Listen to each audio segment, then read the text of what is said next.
What is the deal? What's happening? What is going on with the Raider family, man? You are back for another live episode of the Turf and Rundown. We missed last week, but we back. New time, same vibe. You already know what time it is, man. So now Turf and Rundowns will be going every Friday. This time right here, you feel what I'm saying? 7 o'clock Pacific time, 10 o'clock Eastern time right here. So this is new time, same vibe. But at the end of the day, man, you already know what time it is. Missed last week, can't slack no more, man. Unc, what's going on with you? Hey, man, I'm excited, bro. New season, new format. I think our chat, which Chat Lives Matters, is going to absolutely love it. I think this is going to be a bonkers night, and it all starts here. Can't wait to start it up, man. Was the game, man? I mean, how do you want to start it off, man? I know we're not doing the typical thing because I'm not at the crib, but at the end of the day, man, still, we're gonna talk about everything in its totality, man. So I want to hear from y'all. Let's hear from the chat, man. Are we putting last week's game to rest? We're not gonna talk about that, and we just gonna focus on Baltimore. How y'all want to do it, man? If we just gonna focus on Baltimore, which I think we should, it could be a different type of show. You right about that, but we always got to start out with what we start out with. Factual. You already know. We're going to make this. Yeah. 1 second. Let's get this up and running because y'all know how we do. Chat lives absolutely matter. So let's get it cracking early. John Leon in the building. Salute. What's the deal? Hey, always showing up supporting. We appreciate y'all, man. Hey, Robert Pena in the building. My God, what's going on, man? The regulars, man. That's what I'm talking about. Hey, man, it don't stop. We got Raider Paul in the building. Right. We just gonna keep running it down the building, man. Hey, I am real happy to see this man. Billy Davis in the building. Billy Davis, what up, man? Turf and Rundown is in the building, Billy. And real talk, before you continue, if you see anything that says the name Rundown, you know where it come from. I don't give a damn if it's from the team or not. That's you know right. where it come from. Rundown. Right there. You know what it is. Rundown. At the end of the day, you feel what I'm saying? But hey, no matter if it's from the team or from somebody else, you know where the Rundown thing come from, everybody. Yes, sir. Hey, my main man, my dude. Man, Gravy, what up, man? I hope Gravy ready. Hey, Gravy, you ready, man? Did you read the description? I hope you ready, bro. I hope you are. Man. I really do. Hey, my main man, LQ Sports. LQ, what up, man? I love it, man. Hey, we got another one, man. James Williams in the building. What's the deal? Before, you know what I'm saying? Hey, welcome, man. I hope you enjoyed it in the show and the new format. Because I think it's going to get wild tonight. It's going to get wild, ladies and gentlemen. Hey, my main man, EP. Turf and Rundown. What's the deal? The building.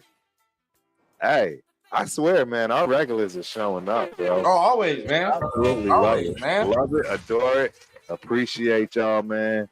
We can't do this show without y'all, especially tonight. Tonight. Y'all absolutely are in for a doozy. You already know, man. It's TRS affiliate. Dog, man. What's up, brother?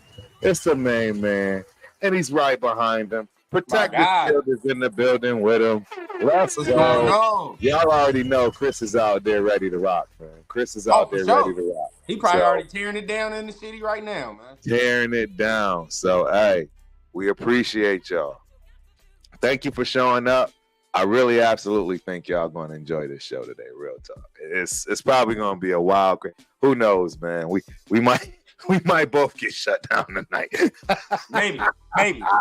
It's a possibility. We're gonna try not to. We're gonna try not to. Exactly. At the end of the day. So I think we should, before we get in, man, we're gonna lay the ground rules. Tell the chat how it's gonna go. You're gonna get the Turf and Rundown analysis of B Moore this week, first half of the show, right? First half of the show. You're going to get the Turf and Rundown analysis. For the last half of the show, right? Now, we're going to do something new here for the Turf and Rundown show. We're going to be bringing up y'all. We're bringing up the chat. We're bringing up the people who is watching the show. We're going to bring y'all up. Y'all can come quick thing, right? And give y'all 2 cents, give y'all takes on what y'all think gonna happen this week. You feel what I'm saying? So we're gonna limit the time. Y'all can speak, all that, whatever the case, but we're gonna let everybody come in and pretty much get a 2 cents, right, on what they talking about. So, man, stay tuned so you can definitely be part of the show, man. Both show. We're gonna have a big panel. We can have up to 10 people at a time. So trust me, it'll get funky up in there. Let's go. Yeah. Let's go. Yeah. But you know, let's go ahead. Let's start it off, man. Let's start off with the Turf and Rundown analysis, man. So everybody wants to talk about B more. I agree. Chargers is pretty much done with. You feel what I'm saying? Lost, embarrassing fashion. It is what it is. Yeah. So now, what are we gonna do to focus on? What are we gonna do to focus on this Sunday, right? So what I really want to do, focus on number one. What's some of the keys, in your opinion, that the Raiders need to go ahead and stick to get a win?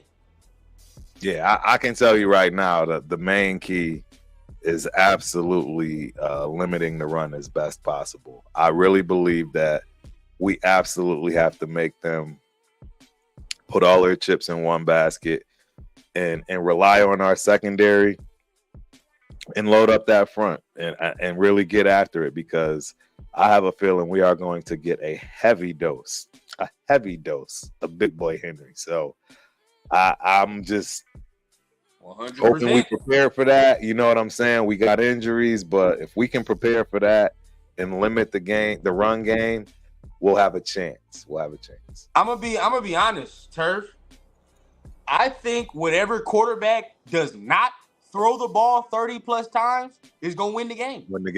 That's 100%. That's a good point. And I love Lamar. Lamar is the MVP. But realistically, I don't need this man throwing the ball 30 plus times. You feel what I'm saying? I don't need him throwing the ball 40 plus times like he did against the Chiefs.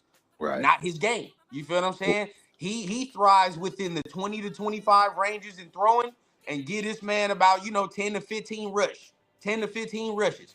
And that's a perfect game for him. You feel what I'm saying? Not too much on the air. But I think you 100% correct. Like, we have to make them one-dimensional. And it's easier said than done, right? But they have to be a pass-first team. It just is what it is.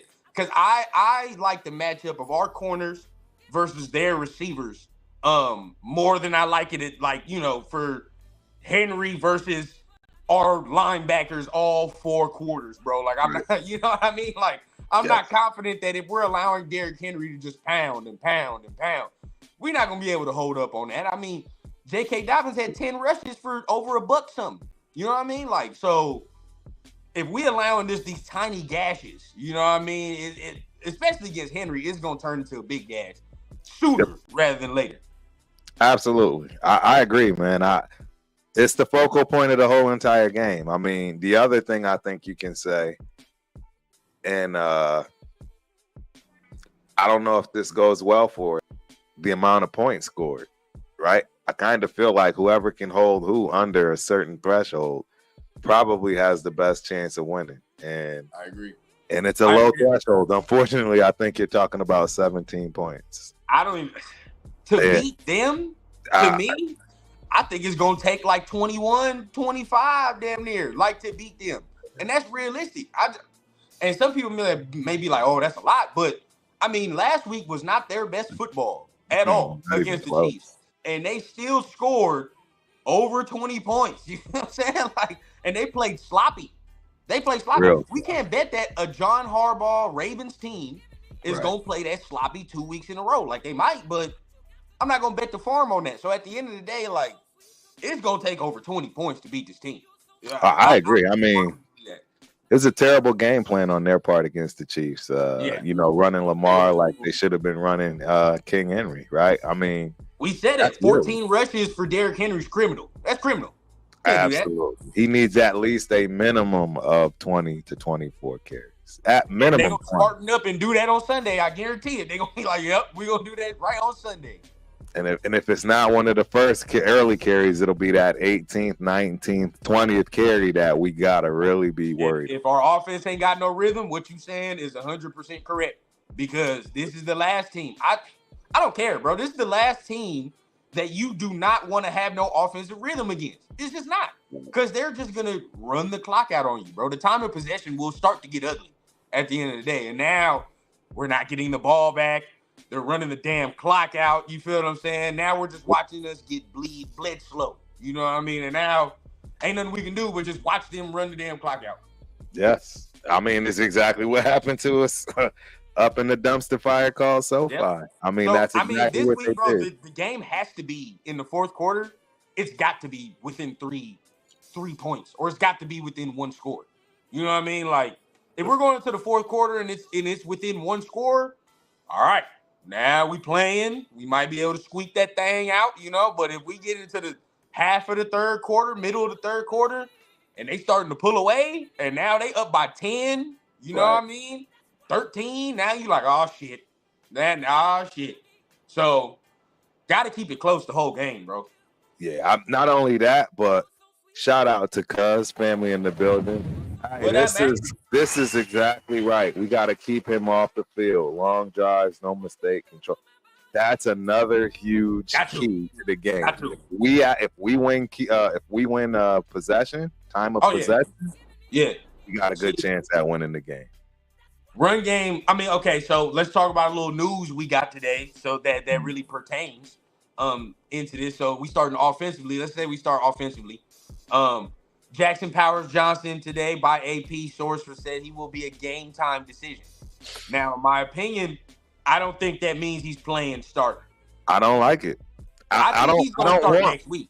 I don't even want him to start. I just want him to be healthy, right, and come in when he's healthy for, you know, after that heat's, you know, simmered a little bit, even if it's after the first quarter.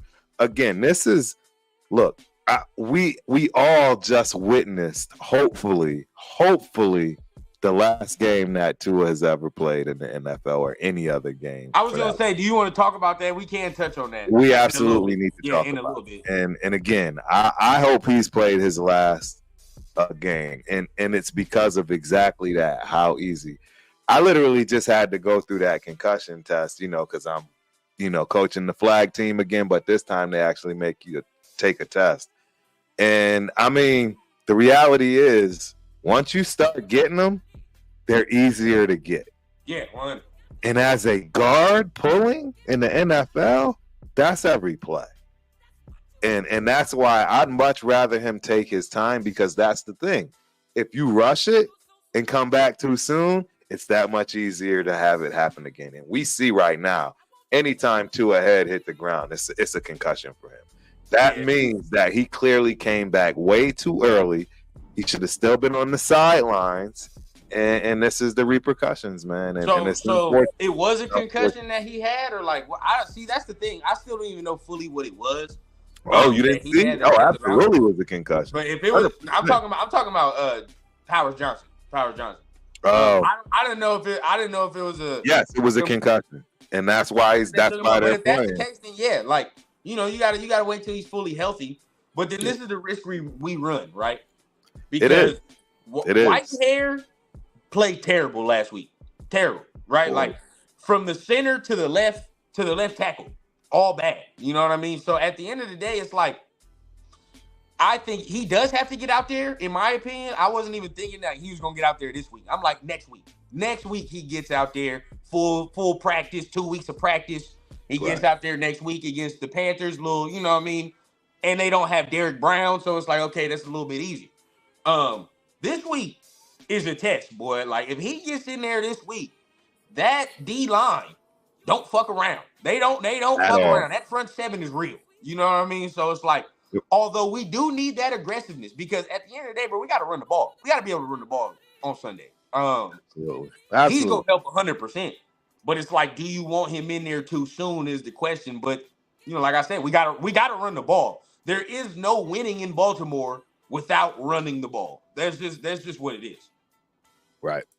No, I agree. There's no two ways around it. You are absolutely right. Got to run the ball. So we'll see what happens with that.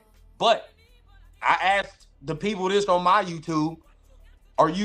First of all, we're going to say bounce back games. Were you expecting a bounce back game from Zamir, or are you saying now Madison should be getting a little bit more carries and Zamir needs to prove more? Where are you saying?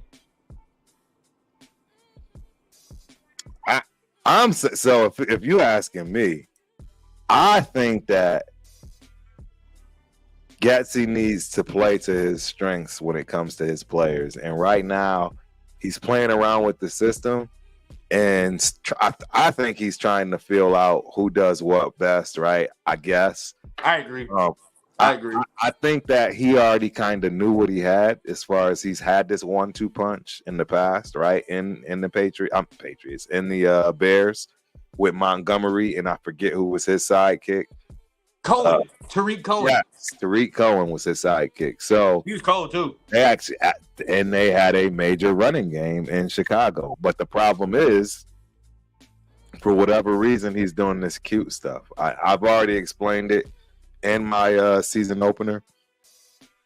When it comes to Zeus and where he's comfortable, you can clearly see where he's comfortable, and it's in the eye. And it's not with the it's the quarterback under center.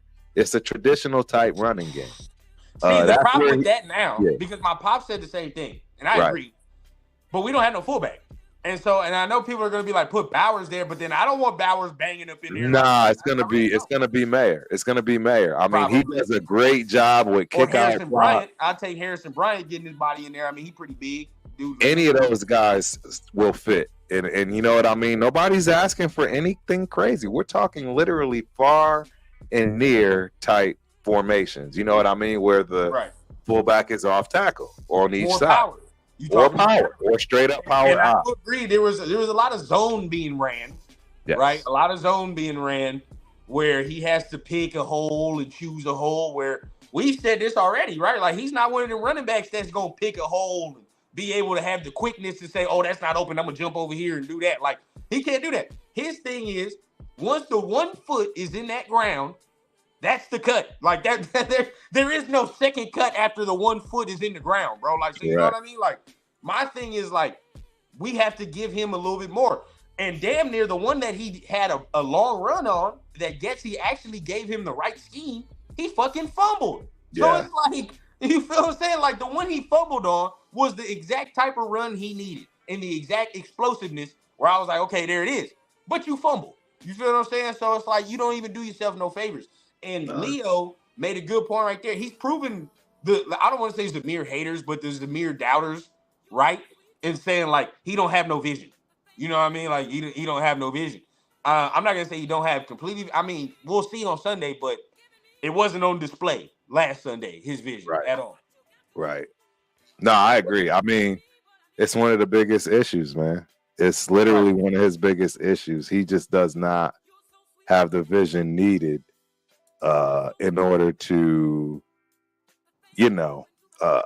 really take advantage of the plays that were there and available. And that's part of it could be a bunch of things. He might start seeing those things, right? To be honest, give him a chance. Maybe when the time comes, based on being more comfortable, not only with the offense, but the offensive line, whoever's in front of him, it might work out. But it's time will tell, man. Time will tell. Your boy was running like great point. Running like he didn't trust the offensive line, right? And running too high. You know what I mean? You can't run too high and too timid. That's not a recipe for any good running back to create anything. You know what I mean? So exactly. He has to run low. He has to run confident because when he does, he breaks tackles. He does things of this nature. As I was saying last week, I ain't see him break no tackles. That's really the game. You feel what I'm saying? He's powerful. He runs with power. He has to start breaking tackles and creating more yardage for himself. And another thing, last thing, I was disappointed. You tell me if you saw it, Turf. Yeah. We say it all the time, bro. He did not fall forward on Sunday. Nah, I agree, bro. I agree. Did not fall forward, bro. And usually we're praising Zeus and saying, bro, he can fall forward. He's powerful enough to get his momentum right where he always gets an extra yards just by falling forward, but didn't see it. Nah, he didn't. It's a fair statement. He didn't do that enough. So, I mean, yeah. Great comment you got right there. But looking at that, You right, 100. I mean, I said it though. Madison should get more carries, in my opinion, for Sunday. I mean, not more. At least start the game off. I think he should start the game off. Send that message, man. You fumbled and you wasn't running right. Can't have that two thing. Not saying I completely give up, but a message must be sent, right? That shit wasn't good enough last week. Now, you continue to move. We talk about the passing game, right? Let's get into the passing game a little bit. I'm gonna be honest with you, Turf. Yeah. The Gardner Minshew whole thing experiment for me. I'm not gonna say like, oh, I'm done, but like, I can see where it's going. Like, I see where it's going. We all know, we can all see it. And I've said it on my show, and I'll continue to say it here. I start getting annoyed when people come to me and say like, oh, that was just the beginning. He gonna play so much better, bro. If you take away the interception, the man had 250 and 1 touchdown. That's a Gardner Minshew performance if I've ever seen one. You feel what I'm saying? Like, that's literally it. What are we expecting a man to do? Throw for 400? He's not going to do that. I don't expect no 400 and 2 touchdowns and all that. There were things to me, right? That if you just look at the stats, you'll be like, oh, whatever.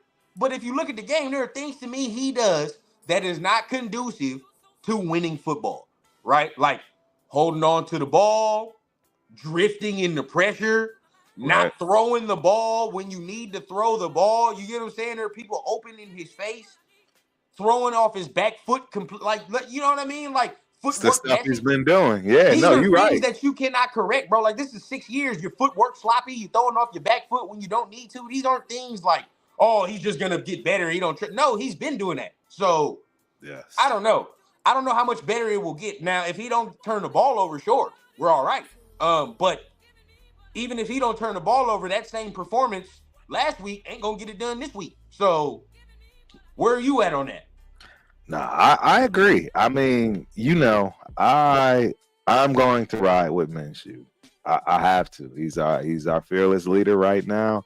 So it is what it is. But I'm not going to have that whole optimism side of things anymore when I know what my eyes are telling me. And he's not passing the eye test from that respect as far as something that will get us to where we want to be. And that's just facts. I mean, he's just, all of his tendencies are we're seeing them right now. And I don't see how he's going to be able to. That's the game, bro. That's the game. Now, look, I understand what Huey P is saying, and I do think that is correct, that Luke Getsy did not completely use his strength like he needed to, right? Where the rollouts, where some of the throws on the move, so he can get a cleaner pocket, right? But then it's like, still, bro, like, there's plays where I'm seeing him, he has the ball, and he has Brock Bowers right in his face, but he chooses to run. You feel what I'm saying? Or these type of traits where I continuously talk about, I don't even know if you remember it, might have been like in the second quarter where Trey Tucker had something over the middle, and he had to perform a spinning circus catch to do it. If you lead him with accuracy, he can catch it and still run instead of having to spin all the way around and catch the ball. But these are things that he's not all of a sudden gonna get better at. We're talking about accuracy. He's not the most accurate dude in the world, bro. Like, I mean, it's just not gonna happen. So, I mean, I'm just saying, I think like what he did was cool. Take away the turnover, I'll take it. You feel me? But understand, this is why I'm saying, understand that right there ain't gonna beat teams like this that we about to play. That's just not, in my opinion. Now, he might come out here and have like 300 yards, 2-something yards, and cut him up, but I don't see it. I don't see it, man. I agree. Was missing too many throws, in my opinion. We know that, Big Trey, but at the end of the day, shit, still, like, we talking about winning games, bro. They talking about winning 10 games, dog. So we gonna sit here and make excuses that this motherfucker can't make throws? Like, hell nah. Motherfucker starting. Why'd you start him if he can't make the throws? You know what I'm saying? Like, that's my opinion. Why'd you start him if he can't make the throws? But it's one game. Let's see what he does this week. Bigger test, though. I mean, where are you at? I mean, this is going to be tough, bro. This is absolutely going to be insane for him. This is one of the top 3 defenses in the league. It's literally one of the top 3 defenses in the league. So, I mean, I don't know, man. I believe that is one of the reasons why they had him starting to begin with, because they know that he's going to be running for his life. Whoever's back there is going to be running for their life. Well, so here we go again, Turf. You see how the numbers may skew, right? You saw what the offensive line was ranked when the rankings came out, right? 15th. Now, yes. I think all of that was in the pass game, no-key. Like, because I think, honestly, as dog shit as the offensive line played, I think most of it came in the run game. Most of it, that as trash as we saw, it was all run game shit. In the pass game, they weren't too bad. I'm not going to lie. They weren't too bad in the pass game. They could have done better. But I think that in the pass game, shit, 250 and a touchdown. What more do you want? And he could have had more. He honestly could have had more if he would have made some more, if he would have made the throws. So the passing game, cool, but we got to take advantage. Pops continuously said it, and people in the chat are saying it as well. Where's the deep throws? The throws over 20. I mean, the whole reason I think AP might have been like, we're starting. I mean, shit, in the preseason, that's all he was doing. Deep throws, throwing the ball deep, having more chunk yardage. So, I mean, that's got to happen on Sunday. That's got to happen. Right. No, absolutely. Al is rolling over in his grave right now. Man. Al is not happy right now. We should have at least 5 deep balls. You should have at least 3. I'd say 3 to 5 a half. Like, I mean, we should be striking downfield and pounding the rock. Pause. When's the last time we've had an actual deep game? Been some years. It's been a long time. Been some years.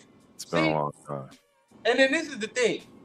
Gardner did already beat the Ravens, but I gotta look at. Do you mind looking up Gardner's stats from last year when he was with the Colts? Absolutely, I got you. I want to see something. Yeah. Let me see them stats. Let me see how he played. Yeah. Now, I need to see Jonathan Taylor's stats in that motherfucker too. That's gonna tell me a lot. Yep. Yeah, let's pull them on up. Let's see. Let's look. Shout out everybody in the chat. You know, your boy Rundown was home. I be getting it in. I know, right? Hey, and for the record, Rundown, I hit you on the private. Yeah, go on ahead and in your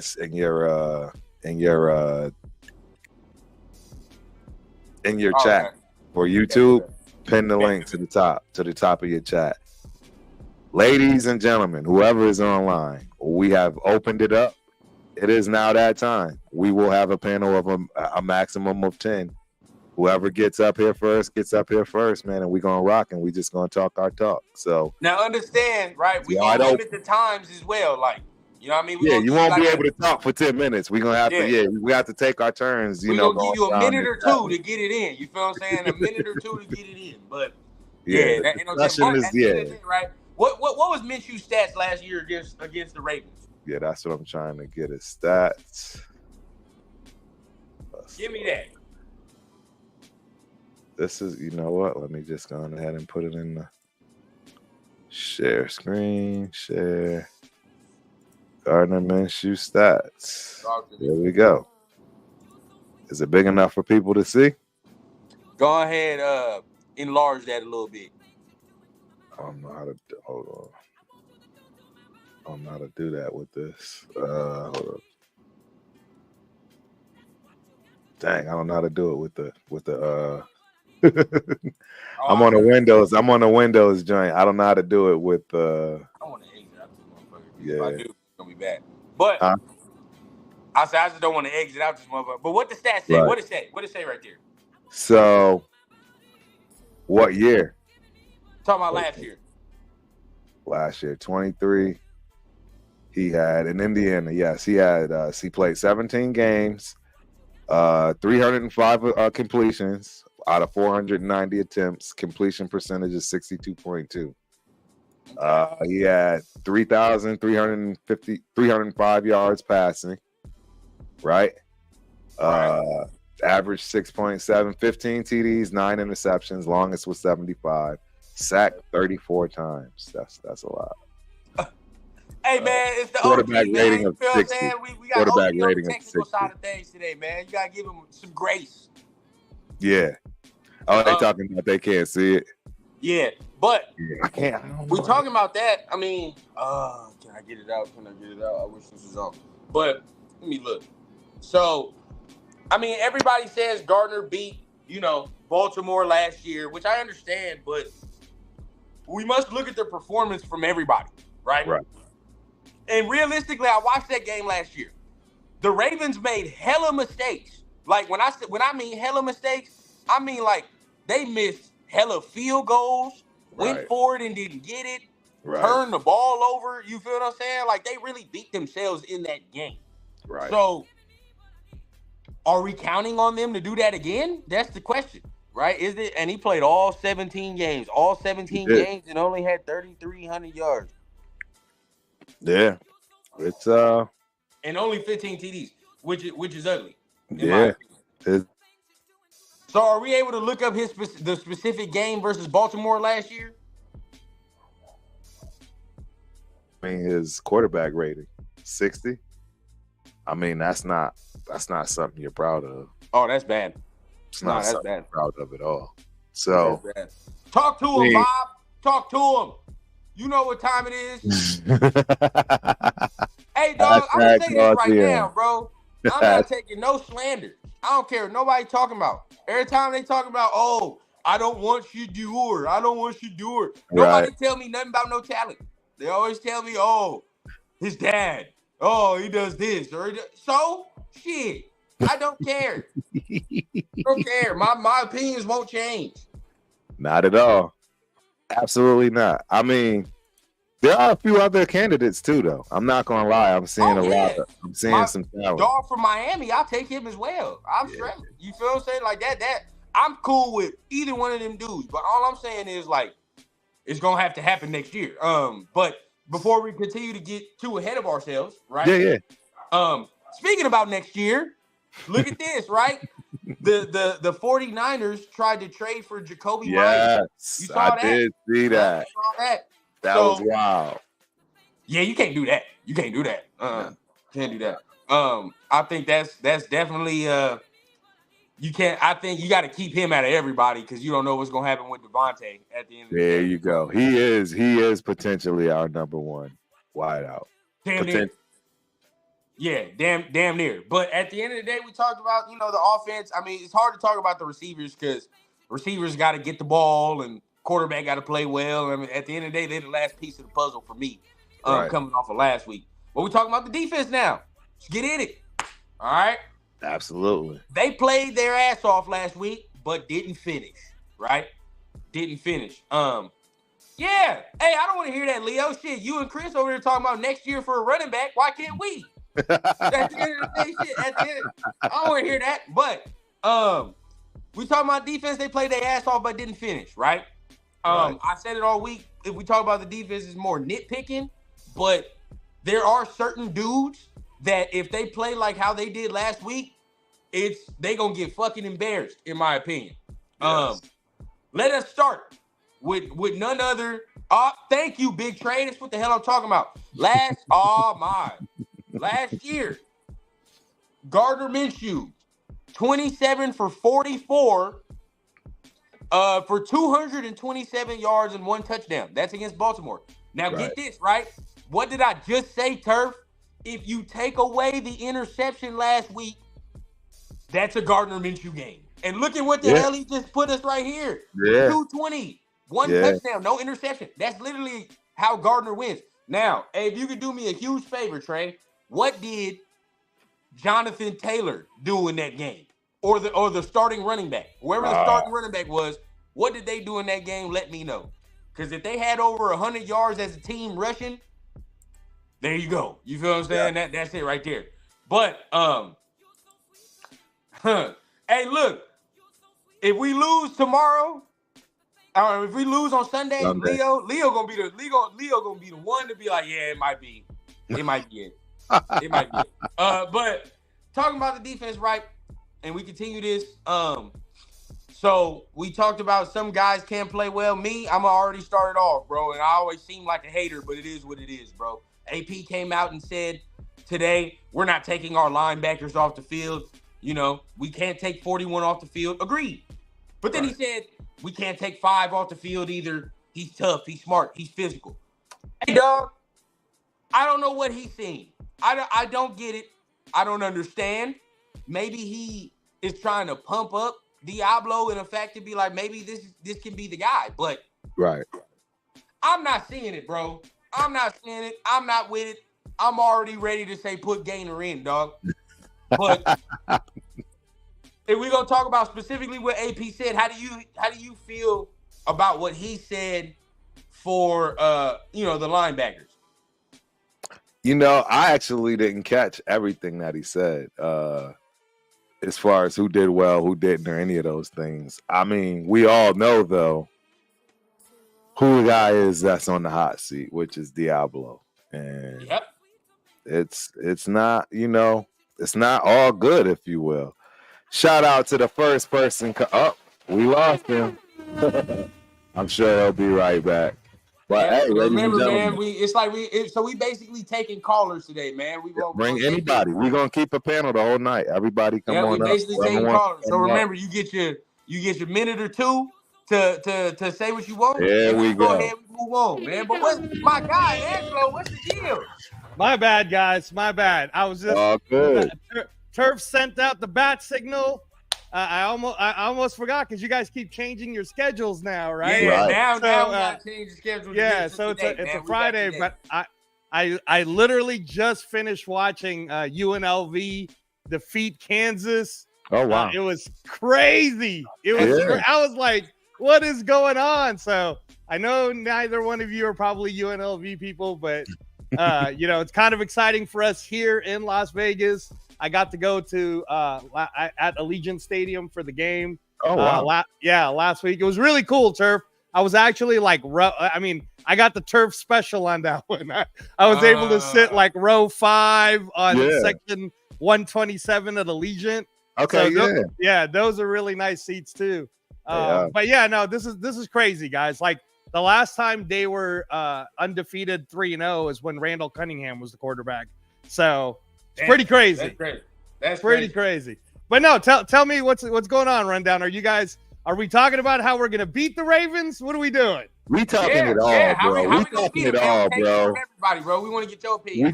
We talking it all, man. How do you feel like we beat the Ravens, man? That's what I want from every caller that come in here. What's your game plan? Yeah, no, I think we should just all be positive, right, Turf? Like, it's easy to get really negative, especially after that first game. I'm not gonna lie. You guys both know I'm a big Aiden O'Connell fan. Me I was too. calling my brother, and I was I was just being real with it, and I was saying, look, I was telling my brother we should have just started Aiden O'Connell.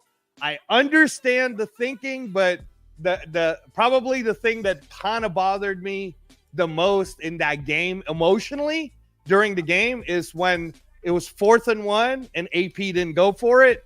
That kind of irked me, right? Like, because I was just thinking, like, I thought that's the type of team we're going to be this year, where we're going to live and die by the balls, basically, right? Like, and that was a balls call. It was like, I don't want to hear about analytics, nothing. Like, do you believe in the offense or not? And the fact that AP pretty much said the best part of our team is our special teams and our defense, it kind of told you a little bit about the faith of what he believes in terms of maybe Getsy and Gardner Minshew. So then, I had to take about 3 days to be like, all right, man, let me not, because all the negativity is just going to come out. I'm going to listen to Turf and his breakdown. I'm going to find some positive shows to get me back, to get me back in the right mood. Back to normal.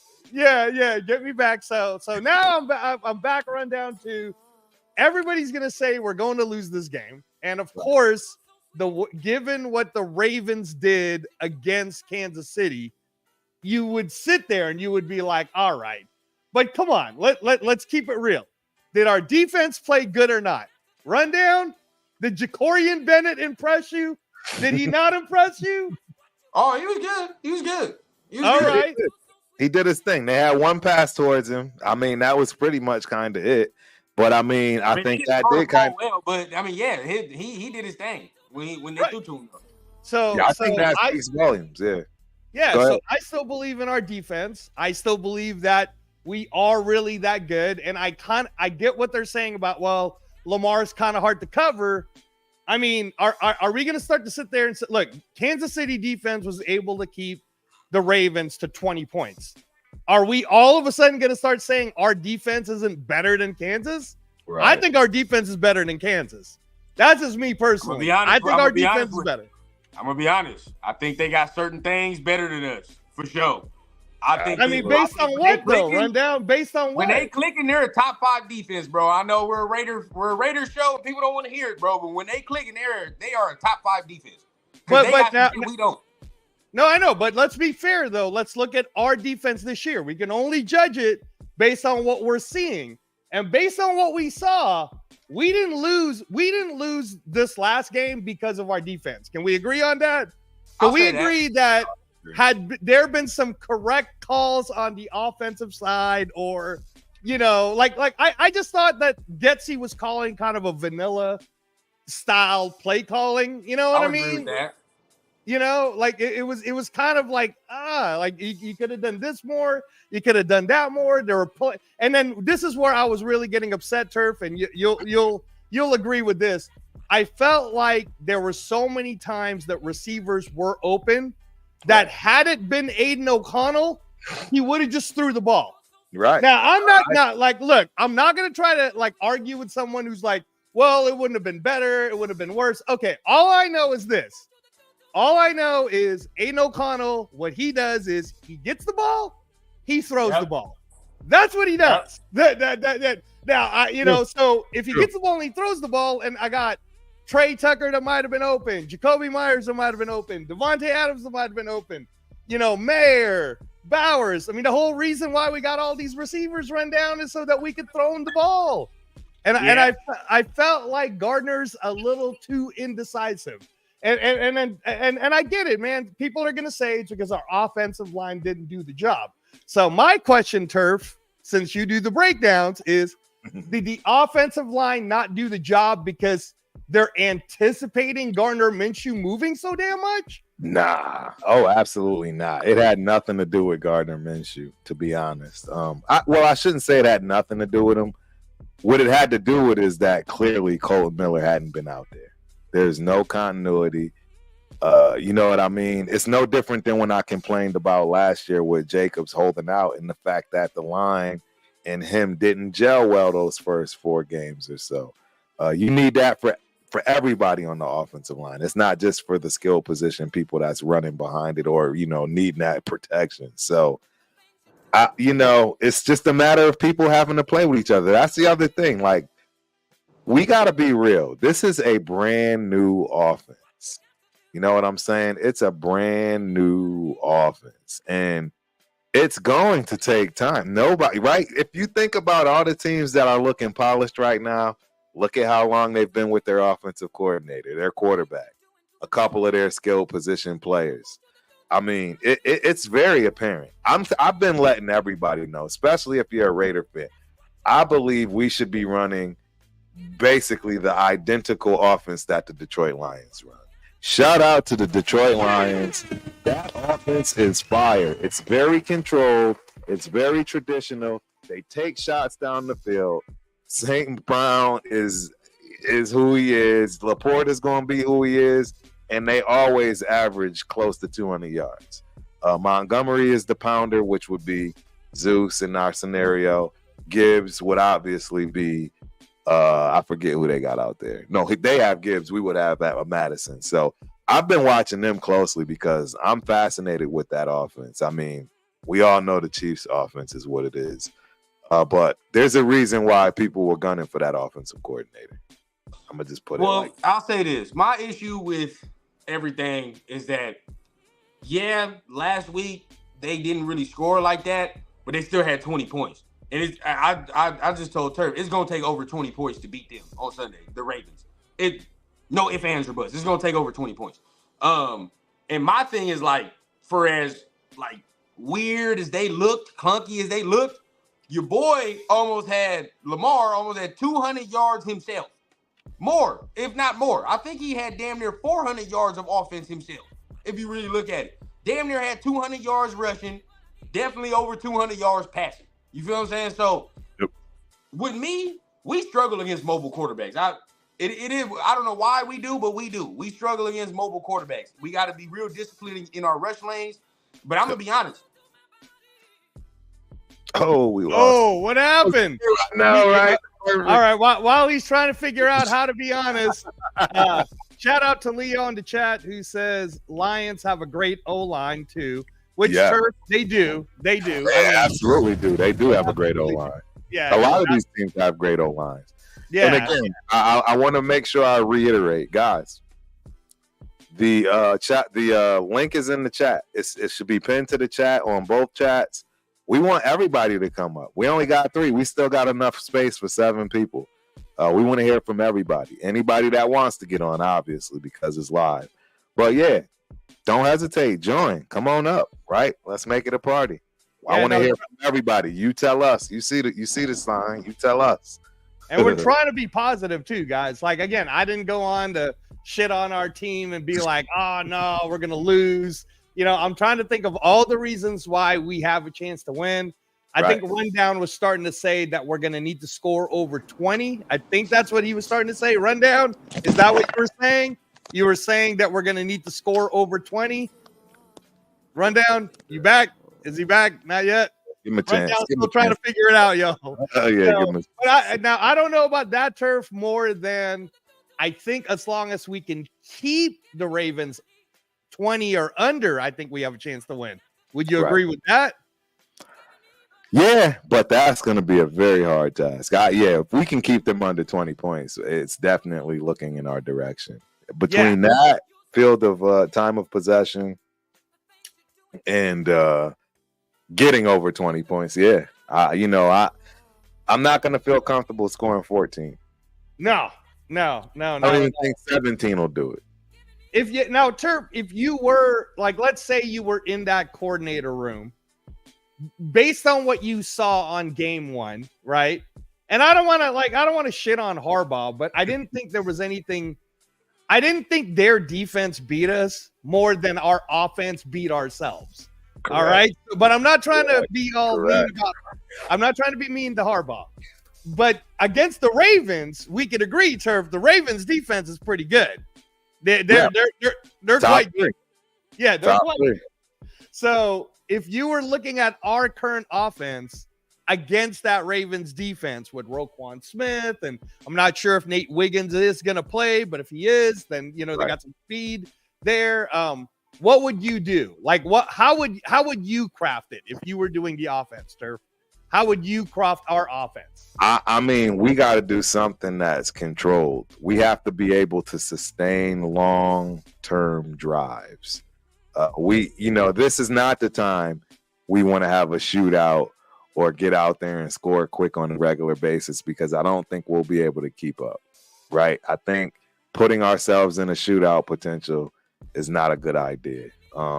Is it possible? I mean, anything's possible, right? But I don't think that's a good idea. We're not gonna win like that. No, you were the one that you were starting to say how we would need to score over 20. So my question to Turf was, okay, well, if you were in that coordinating room, how would you plan us to score that many points? See, the problem is you need to be running the ball. That's the whole problem. Yes. Bro. If we can't run the ball, then it is what it is. I've always said it is what it is, bro. I don't care how nobody feels. If Minshew is throwing the ball over 30 plus times, we're probably not winning the game.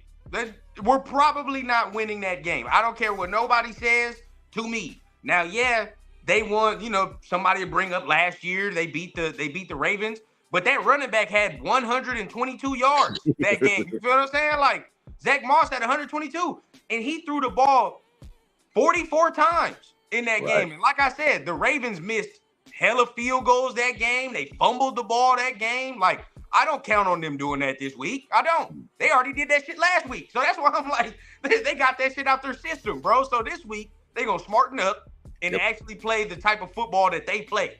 So at the end of the day, we have to control clock, bro. We have to be more physical and run the ball. Like, that has to be it.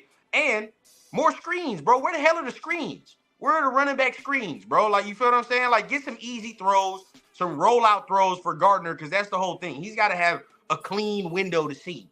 If it's not clean, he get to thinking. Do I run? Noticed that? Do I throw? Yes. Like, what do I do? Bro, You gotta make it clean, bro. Yes. So what he's saying, Turf, is we need more crump dump to Alexander Madison. Is that what we need? It's gonna work. It's gonna work out because they are going to pack the inside in. They are going to force us to throw the ball. That's without a question. So we will absolutely need a lot of crump dumps. We're gonna need a lot of inside. I think we're gonna need a lot of inside routing too.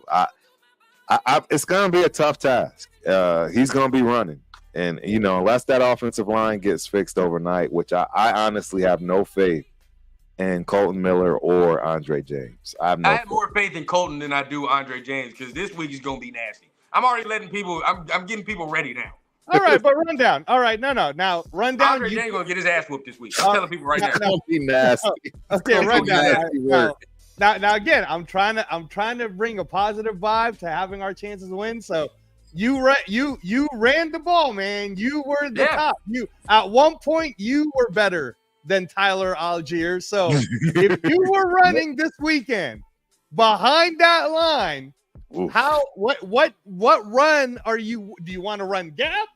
Do you want to run zone? Well, who you running behind? If it's me, details, personally, man. Yeah, if it's me personally, I'm saying zone because I know I can jump cut into whatever hole I need to. There it is. If I'm Zamir, I can't do that. That's just not my skill set. You feel what I'm saying? Like I told Turf before you joined, when that 1 foot is in the ground and it makes that cut, there is no other cut after that. If you're Zamir, like it's just that one cut and that's it. So he needs more power. Now I know we're talking positivity, but it's hard. You feel what I'm saying? Because when your worst offensive lineman damn near is your center, it's hard. Like anything is hard. It doesn't matter whatever you do, bro. It's all hard. You feel what I'm saying? And I prepare people, bro. Matabike will have his way. It's going to be a problem. So that is real right there. We're going to need to, in my opinion, if Andre James can do this, bro, he's going to need to run some damn pulls. Run some something where it's like a pull power sort of thing. Yes, I know exactly what you mean. Where counters, seal him off. Yeah, and get somebody else to come in here and create that hole. That's what's going to have to happen. Because we're going straight up, bro. It's not going to work. It's not. So then, okay, Turf, then talk to us about that, right? If we're running like a trap or whatnot, which side are we running it to? Because the idea is to get away from Madubuike. So where are we going to? Well, where we're going to is a guy named Madison because he has the ability to wiggle and he fits that type of a style. That's more of a Josh Jacobs, if you will. And he had the ability to stop, start, jump, shift. That's not Zeus. Zeus needs to get going, and there's not much more movement that's going to happen once he's gone. But once he gets going, right, if you can beat up that line a little bit, it's going to make a difference in the end. So I think we're going to see a lot of heavy dose of Madison for a lot of reasons because those dumps out of the backfield, as well as he's going to need to showcase that shiftiness because the line is going to require it. Now, is the issue though rundown like the way Turf is explaining it? And this is just again, you both played you both played the game. So is the issue that if we were to ask Gardner Minshew to even do play action or whatnot, he just can't throw Trey Tucker open or he can't have Kobe open? Well, I think this is the thing. He could, but the whole thing is like, if we're not running the ball, well, you know what I mean? They got Roquan Smith and all that. They're just going to be like, all right, bro, we're just going to load the box. And he's not even going to have no time to do that. Now, if he has time, I'm going to be honest. If we're running the ball and he has time, immediately, the first matchup I'm exploiting is Roquan, you're going to have to guard Brock Bowers all day. That's just what's going to have to happen, bro. And he's going to whip that ass. And that's the game plan, but we got to be able to get that play action in there, bro. We have to. Because if not, and you letting the dude like Roquan just say, I'm just tunnel vision downhill the whole game, bro, he's going to wreck the game. He's one of them dudes. So they have a bunch of dudes on that defense. That's why I'm saying we got to keep them off balance, bro. If we No, you're right. You're right. We got to keep them off balance. Not only keep them off balance, we do have to run the ball to alleviate some of that pressure to throw the ball because if they keep getting pressure with the front four only on all passing, on all positional downs, It's gonna be a long night. It's gonna be a real long night. If we're in like third and long all day, it's a problem. Oh yeah, because now they just pin their ears back, and it's just whatever stunt / skill that they have is balls to the walls, and pretty much. Now they lost the starting corner this week. Was it Nate Wiggins? So is Nate Wiggins? He was in a car crash. He's good, but he's not playing. He's not playing. Okay. So yeah, he's good. But he's just not playing this week. So they down 1, right? So immediately I like that, but we got to take advantage. You feel what I'm saying? We got to be able to take advantage. Now, this is the issue for me because I'm all about matchups. Now, I said I would love Brock Bowers to be guarded by Roquan Smith all day, but realistically, it's gonna be Kyle Hamilton guarding fucking Brock Bowers all day, bro. Like let's be real. If I'm the Ravens, bro, like Kyle Hamilton gonna be on Brock Bowers, and I could be like, all right, Roquan, you can kind of do something with Michael Mayer a little bit because he's slower. You feel what I'm saying? So this is the problem. They have the dudes. So the way to really beat them free, you gotta out physical this team. It's easier said than done, but that's the way to beat it. That's what Kansas City did last week, and we associate Kansas City with finesse, but. Real talk, bro. They went in there and Kansas City really punched their ass in the mouth for real, and that's what happened. You feel what I'm saying? And You're right. I associate Kansas City with finesse, bro, but that's how they continuously beat the Ravens. That's how they beat them last year in that AFC Championship game. They whooped their ass in Baltimore. They did it again this year. That's the way to beat the Ravens, bro. You cannot let them come in there and be like, oh, we're once the Ravens figure out they're more physical than you, it's a wrap. It's over. It's over. They're the bully. No, they're the bully. You're right. And that was the funniest thing about the game with the Chargers because we were actually the bully for the first half. On the defensive side. The offensive side, there was never a bully involved on the offensive line, I should say. So let me ask you, Angelo, what do you think is the point threshold to beat this team? Because I like our defense, I do. But if we're not getting no offensive production. Yeah, no, I mean, I was honestly, man, and maybe it's because I just saw how UNLV beat Kansas. and I know it's not the same comparison, but the way UNLV beat Kansas was through the defense. And the defense went overtime and worked really hard. They beat them. And the way I was seeing it too is I'm like, if the Raiders are going to beat the Ravens, it's going to end up being 23-20 Raiders. And it's got to be it's not about us scoring more than let's just prevent the Ravens from doing these big scoring plays, no 60-yard touchdown to Zay Flowers, no 40-yard give up to Rashad Bateman. You know what I mean? And don't let Likely do that. Y'all saw what Likely did. I was gonna tell you that before I got cut off, bro. That's the dude that scares the shit out of me. He scares the shit out of me because we struggle with tight ends like that. Yeah, like that. And I don't want to, and everybody, right? Because AP will tell you this, and I love AP, but there are certain things, bro, I just do not agree. AP will sit there and say Devon Diablo got that against Isaiah Likely. No, the fuck he does not. No, he does not. He ain't got that at all. He's gonna get cooked, dog. Hey, I need to see Palomar in this game. I'm gonna be honest with you. That's who I would like to see guard Likely. A better physical guy, yeah. That makes more sense. He's quicker, you know what I mean? He has the type of length to be able to deal with Likely. If you want to put your boy on Mark Andrews, sure, but hey, we'll see. So if you guys were planning to guard Likely, so it sounds to me like because the Ravens just showed us their cards and their Isaiah Likely is their Brock Bowers.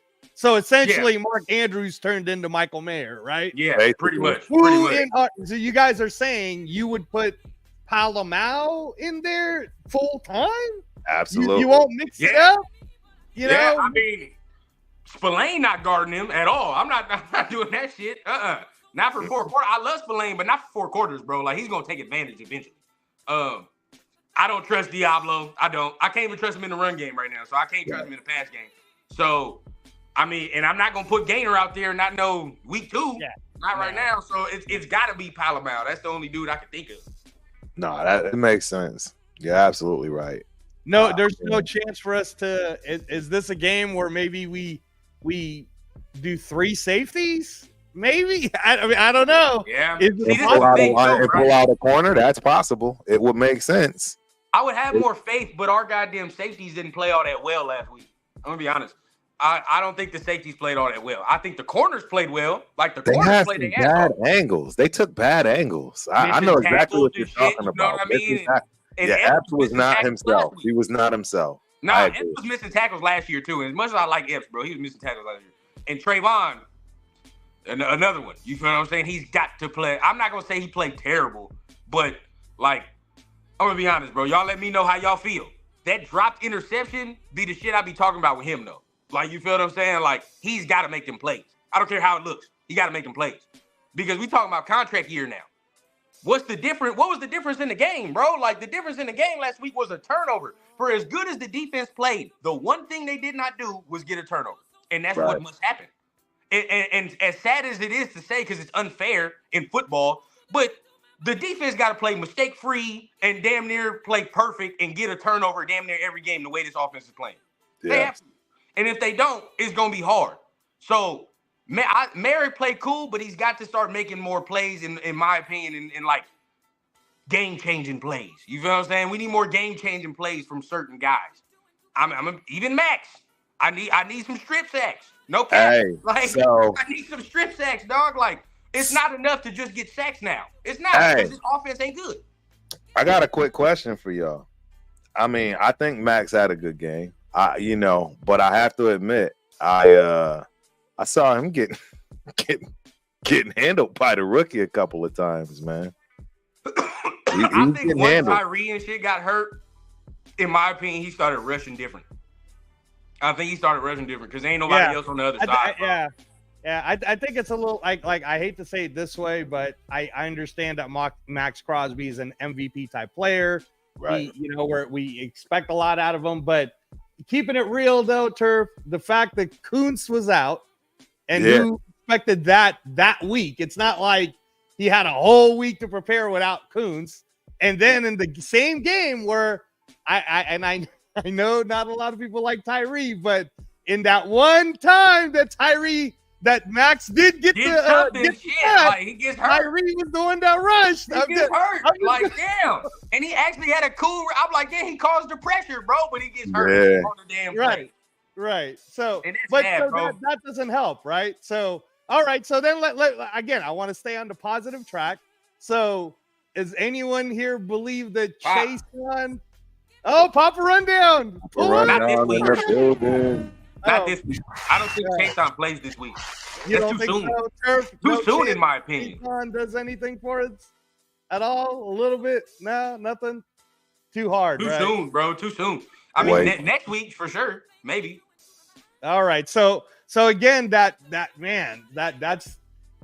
sounds tough. That sounds tough because then you're asking Max to be Superman again. Yes. With whoever we got, right? Can Robinson do something, guys? Look, I will say this. Bright silver lining. We talking about positivity. Yeah. Chris Jones had his way last week. All right. Chris Jones had his way against that Ravens offensive line interior. He had his way. Christian Wilkins played his ass off last week. I say what you want, the defense is his thing, but if you watch Christian Wilkins last week, we got one. So he was a monster. He was a monster. He'll do his thing. On Sunday, he'll do his thing against that. So maybe that's it. Rundown. Maybe that's how we beat him. Yeah. We got to beat him from the inside out. Yeah, he's got to do his thing. Him and Adam Butler, you know what I mean? Them two, they got to have a good game because really, I mean, you can scheme around Max, especially Lamar, bro. Like, I mean, Max can do everything he wants, bro, but Lamar just sit back there. As soon as he runs that hoop, he runs around and shit. Like, a dude like Max won't really bother a guy like Lamar. You feel what I'm saying? It's not the same. Not even a little bit. Yeah, I agree. Move, bro. Like, that's not an edge rusher don't bother Lamar. It's the damn middle pressure that's going to really bother him and get in his face. That's what causes him to panic and do all that. Right. Yeah, we will have to keep contained well, though. That's the other thing with that pressure up front and in the middle. We will absolutely have to keep contained. It'll be a long day, bro. If he's able to get the edge all day. That's what I'm saying. We can get outside. It's gonna be a problem. Now, look, we talking positivity, bro, but at the same time, we keep it real. At the end of the day, bro, it's gonna take damn near mistake-free football, in order to beat this team. You know what I mean? We're not the type of team yet where we can fuck around, go in there, maybe make a mistake or two, and then be like, all right, bro, we can still win the game. Like, we ain't got that type of squad. You know what I'm saying? It's So gotta look, be perfect. I will say this, and this is a very true and key point, because if you look at our short record with them over the past, 4 or 5 years. Been bad. Yeah, it ain't been bad. And you know what they do, and I'm hoping they do again, is they play down to their competition. They do that. They play up. They play up, but they also play down. Okay, again, I'm more realistic. Yeah, I'm more realistic with it. Okay. And, because I'll never forget that game in Allegiant. That was a good game. That was a great game, but they played down to their competition, in my opinion. They did. They do that throughout the season. So we have a shot. We have a shot from that respect. Turf, in sticking to positivity, do you believe that we have a bigger shot of beating? Because basically every analyst out there, and I've watched them all on NFL Network and everything, they all are against us. They're all saying we're pretty much going to get killed. But do we have a greater chance of beating the Ravens than Berlanga has of beating Canelo? I'm gonna let y'all know something. I think Berlanga has a chance to beat Canelo for a lot of reasons. He's the natural size guy. He's not scared of him at all. You know what I mean? Like a lot. You know what I'm talking about.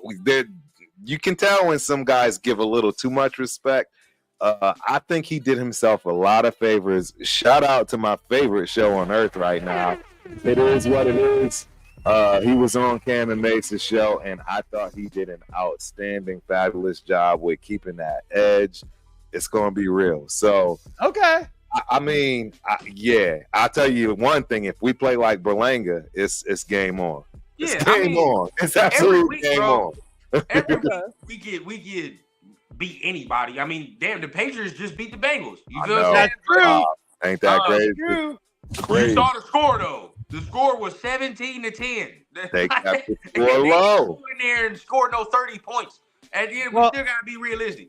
And to your point, Rundown, Pittsburgh beat Atlanta, right? But that was the defense. Kirk Cousins threw 2 interceptions. The Patterns. I heard he looked bad. I heard he looked real bad.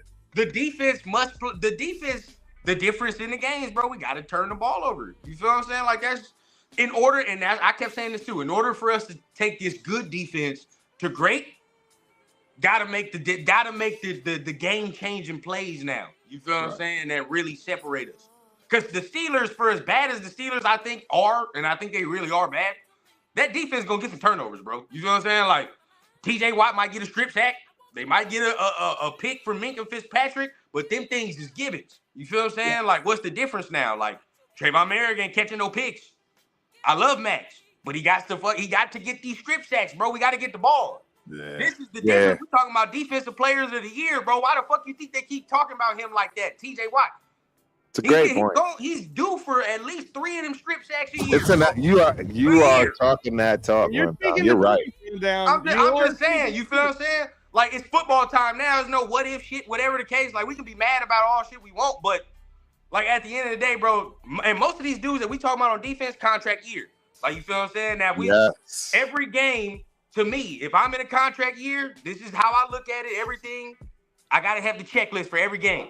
As far as for me, Hobbs was damn near the only one where I was like, yep, he hit that shit. Hobbs hit where he had to hit last week. Makes me feel good. I continue. You feel what I'm saying? Trayvon, we'll see. You feel what I'm saying? Who else? Diablo? All right, we already know about that one. You feel what I'm saying? So there are certain dudes up in here where it's like, you got to continue to play better. This is what it is. Absolutely. Yeah, I mean, you guys make some really good points on especially from the football perspective, the way you're saying it. I mean, it makes sense. I mean, we definitely have a chance to win this game. I mean, it shouldn't be a surprise, any of those things. I mean, they're taking us lightly. They already are overconfident. We know that. Big brother Harbaugh or little brother Harbaugh went and called Big Brother to try to give him some game. It's not going to matter though. I think they're going to play down. Right? They're going to give us the chances that we need, and we will have a shot. I think we will have a shot, but we will have to play sound football, and there cannot be any of the mental rookie mistakes on the team as well as the coaching. Now let's talk about that because we ain't touched on that, and I've been waiting on that. Now, yeah, let's get to it. Look here, I love me some AP. I'm behind AP 100%. We all love AP. Even Shout in out saying to that, AP. bro, we still fans. You know, it's Raider Nation family. So even in saying I still am supporting you, there are things I do not agree with. At the end of the day, bro, you feel what I'm saying? I just do not agree. So, in my opinion, I go with, okay, like Angelo said, 4th down, 4th and 1. Got to go for that, bro. Got to. Yeah, in that scenario. You got to. Yeah, in that scenario. You got to, bro. You got to. You know what I mean? Like, it's like, because I even said it on my show. Cool. You're scared that whatever we don't get this and you have more confidence in the defense, right? But let's be realistic. On that one drive was the best damn near drive we had the whole second half in momentum, right? I felt like we could have got that 1st down. And then being even more realistic, bro, this offense ain't scored shit all day. You expect them to punt the ball away and get the ball in 3 minutes and then go score a touchdown in 3 minutes? Right. But that's not going to happen, bro. You feel what I'm saying? None of it made sense, You got bro. to strike while the None of iron it is made hot sense. now. Like, we're not going to fuck around all of a sudden like, oh, the light is on and then score in 2 minutes. Like, it's not going to happen. It's not. Turf, can I ask you this? This is a playbook question, but Yeah. you know that play where we got it to Madison and that was essentially a crump dump, right? To That's Madison, then he exactly what scored it for was. a touchdown. Could we have run that same exact play to get the 1st down on 4th and 1 or no? No, yeah, absolutely. And that's so I've actually been constantly wondering what's going on with 4th and 1 in general, because we all know you want something with a dual threat. Yeah. If you're, you know what I'm saying? Unless you're confident in your offensive line, which we all knew nobody had any business being confident in that, you always want to do something to give your quarterback an option to at least run for that 1st down or find somebody. And with Minshew, I mean, that is what he's good at. See, this is why I'm saying I'm going to give Getsy some grace, but it's very obvious Getsy doesn't really know how to use the people he has yet. In my opinion, it's very obvious. Again, like he started to catch on. Again, like I went through the breakdown of the running backs. I should have went through Madison too, because you'll start to see, yeah, he's giving Madison more of the type running plays that he's good at. And then he started giving Zeus more of the eye and none of that BS, shotgun quarterback mess. And it started to work out, but then Zeus fumbled. So it was, he's going to take some time too, right? And we have to give him grace. It's hard to give him grace though, because we all have to be thinking the same thing. You had to know this already. Right? You had to know that Zeus is a downhill runner. You had to know that Madison is more of your 3rd down scat back kind of guy. And then you got to know that your line ain't right. You know what I'm saying? You gotta know that. Yeah, you speaking in facts. You definitely speaking in facts. At the end of the day, bro, it's like we could have ran that, but then my mind goes back to like they just weren't executing at times. And I know Getsy can be better. Getsy should be better, but I think there are times last week where the players didn't execute either, bro. Like there are times I'm watching the film on some dumps we're talking about that Gardner could have thrown the ball and kept drives alive. He didn't. You feel what I'm saying? And so it's like we have to execute when it's time. And even when we decided, all right, bro, we're going to take it out of his hands. We're going to run the ball. Offensive line didn't execute. You feel what I'm saying? And you tell me how you feel, Turf. And Angelo, you can tell me as well. I say this all the time, bro. When it comes to the run game, it ain't got shit to do with coaching. Nothing. Zero. Nah, the coach is going to call the play. Especially if it's 4th and 1, 3rd and 1, it ain't got shit to do with coaching. I don't want to hear shit about it. It's all hard. Unless he fucks around and does a Josh McDaniels and runs a goddamn fly sweep on 3rd and 1. Right. If it's a dive or some shit, I don't want to hear shit about Getsy. Why, bro? Because that's the offensive line against the defensive line saying, all right, bro, we're going to move you for a yard or two. That's all manpower and will, bro. That ain't got shit to do with the coach. Or the running back tiptoeing or whatever. That ain't got shit to do with the coach. So I agree. Last week, bro, there were some times, 3rd and 1s, 4th and 1s, the players did not reward the coaching staff, I believe. So it's a mixture. Are you saying that based on what you saw off of that game one, you felt that our offensive line in general, across the board, basically played with no heart? The left side. Line, yes. The left side. The right side was great. Yeah, Mumford was good. I mean, who was our right guard? Who was our right guard? Parham. He was all right. He was statistically the best one. I think in the pass game he was. In the run game, he still struggles with the certain power, in my opinion. Well, and to his defense, there were a few plays that made him look bad, but it Andre really James, your center's gonna make you look bad. If your center is not good, it's gonna make the guards look bad. Now, Whitehair was terrible though. Whitehair from James to Colton, great, boo-boo. He was the only thing I think where Turf and I differ, I say Colton has a pass to me because I can tell he ain't had no training camp. I can tell. Everybody knows that. I can tell he ain't had no training camp, but see, that's the thing. I know what he usually plays like. Whitehair, there's no excuse, bro. You got a rookie rate waiting in the wings. You feel what I'm saying? So you really about to get your spot taken anyway. James is the only one I'm like, dog. There's no excuse. And I'm glad you're bringing that up, Rundown, because if James is that trash, I'm just saying, speculatively, if we move forward with James being this trash, wouldn't you rather then have Jackson Powers go to what his position actually is, center, which is a center, and which is what he dominated with at Oregon, and put his ass at center? I'm asking the question because can you see a scenario where just for now, Turf, would Andres Pete be better at left guard? At guard? Yeah, I like that. I do like that though. Well, I'm just asking because at least we got some seniority there. Can Thayer play guard? Can Thayer play guard? You think? Dude, I think Thayer might be capable of playing every position on the line other than center. But I, because if Thayer can play guard, I mean, I ain't seen him yet. I wouldn't throw him out here this week. But if Glaze is what guards, you gotta have that. What we think we can slide. Right, but guards, man, you gotta have those. You gotta have that footwork. You gotta have, what I'm saying, the ability to pull and Gatsy's offense, anyways. He does traps, pulls, and I don't know if Pete could do that. You know what I mean? That would be interesting to see, though. See, okay, but here comes this question I asked y'all. We did just get this man a contract. Did just get his motherfucking money. Now, to all of us, disdained, right? Like, I mean, I know Turf and I, we was like, nah, I'd gladly let him go. That was fine with me. But still, you know what I mean? We gave him the money. So do you think that's a little bit of a factor as well? To say, like, he's probably not going to, relieve that starting spot because of how much money he's making. Right. To be honest. But I mean, shit, at the end of the day, we still got to talk about it with the NFL. Hey, and you know what? I think that's actually what we're seeing right now at the quarterback play. I think you're seeing that, hey, we're paying this dude $15 million.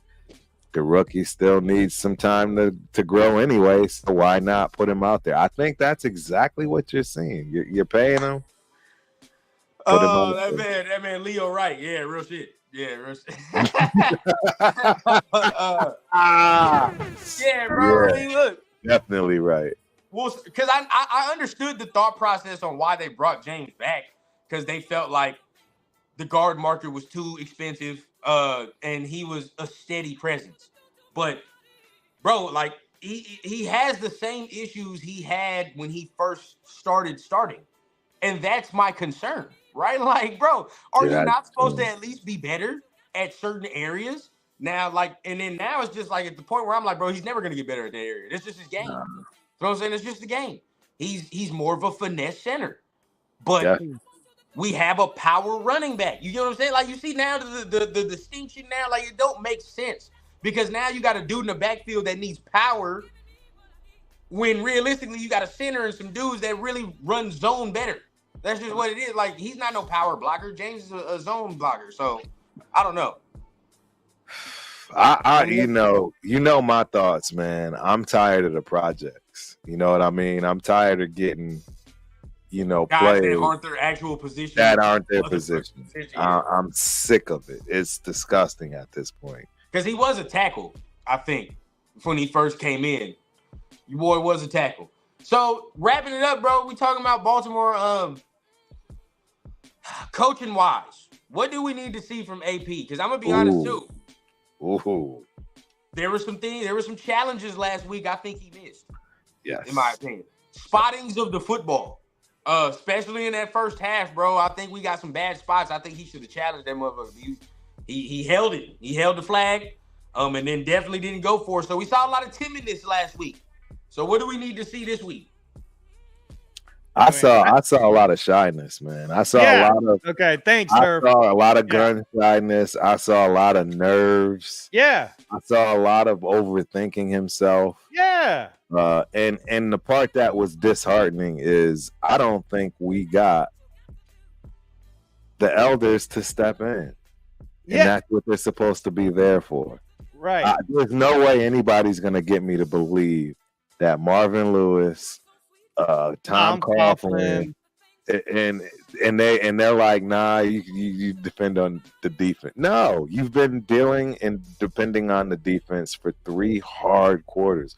What makes you think they can just continue to keep holding up against a decent offensive line? They got a decent offensive line. Yeah. I mean, we did our thing, but hey, man, you got to give props where props are due. Hey, Joe Alt held his own, bro. He did that as a rookie. I don't care what. I don't want to give him too much. I'm not gonna say he was one-on-one. No, I'm not gonna. The only reason why I don't want to give Joe Alt too much props, so sorry to all the Notre Dame people, is I still believe that if we had Kuntz, if we had a full team, that shit would have looked different, and that rookie would look like a rookie. I agree, because so it's a lot easier to say, oh, hey, man, you did a pretty good job guarding Shaq. Yeah, when Kobe's not around, maybe. But see, that's my thing. Yeah, I think they went to the same game plan they did when Max was a rookie or Max is in the second year. Slide over there to 98 side, bro, because nobody else winning their one-on-ones. It's the same shit that happens every year.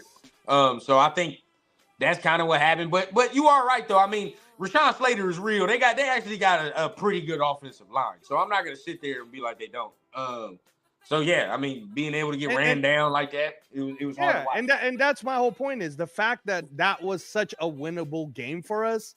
And we were not – you know what I'm saying, Turf? It's kind of like this, right? We're in the middle of the fight, right? And it's kind of close. And I broke my right hand in the middle of the fight. Right. And I still almost beat you by decision with just one hand. Like, that's how I felt like it happened. I didn't feel like they were better. I just felt like we just didn't have a full team. Like, we were going with what we got. So so what's the percentage you put of that loss on coaching last week? Ooh. I do agree with Turf that AP wasn't like being the same. Like, I felt like AP's attitude last year was, fuck it. I'm either going to get the job or I'm not going to get the job. I'm going to coach my ass off, and it doesn't fucking matter. Yes, I didn't see any of that. I didn't see any of that. Turf's right. He was kind of like, should I throw the right? Should I throw the He's trying to be a game manager. He was trying to be a game manager. It didn't make any sense. Yeah. And it's your debut. It's like, man, if anything, this was the day to be a Raider. Like, you know, that he was supposed to have that attitude, that sentiment. Like, and you guys were there. And can I just ask, because you were there, right? I know that SoFi's shitty, right? You can feel the Raider energy. You guys were there. You could feel we were the loudest in the stadium. Yeah, bro, that stadium was crazy. It was full of Raider fans, bro. It was full of Raider fans. It was nothing but Raider fans in there, man. So that would have been. So that's what I'm saying, is like, that was, if there was one thing I was really upset about, is I felt like for like that 4th and 1, why did AP not just say, fuck analytics, fuck all of this, I got my crap right here, I'm going for it. Yes. And fuck it. Like, because that's kind of how he was last year. He was just kind of like, let's do it. Let's go. Right? So if the same situation arises this week, does he make that different decision? Because now, I mean, you in enemy territory now. I mean, shit. There's no, if you do that, it's not gonna be blackout Sunday in Baltimore. They're gonna be loud as hell. They're bro, gonna be loud that's as hell. gonna be crazy. So I mean, Because you they're ain't in still the looking for their territory. first win too, bro. They still need that first dub. Yeah, they can't go 0-2. They're not trying to go 0-2. So Not in that division. They got a division just like ours. If not, yeah, the they ship definitely shaping up to be better than our division. So you know, he has to learn from that. I think he can learn from that. But I don't want it to become a pattern, right? Because if it becomes a pattern, we're going to talk about that. Like we're going to be like, yeah, like it's an issue, bro. I feel like this is a good time for him, if we're talking about the coaching side, for him to be strategically aggressive. Can I say it that way? Like it's cool to be strategic, but I think no matter what, you're going in there, and honestly, what we got is a puncher's chance. Correct. Because we're not going to outbox the Ravens. Nope. So let's not go in there and try to outcoach them. You're not going to outcoach them. You're not going to do any of those things. Yeah, all we got is a puncher's chance. So let's go get them, and let's bring back that attitude, right? Because we're either going to get blown the fuck out, or it's going to be like this UNLV Kansas game where UNLV fucking punched them in the mouth and was like, we're either going to win or we're going to lose. I mean, that game rundown, when you rewatch the replay, it came down to a 4th and 1 at the goal line. And it's either UNLV scores and they'll be ahead, or that's it. And that's, I kind of feel like if we get to that position, Turf, if we get to 4th and 1, and there's 7 minutes on the clock, but we're on that side already. It's like, let's fucking go. You have to. Fucking go. You have to. Don't think about it anymore. Don't. And Turf is right. He was kind of shy last week. I don't know. I mean, Rundown said it too. He was out there faking with the flag. Like, what are you doing, bro? Be aggressive. Like, be you. You were an aggressive dude. Like, you're an aggressive coach, bro. Be an aggressive coach. Exactly. Don't care about what other people are gonna think if you make an aggressive call or any of those things. Just now, at some point, it might come out like, oh, I don't trust the quarterback and all that. Well, hey, man, that's on you. We all said, motherfucker, get a quarterback. We all said that. You should have got one in the draft. You roll with what you roll with now, bro. You got to be confident in who's out there now. It don't matter about all that. And not only that, you made the decision to start this one. It's not like it was just like a clear cut, like, oh yeah, let's do that. You started him. So you must have confidence in that. You feel what I'm saying? You got to. I don't want to hear no excuse about none of that other shit. Oh, I don't have this, I don't have that. Now maybe this year you can be like, oh, it didn't make sense to draft one or whatever the case, but until we get to that point in the spring, we can have that conversation. But as of right now, bro, your whole thing was, boom, Gardner Minshew. Have confidence. All right, let me ask you guys this. Let me ask you this one. If this week goes, sour for us, right? But a lot of it is still the frustration of like how I was thinking last week, and I know I'm alone in this. Maybe Turf can agree with me a little bit, but since I do believe in Aiden O'Connell, I felt like we might have had a better chance. What if it's the same shit? Gardner Minshew is Gardner Minshew, and it's still one of those feelings where it's like, man, maybe if we did have Aiden O'Connell, he would have threw some of these dudes open. Do you guys think that part of the reason, this is the question right now, do you think that part of the reason that maybe Gardner Minshew is the starter right now instead of just Aiden O'Connell is kind of how AP was on Sunday? Like he's overthinking it instead of just saying, I went with this motherfucker last year. I might as well go with this motherfucker this year. And if he doesn't do it, then I'm going to go get a quarterback. Right. There's plenty in the draft that I can go get this year. So do you think that that's kind of what happened? Like he almost talked himself out of wanting to just let Aiden go. And the reason why I asked that question is if we go 0-2 and it does look like Gardner Minshew isn't it, and he's not exactly like he fumbled, bro. Can I just say that if Gardner Minshew didn't fucking fumble that ball, that maybe we would have won? Now I'm not blaming it on him. Zamir too, though. Zamir too. Zamir fumbled. Yeah. Zamir too. All right, yeah. But I'm just saying, would you or can you see a scenario in where going home to Carolina, AP just goes, you know what? Fuck it. I'm a BAP. Ain't no O'Connell's the starter, and we're rolling with him the rest of the year. You want to go first, Turf? Because I'm actually scared on that. I ain't gonna cap, bro, because I'm gonna be real, bro. I don't think that's gonna happen because I think he's gonna stick with him 4 weeks too long if that's the case. I honestly think he's gonna stick with him for 4 weeks. And honestly, bro, if that 4 weeks happens and we're 1-3, or God forbid, 0-4.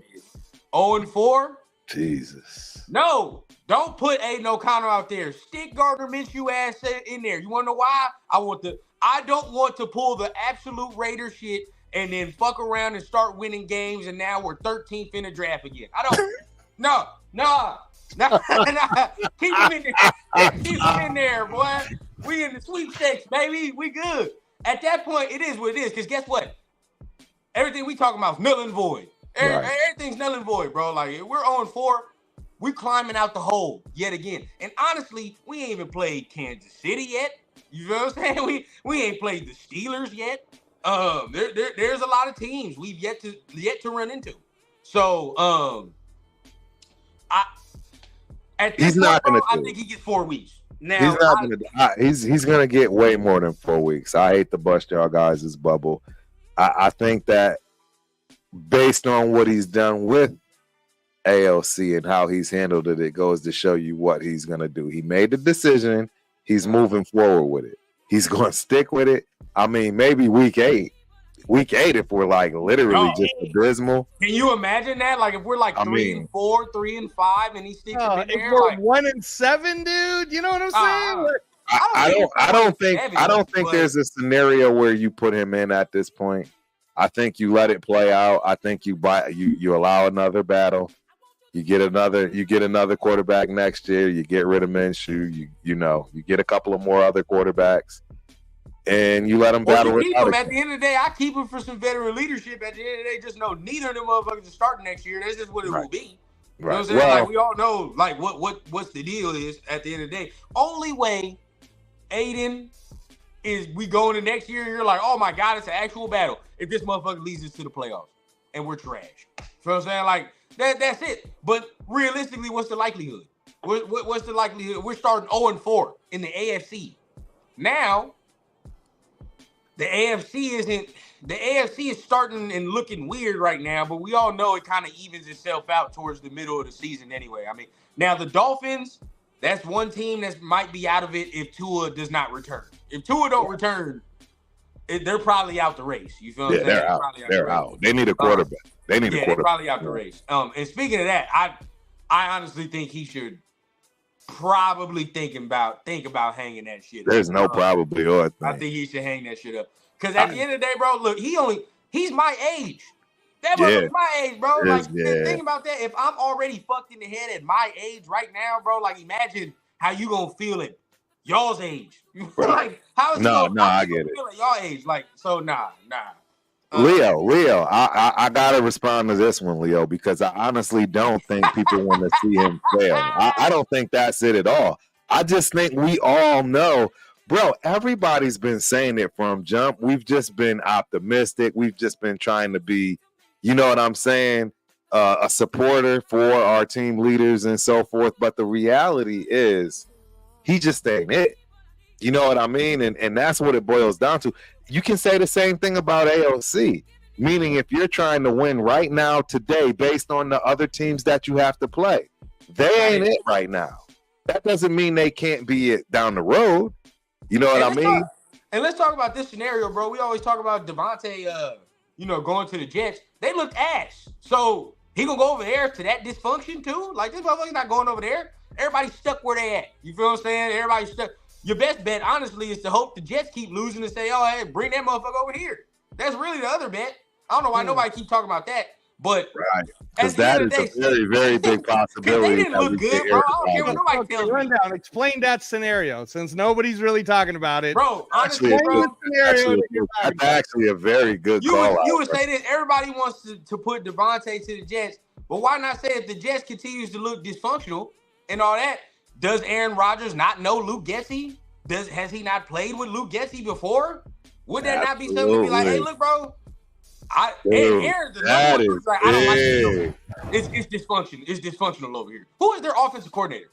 Who the fuck is it? Oh no, it's fucking Hackett. Natalia. Still? Yeah. Oh, yeah, bro. Yeah. No. Your That's one best bet is of to say, Rodgers' best friends or something.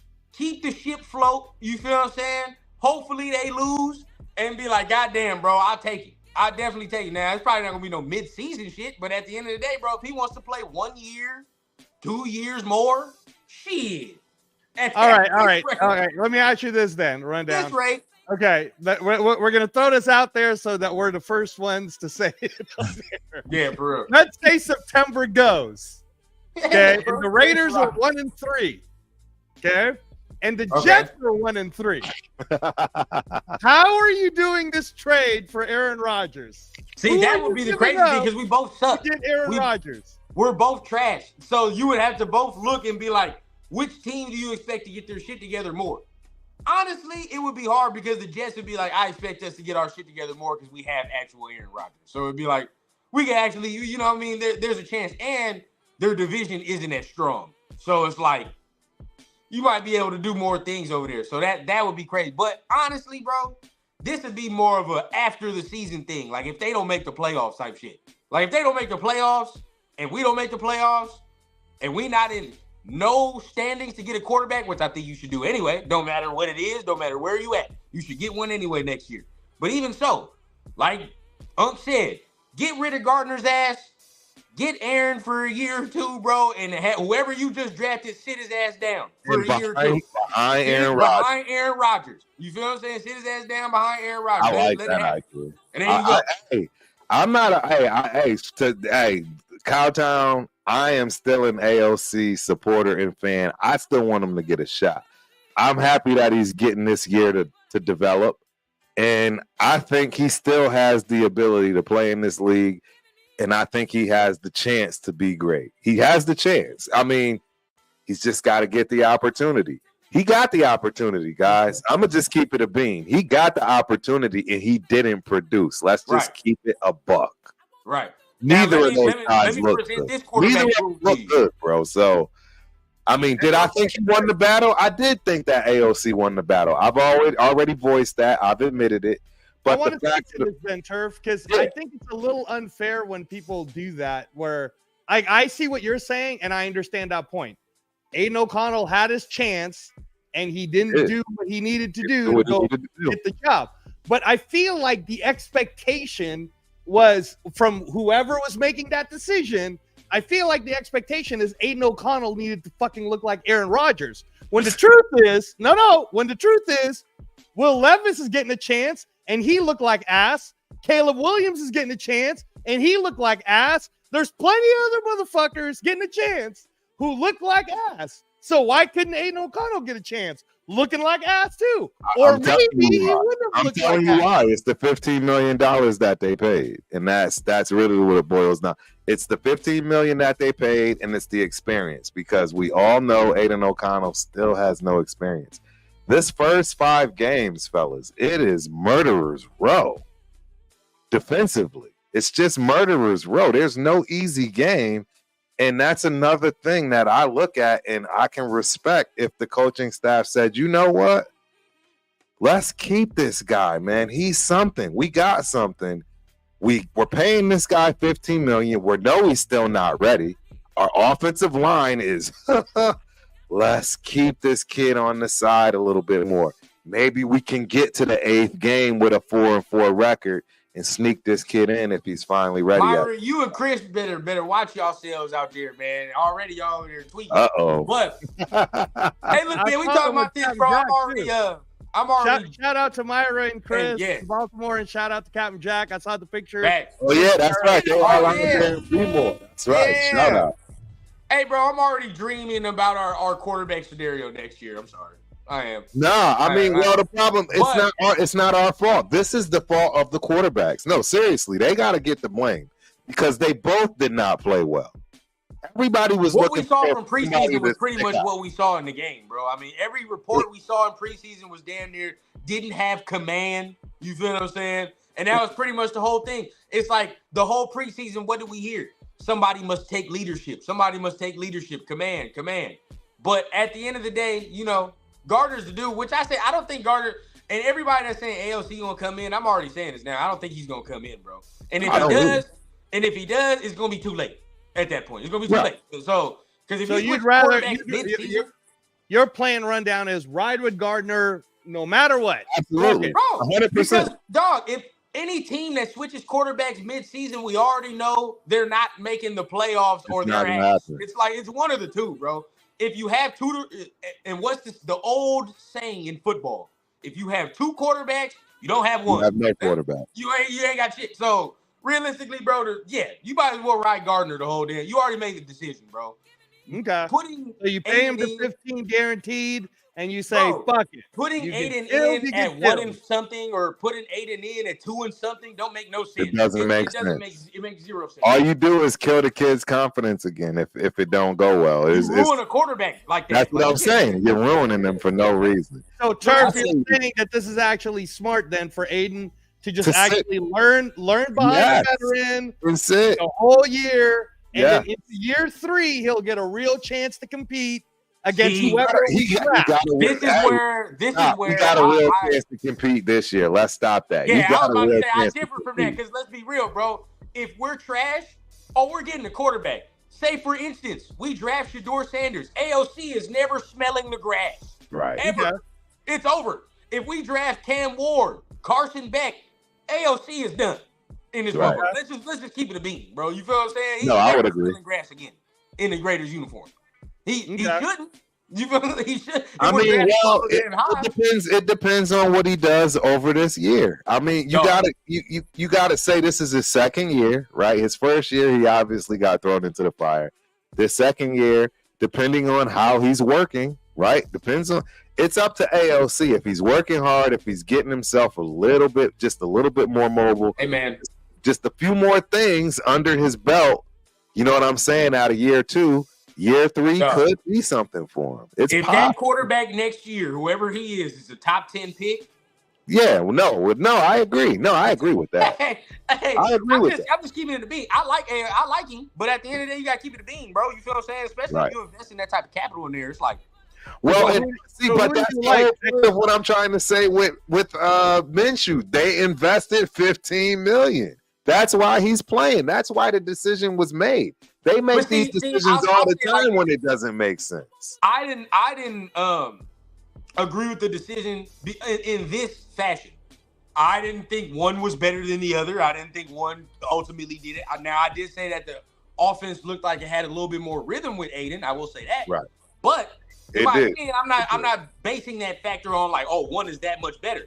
I'm basing the factor on saying I know Gardner Minshew is better coming off the bench than he is starting. I would rather have seen the kid start. If he's fucking up, I know Gardner is comfortable coming in a role where shit don't look good and he gets to come and right the ship. I've never really seen Gardner in I'm going to start the season off role and I'm the dude and shit like that. I just never seen that. Because he never was that. Is coming off the bench, alleviating somebody who's either not playing well or got hurt, and righting the ship. Winning you a couple of games. You're absolutely. And this is why I was trying to say to Leo and any of these other people that are acting like they want him to do bad because they can be right. It has nothing to do with that. This is why that weekend in Cali for me was important. I'm not going to lie to y'all. It really set me straight.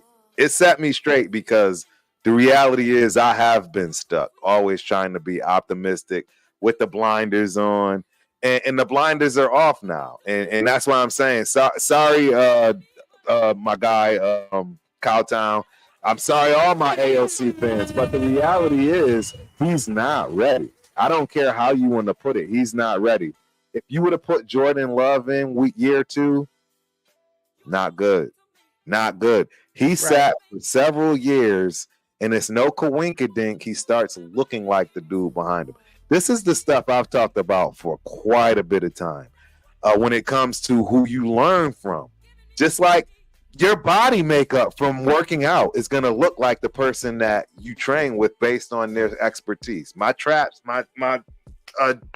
was because of my coach. I had the same type because of the exercises we were doing for my joints. So it's no different with football. It's no coinkydink that Jordan Love comes out looking kind of like Aaron Rodgers. How many times have you heard that? He's been sitting back there mimicking him, watching him doing everything he can to get all of the good stuff out of him. And now he's Aaron Rodgers, but himself on top of it. And I think that's the kind of time that AOC needs to be great. I mean, that's what it's going to take. It's not going to take him getting put out there next year. I'm sorry. It's just not. Run down. Put up what Cowtown is saying. Cut it out, the thought of this draft. Because I want to get your take on this. I got you. What run down. When you're thinking about quarterbacks, who are you thinking about? Dog. So let's say we Cowtown, stop it, bro. Are you serious, bro? We just saw them last week. The only one that had a good game was Jaden. Jaden was the only one that had a good game. Jaden didn't have a good game from what I heard. I thought he had a bad game. Jaden didn't have a good game. One? He just ran good. He had a bad game, bro. But every rookie had a bad game, bro. But see, that's the thing, though. At least he's going to do that. And everybody else, though, Caleb didn't have a good game. Bo Nix, I don't know about Bo Nix. Bo Nix is who I thought he was. So at the end of the day, I don't want to hear that. So bingo. I agree. Who else? Caleb. Although I think Caleb will be better. Who else is in here that we talking about? I think Will Levis got the start and he didn't look as good. I always knew he was trash. But my thing is this: we're talking, but your Cowtown's acting like there's nobody in here. There's at least 4 dudes in here right now. Carson Beck, everybody loves fucking Carson Beck. Everybody loves Carson Beck. I don't care what nobody tells me, bro. And whenever it comes to Shedeur Sanders, everybody want to talk about extracurricular shit that's not talent based. So if it's not talent based, I don't want to hear that shit. So Shadeur's one. Cam Ward is another one. Quinn Ewers is another one. You feel what I'm saying? That's at least 4 right there. You feel what I'm saying? Like everybody, these dudes is legit dudes. Hey, I like that kid from Nebraska, bro. Rayola.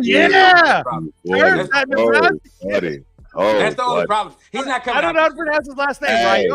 Rayola. He ain't coming out this year. That's the only problem. So other than that, I think there's at least 4 dudes, potentially 5, that could come up here. I mean, hey, talk about this. I done seen people even talk about that USC dude. And motherfuckers, you feel what I'm saying? I done see it. Now I'm not saying he's better than the 4 I just said. I don't think he's better than the 4 I just said. But he's emerging. You feel what I'm saying? He's consistent every week. So at the end of the day, I'm looking for that consistency every week. So we'll see off that. But Turf, just with that philosophy of what you were talking about, like, to be fair about Jordan Love being successful and becoming the highest paid quarterback up to this point, that motherfucker sat for 4 years. So are we saying that if we draft someone next year, we're basically sitting him behind Aiden O'Connell? Hey, no, I'm telling you. He's going to be. Look, I'll tell you one thing. I think that the Atlanta Falcons are taking the page out of the Green Bay Packers playbook, and that's why they drafted Penix, and that's why they got him sitting. They don't care that Kirk ain't playing well.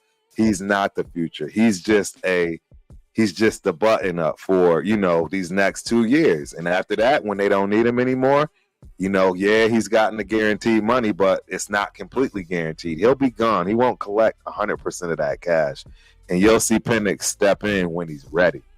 And I think Penix is going to be ready sooner than later. He's already a little bit older, and he's just a natural, man. He's just a natural. So, yeah. Hey, Terrence Sledge said, check out that Arkansas QB. I just want to shout out my friend Fernando Carmona. His son is the left tackle. Oh, yeah. That kid's a Vegas kid, and he got like pancake of the week, whatever that Jeff Saturday thing is. So no, Arkansas's quarterback look good because them O-lines look good. That's true too. And see, look, when it comes to this time, right? What Cowtown is saying, I love Cowtown. But when it comes to this time, this is the type of shit that we'll start telling ourselves when it comes time to draft somebody. You see what I'm saying? Like we say it all the time, but when it comes time to draft, we continuously convince ourselves. I'm not going down that road no more. We need a quarterback. We need to draft a quarterback. No, there's nothing that will convince me no more. It's over. No, I agree. So I agree. We need to draft a quarterback. That's that. I'm not going to lie about that anymore. Or Aaron Rodgers, right? Well, he would still be a Band-Aid. He would still be a Band-Aid. Even if I still do it, I still get a quarterback, regardless of it. And that's the key. So that's, again, where I think we messed up. I think we messed up because we literally did not draft a single quarterback. Well, I don't know, Leo. According to PFF, we were the 15th ranked offensive line. on Sunday. So I don't know. I don't know, bro. Apparently 15 should be good enough to win. In my opinion, the 15th ranked offensive line should be good enough to win. Better than the top half of the league. Shit. You feel what I'm saying? It don't look like Colorado offensive line do it. Oh. I think it looked like that. Not in the pass game anyways. In the run game, we're shit. I'll say that for sure. And that's the problem I have. You know what? That's really the problem. Because in the pass game, we're all right. We're okay. Right. In the run game, where it takes all the heart, the will, all the other shit, that's where we get our ass kicked. And from an AP-led team, it doesn't that's make what sense. I have a problem with. It doesn't make sense. You're absolutely right. Remember how I was pissed about preseason because I wasn't seeing them flying around, etc. Again, it's like, bro, we don't mind you losing, but where's the heart? Where's the passion? It's how. Exactly. I want to see you miss that block 100%, not miss it half-ass. And now we all looking at each other like, what is this nonsense? You know what I mean? That's what bothered me more than anything was the heart. The heart wasn't there. It just wasn't there. How do you feel about what Terrence is saying right now, man? 4-1. If we limit turnovers and clean up offensive line play. I don't disagree with that. If the offensive line got cleaned up, man, there are a lot of different possibilities. Yeah, because Cleveland don't look all that great. I mean, say what you want about Cleveland, but they look terrible now. I mean, you know, we're catching them at a good time with, you know, Watson's head not right. You know, I think he had the passing in his family and some other things going on, and he just admitted openly that I'm just not right now. So we're catching him at a good time. I mean, that's a messed up kind of way of looking at it, but it is what it is. Not good, you know. So you look at them, you should be able to beat them. So off of that, who's after Cleveland? Who the fuck is after Cleveland? The Steelers, I think. Steelers, yeah. Bro, I'm telling you, it's murderous. You can beat the Steelers. It just depends on how you do it. You feel what I'm saying? You can't turn the ball over against them. You'll be straight. But they're beatable. So you can beat them. It's just all about how we're playing. How are we playing? It's us. It's us.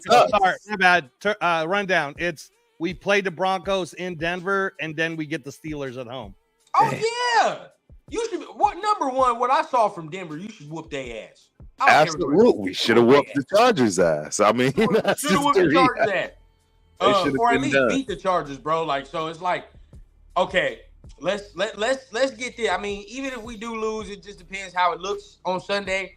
Going into now, where we will start to worry is if you lose on Sunday and you still look shitty the following Sunday. Yes. Then by if all we accounts, lose to Carolina, it looks bad. Right. By all accounts, bro, wash it up. Wash it up. It is what it is at that point. I don't give a fuck about nothing else. Like, if you're losing to Carolina and Derek Carr and them just fucking demolish them, I don't care what nobody tells me, bro. The Saints aren't that good. I don't think the Saints are that good. They're not. Not at all. Nobody tells me they're not. Not at all. Derek Carr's not that good either. So the fact he just did what the fuck he did, and if they did that and we can't do no shit like that, or at least beat them, oh yeah, bro. It's a wrap. It's a fucking wrap at that point. I am still leaning on the reality that they're damn near the worst team in the league, Turk. No, I know, but we have a brand new offense. It's just gonna take some time. Guys, things aren't built overnight. They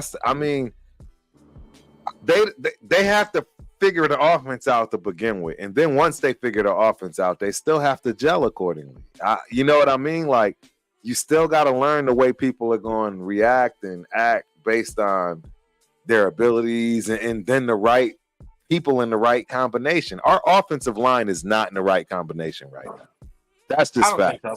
Yeah, I agree. That's just facts. I think I'm ready for Mumford to move left, give Colton a little bit more time where he's been, see if we can get some money for him or what have you. Glaze up into the right side, right?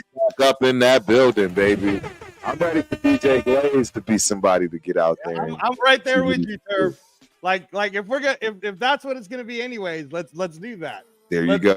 Let's do it. Like, fuck it, right? Let's put JPJ at center.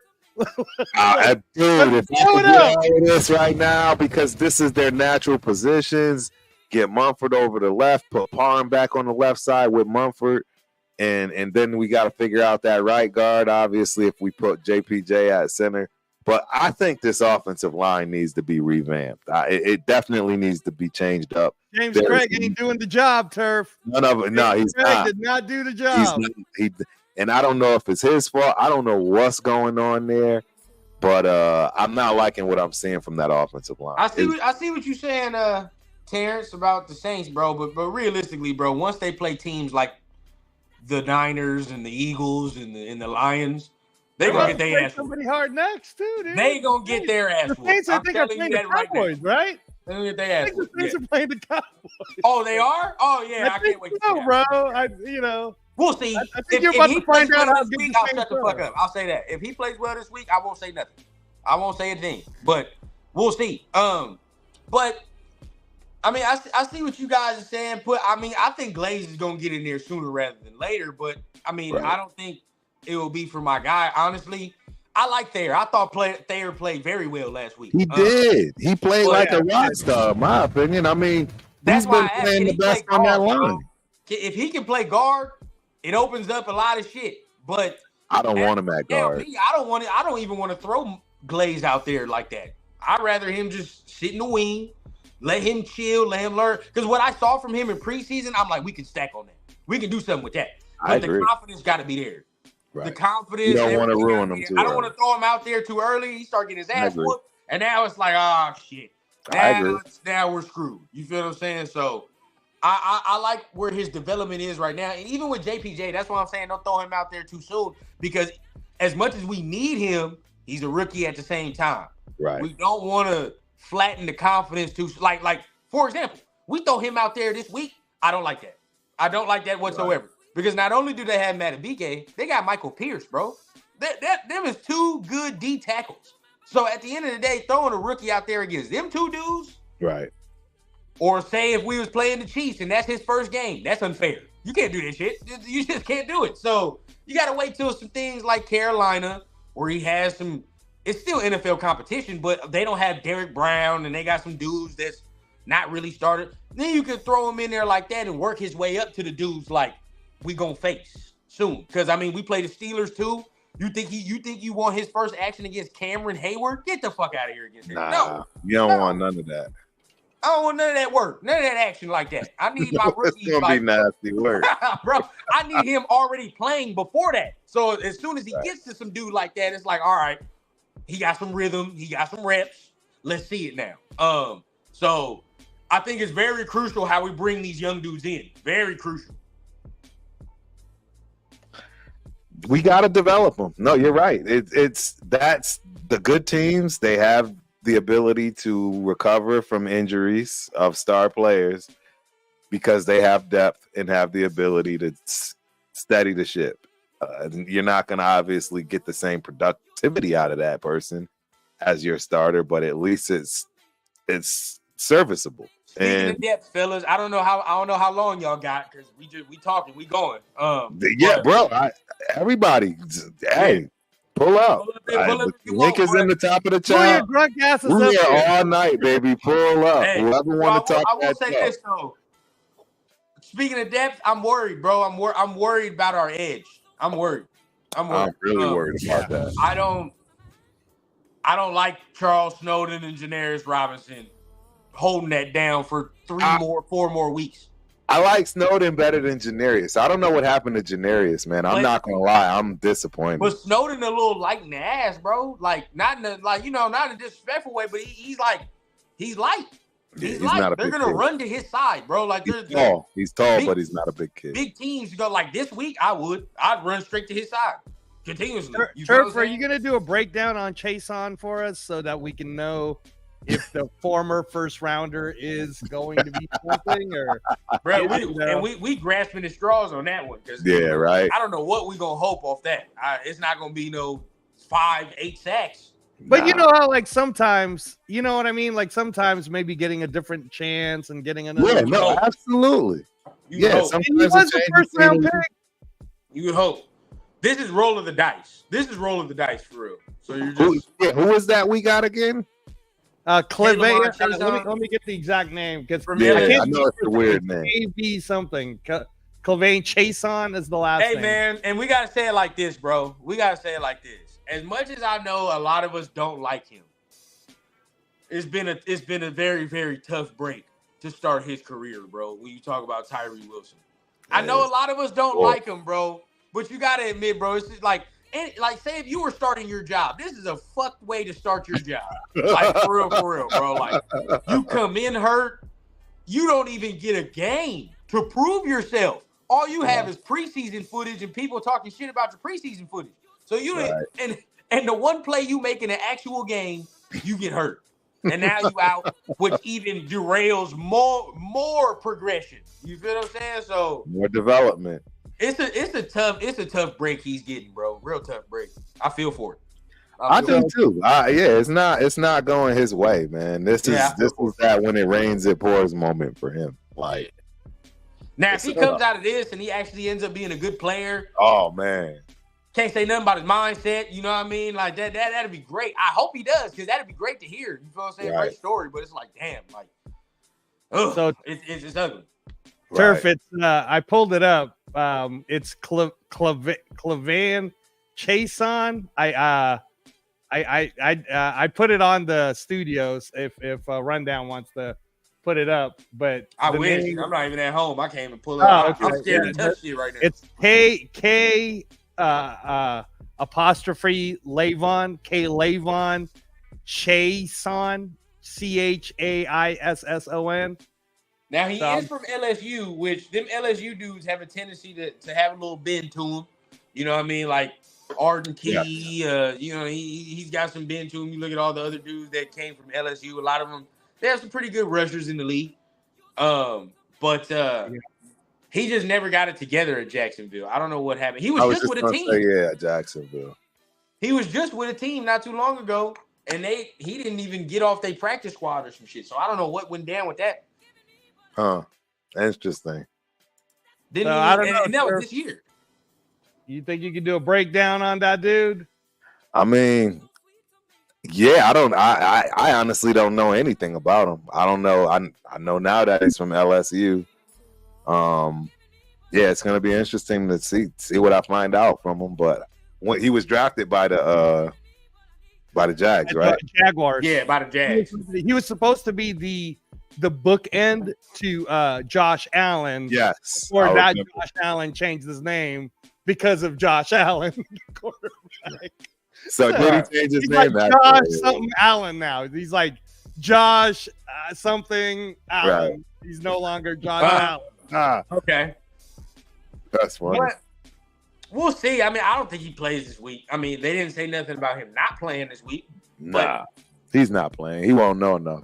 Too soon, yeah. It's too now. I mean, if you just told him to get out there and just fucking rush, yeah, you know, like that's it. Sure, but I don't know how effective that would be. He didn't even. I don't even think he got no preseason action. Nah, nope. How effective will that be? So really, Turf, like we're going into the Ravens, we're going into enemy territory, not full, you know, like already knowing it's you play the most perfect game you could play. Right. And you're going to have to overextend all your efforts and talents just so that we can have a chance. All right. Well, when you go, you know what, Turf, when you go into a fight like that, then basically you already know I'm going to go in there to try to knock you out. Exactly. I have nothing to lose. I'm lose anyway. So you're either going to beat my ass up, outboxing me for 12 rounds, or I could somehow turn this into a fight, let you make some mistakes, and then I might get a puncher's chance. Am I wrong, Turf? Am I wrong? You are not wrong at all. And I think that's the way we have to look at it moving forward until we get the pieces that we need.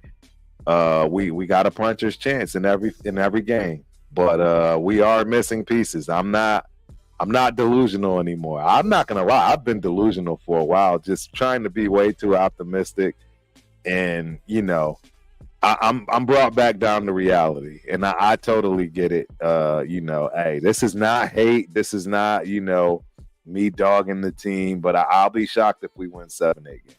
Seriously, at the way we're playing right now. The way we're playing right now, you know, it's going to take a while for this offense to get together.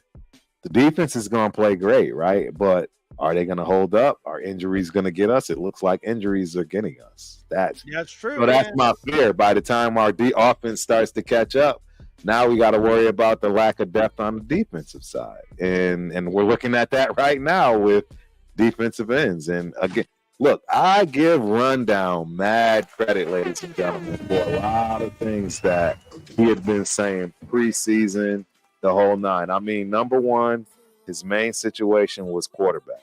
He flat out said we need to draft a quarterback. Looking at things now, hindsight, 100% correct. The number two thing he said, we absolutely need another edge person. Look at us now. We don't have. I continuously kept saying that, bro. Give my man his flowers. Give him his props. Man, this was said well before the season started. This was said well before preseason. This was said well before camp, well before the draft. So I got to give you your props on that, little bro. Man, I appreciate that, bro. I mean, I just saw it coming from the head, and it's not more the saying like, because everybody was like, oh, you don't like Kuntz. It's like, no, it's not about that. It's like we don't have no depth. We just don't have no depth. Like we talking about, like Tyree was gonna play a tweener position, right. So I don't really count him as like edge depth like that. You feel me? So after him, who's left? You know what I mean? You looked, it was just Janarius Robinson, Charles Snowden. I was like, maybe we can draft one. You feel what I'm saying? Somebody that's got some promise to him, young, so we can look and have that, or get you a veteran. There were some dudes available. Still a guy, but we probably not gonna get him no more. We're talking about Ngakoue, he's over with now. But yeah, well, maybe, but I don't see it now because you just signed that Chase on, so I don't know how likely it is.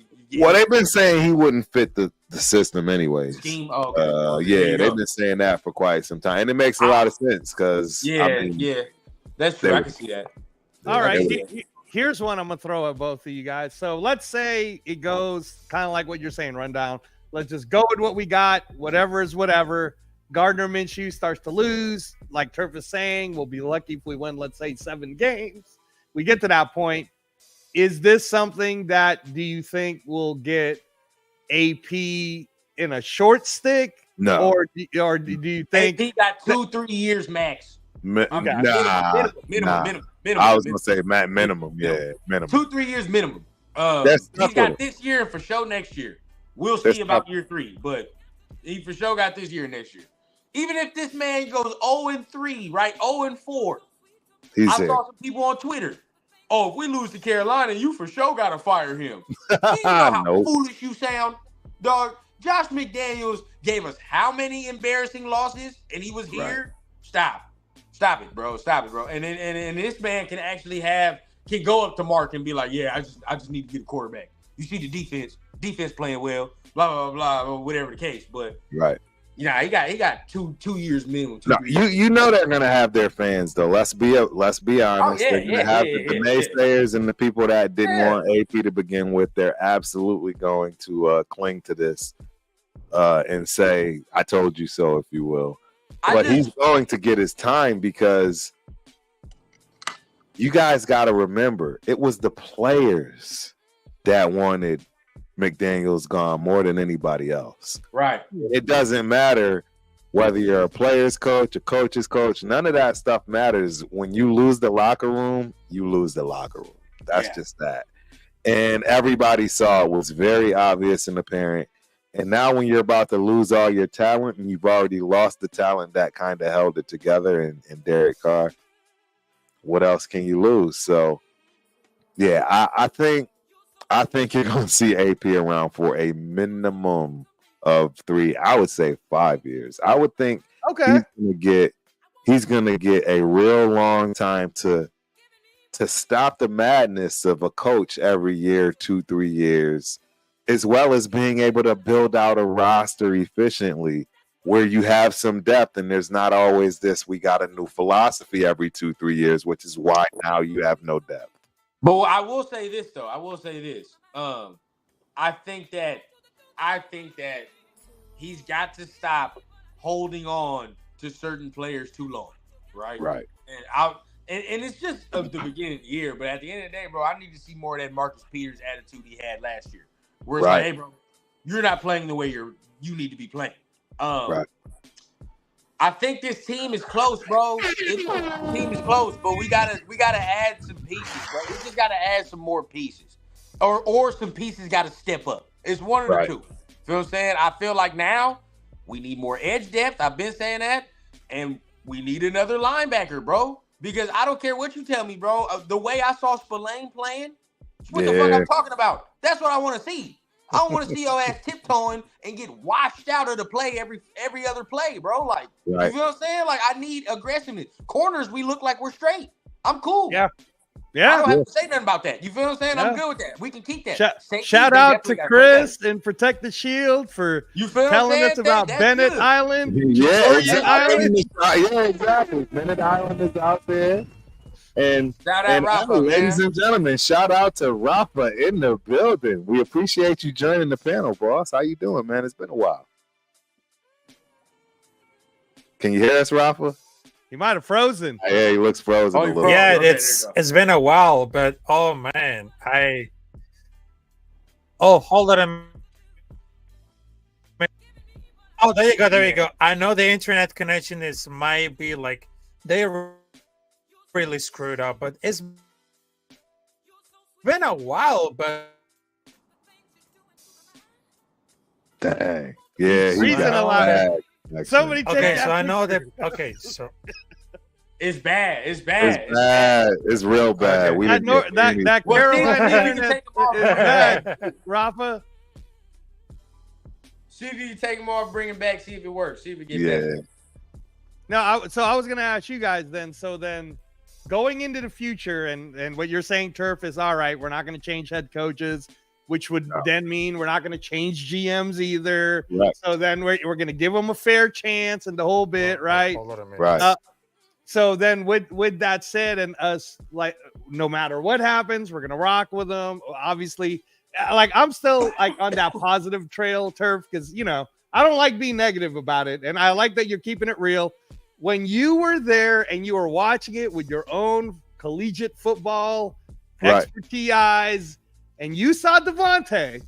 Yeah. Is Devontae still Devontae? No. I mean, yes, but no. I'm not going to lie. And I actually pointed it out in one of the run plays when I was, giving Zeus the business. He was out there half-assing blocks, man. That's going and I mean, it's no secret that he's already even stated, that's his least favorite thing. But my fear for him is, brother, you're gonna get yourself hurt. You know what I mean?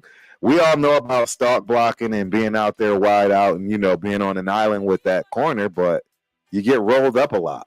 You know what I mean? When the running back comes and he's hoping that you got him on that block, he's looking for that butt to read. And before you know it, you're getting rolled up because you half-assing or something. So that's my fear for him when it comes to how he's feeling, if you will. I'm gonna be honest. I agree with Turf. He's not a strong run blocker though. It's never been his thing. Never been a strong run blocker. But what I will say is this: if anybody's sitting out there saying like he's not the same, it's foolishness. You want to know why it's foolishness? Because if you watch the all 22. There are times this motherfucker is open, and we don't have the quarterback to take advantage of a receiver like that. Like, I've said it for at least since he's been here. The back shoulder part of his game has been nullified since he's become a Raider, bro. It's been nullified. I have yet to see this man do that since he's been in his uniform, and he's the best receiver at doing that. He creates separation without, like, without it looking like there's separation, bro. Dude can be in his hip, turn at a moment's notice, or extend his hand at a moment's notice. But guess what? We don't have a quarterback to take advantage of that. So at the end of the day, like, that's the problem. You know what I mean? Like, he's not going to get the same target. Like, the things you saw with Aaron is because Aaron is Aaron. You feel what I'm saying? Like, even with Derek to a degree. You feel what I'm saying? Derek has different arm strength, but at the end of the day, you saw he still did certain things where you're like, okay, that's Devontae. You see, bro, for the past 2 years, we can't take advantage of no receiver like that. That's the problem. He started building this rapport, though, with AOC. Let's keep it. Thank you, Turf. We all know that AOC was his guy, meaning that if he had to choose between Gardner Minshew and AOC, he wanted AOC because it was the he was accuracy leading factor. the race. Exactly. The And he accuracy knows factor. that he can throw him the rock the way he likes to be thrown the rock. So it's a tough one, bro. It's a real tough one because I could see where he's like, bro, you're already making me play with Minshew. I didn't want him. You know I wanted AOC. He doesn't want to block for the runs. It's starting to get dicey. And that's why it's a tough situation. Well, if you really pay attention, for the last 2 draft cycles, he's hinted and said, I want a rookie quarterback. He said it twice in 2 years.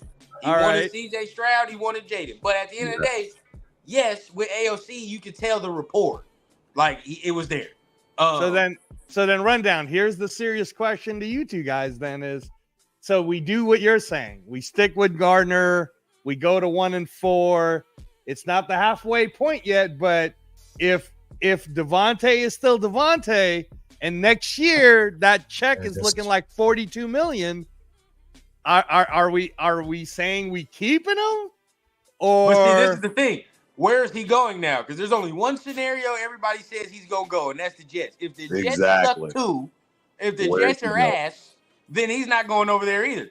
I doubt he even wants to play with Nathaniel Hackett. I don't even think he wants to go to the Jets because that means grandma and his family can't go. I don't think he wants that at all. But he'd probably want to go back to Green Bay, though. I don't know. Grandma wasn't there either. Grandma wasn't there either. So not after being in that cold weather, he ain't going back up there. His only choice is to put his input and damn near pretty much, I don't want to say beg because that's not the type of dude he is, or pretty much put his foot down and say, I need a fucking quarterback. I don't give a fuck what you tell me no more. I don't care who's in the market. And thank God the Cowboys paid Dak Prescott. I don't care who's there. Bro, get me a quarter, because the young one extends this man's career at least 5 years. Yeah, he does. You got to get one, bro. You got to get one. So at the end of the day, he can't send him to San Fran, but at the end of the day, fuck San Fran. Nah, we're not doing that. Oh my God. Fuck San Fran. Right. What's up, Ralph? What's your thoughts on that? Yeah, what you thinking about when it comes to Devontae Adams and his demeanor and, if he wants to still stick around? What do you think?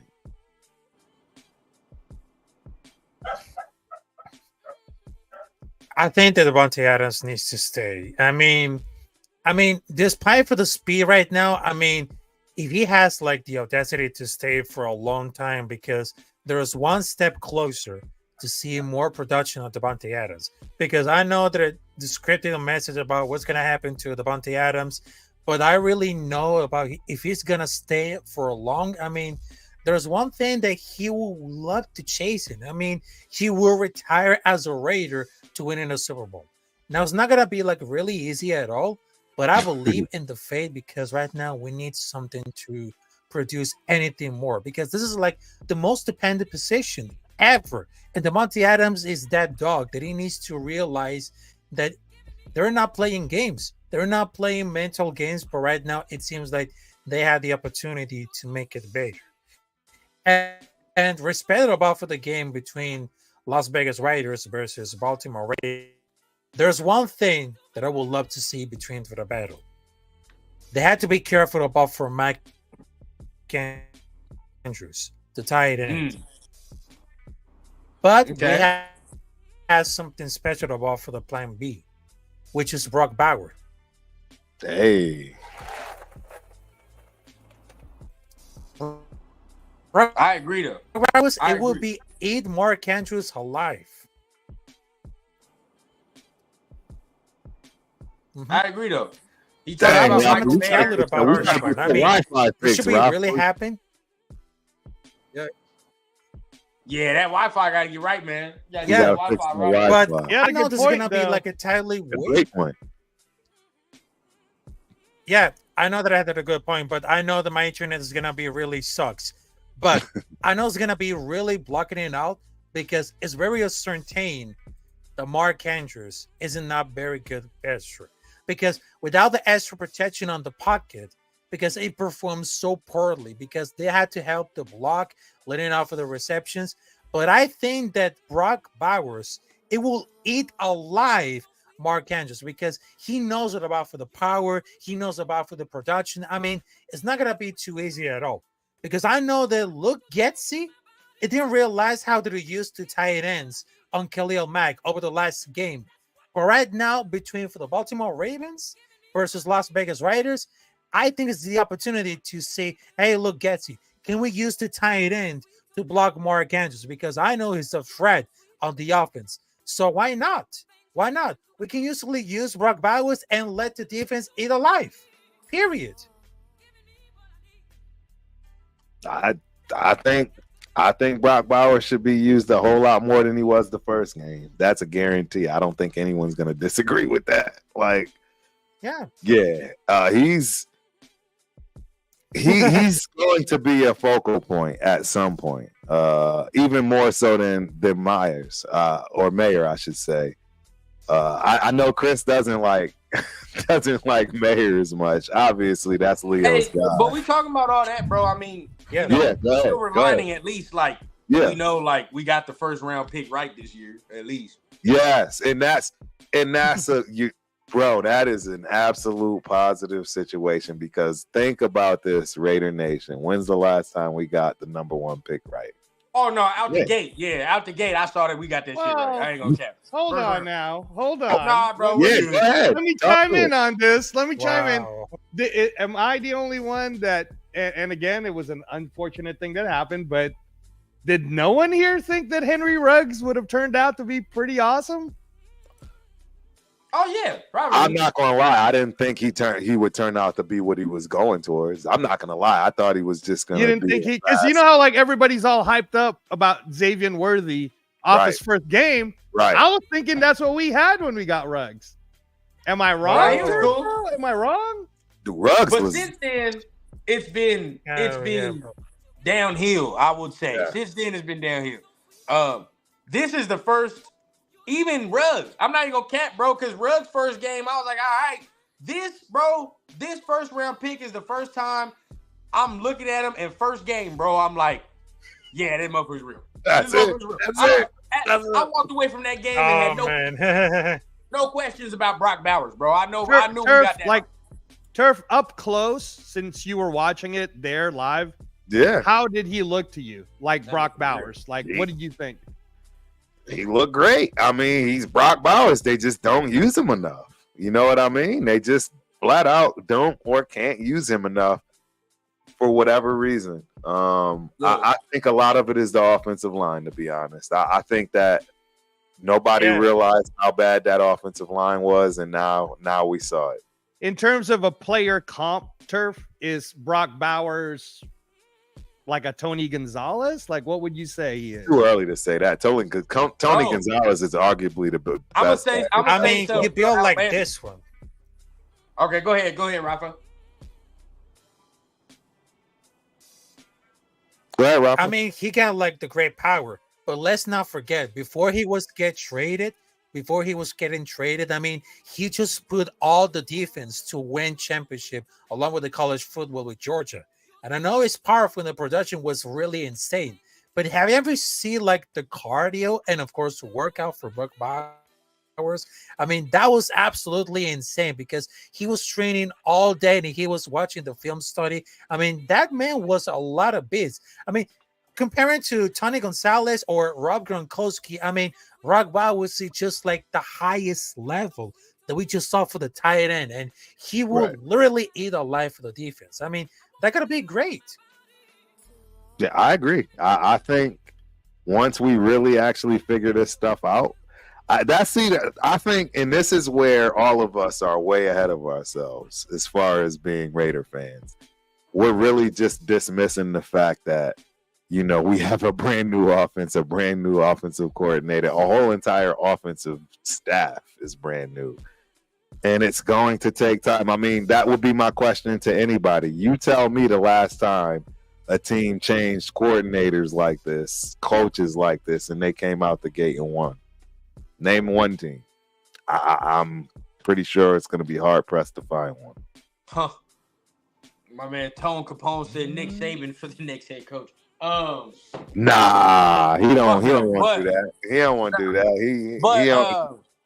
No, I don't think it's gonna be possible. No.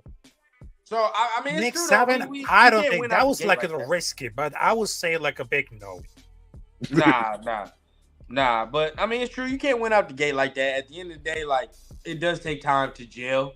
But like we said, it's how it looks. At the end of the day, it's got to look clean. It's got to look right. You feel what I'm saying? It's got to be real. And no, real talk, bro. If he would have went to the goddamn Rams, It would have been a problem, oh bro. my god, It would bro. have been a problem if he went to McVay, bro. McVay is my favorite. That would be. I'm gonna Yeah, be real, he's bro. Just being at the game, there was one catch he made, right, where he spun his body or some weird ass angle and he caught the ball. I was like, bro, that's all the fuck I need to see. And the way he runs his routes, bro, like there was no there's no wasted movement. Oh with the way this nigga runs man. routes. For a big None ass at all. dude, bro, he don't take no wasted ass steps running routes, bro. He had He's some reps smooth. against Derwin James where he was killing Derwin James, and I'm like, bro, this is out the gate. He's fucking Derwin James up. So yeah, he's got one. We got one. We gotta be able to use this motherfucker right. Once we get a goddamn franchise quarterback, Right. shit, No, I agree. goddamn weapons, bro. It's a wrap. Yeah, I agree. I mean, quarterback position is it's a problem. I mean, I don't know what else to say. I tried to do my best to support both of them, to be honest, and they both underperformed every way possible. And that's why we should have drafted a quarterback. Period. I mean, we could have drafted one in the 4th round. We could have drafted one in the 5th round. I mean, we could have drafted one in the 6th or the 7th round. I mean, I know y'all love Laube, but that could have been a quarterback. Would you what I have mean? wanted Joe Milton? No, Okay. absolutely not. Now I talk a lot of quarterback shit, but I am selective. Oh on no.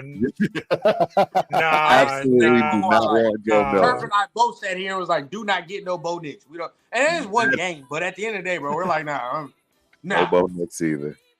Yeah, I didn't want. I mean, okay, we've been going on for a minute, but let's talk about some closing remarks, man. Let's talk about what do we want to see in Baltimore, right? Like, what is the vision?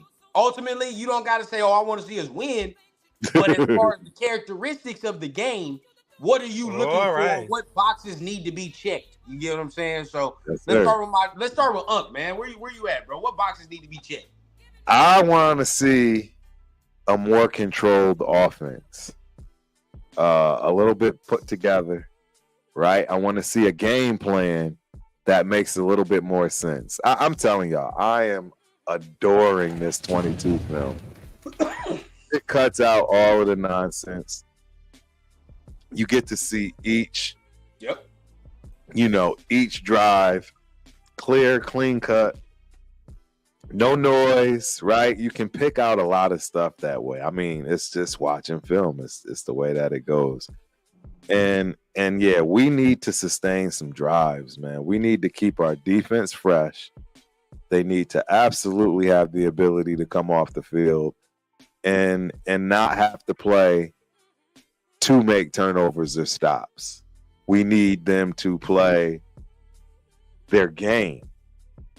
And if we allow ourselves offensively to eat up the clock like we need to, and take advantage of some scores, and we get over 20 points, it's a possibility. We have a shot. But if we don't rule time of possession in the scoreboard, it's going to be pretty tough.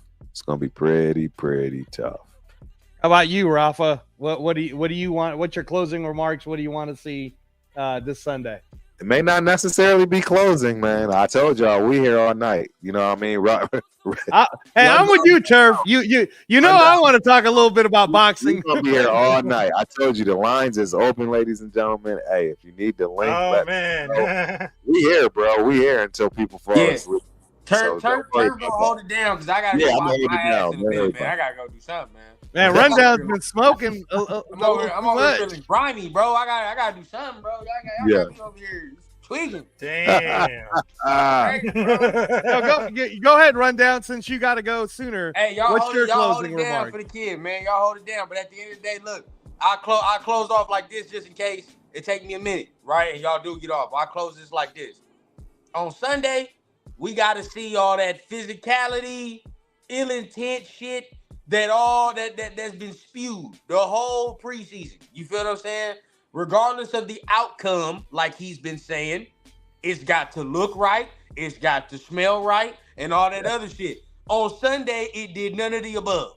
So at the end of the day, when we leave this game on Sunday, we gotta now on the defensive side, we sat there and said, yeah, you know what I mean? Y'all played there, but y'all didn't finish.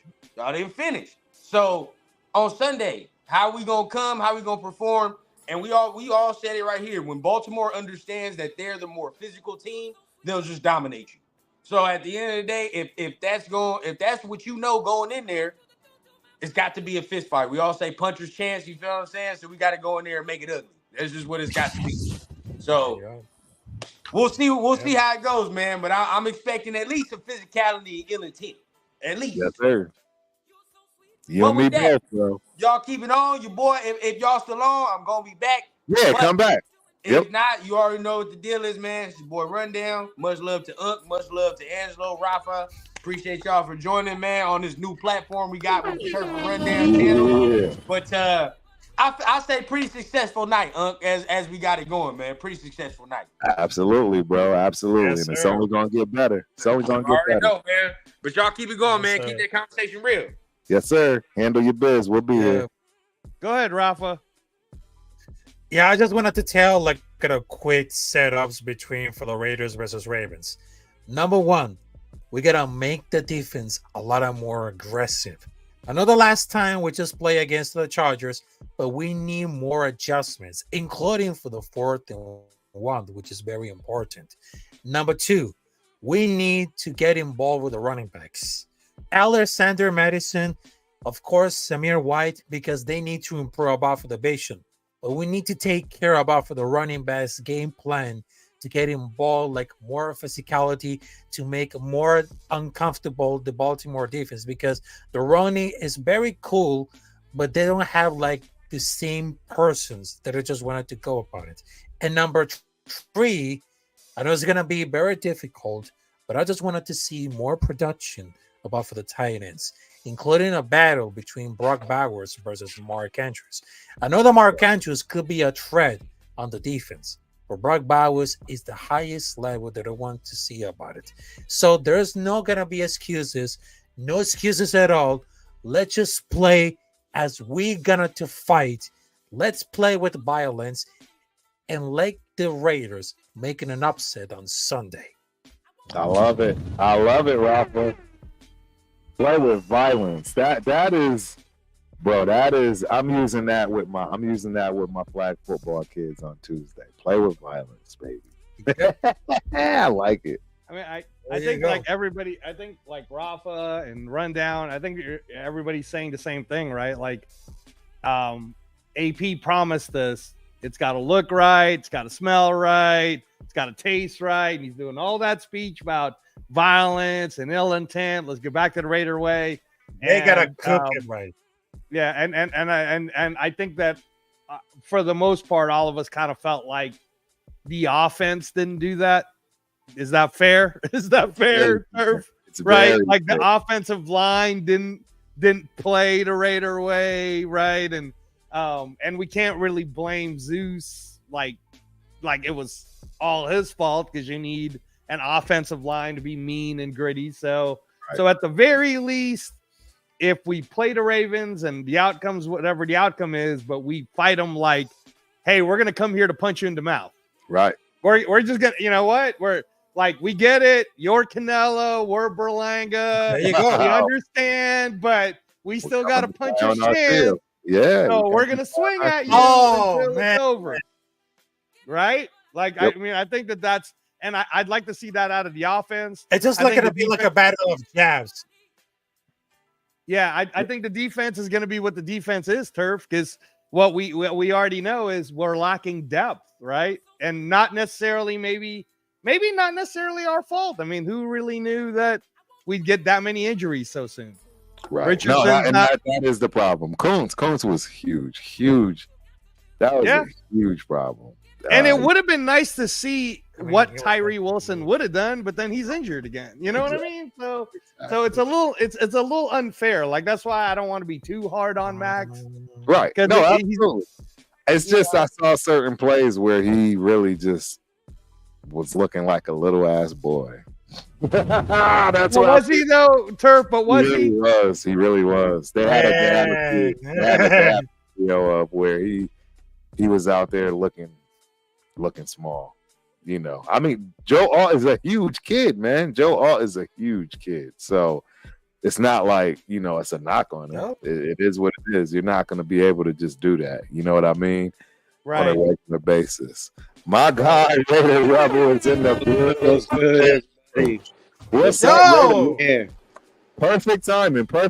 So, Cowtown Luda, do you guys agree the offense looked better in the preseason than it did the first game? Also, if so, what do you think the difference was? Let's start out with our guy, man, Raider Rebel. Go ahead, Rebel. The difference with the offense in preseason to now? Yeah.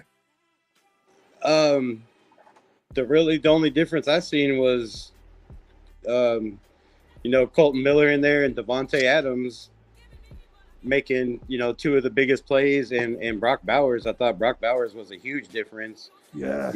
Having him in the lineup, the rookie just, 5 catches, 54 yards is nothing to brag about. But for a rookie, I think it was second overall in the NFL for a rookie debut. So, I think that's a big difference. But I think having Colton Miller in the lineup, a shirt up the. It didn't look like he had a shirt up the offensive line, but I think it made a big difference because in the preseason, I thought they were just getting manhandled, and the whole offensive line looked like they were on skates. And 16 pressures doesn't show a big difference, but I thought they looked a little bit better than what they did in the preseason. I thought Gardner, his passes looked better than they did in the preseason. His awareness and his ability to, read defenses and players, I thought looked worse, in my opinion. Like there was plenty. I thought we brought him in to be a mobile quarterback. I didn't see no mobility. I didn't see him get out of the pocket. I didn't see him run or scramble. I didn't see him Gardner Minshew. I don't know if it's because they handcuffed him and they told him to stay in the pocket and they want him to be a mobile quarterback. But if we wanted a mobile quarterback, why the fuck is AOC sitting on the bench? Yeah. I mean, we wanted a pocket passer. If we wanted a pocket passer, then why is AOC on the bench? Like, if we want a mobile quarterback, let Gardner be Gardner. So I thought, and in his defense, let the man roll out, let him scramble, because there was a couple of plays where he was throwing the ball over Colton Miller's head, and he had to jump in the air to throw the ball over Colton Miller's head. But there was nobody behind him. There was nobody in front of him. Like, jumping in the air to throw over somebody's head when there's nobody around you. I don't understand his awareness. And for anybody that sit there and say that his awareness is better than AOC's, bro, go take a lesson in football 101, because if you call that pocket awareness, bro, I don't know. Like, I know there were 16 pressures and 4 sacks, but you're going against a very solid defensive line. We're going against another solid defensive line this week. So, like, the offensive line has to get it together, but so does the quarterback. Like, you can't sit there and tell me that you brought him in to be the quarterback of this team because of his knowledge, because of his awareness, and because he can make plays with his feet when he didn't do any of those in my opinion. That is fire. That is a fire take, Raider Rebel. I have to be honest. I think all of us here are AOC fans, so that's what makes this. Not even being an AOC fan, just being a football fan. Like, if you look at the quarterbacks around the league, there was a lot of bad quarterback play. Yes, but none of them threw the ball to an invisible player. I agree. I agree. Nobody threw the ball to Casper the Friendly Ghost, but Gardner Minshew. Oh my God! Hey, yes. He tried to hustle the ball, bro. You're fucking scared out there, and you're trying to rush plays, and that's what I seen. If you watch I know a lot of you guys were at the game, but if you were watching the game at home, his camera went. No, his camera went. Man, Rebel had some really good takes, man. Yes, I agree. I mean, like that. I mean, look, like, I'm not gonna lie, Turf. Yeah, you already know that I'm an Aiden O'Connell guy, Turf. So, Yeah. but okay, I'll just say this because Rebel. I'll continue on until Rebel gets back. But Yeah. Okay, Turf. You watched man. Sam Darnold, right? Like one of our guys in the league, DFW Vikings. That's Greg.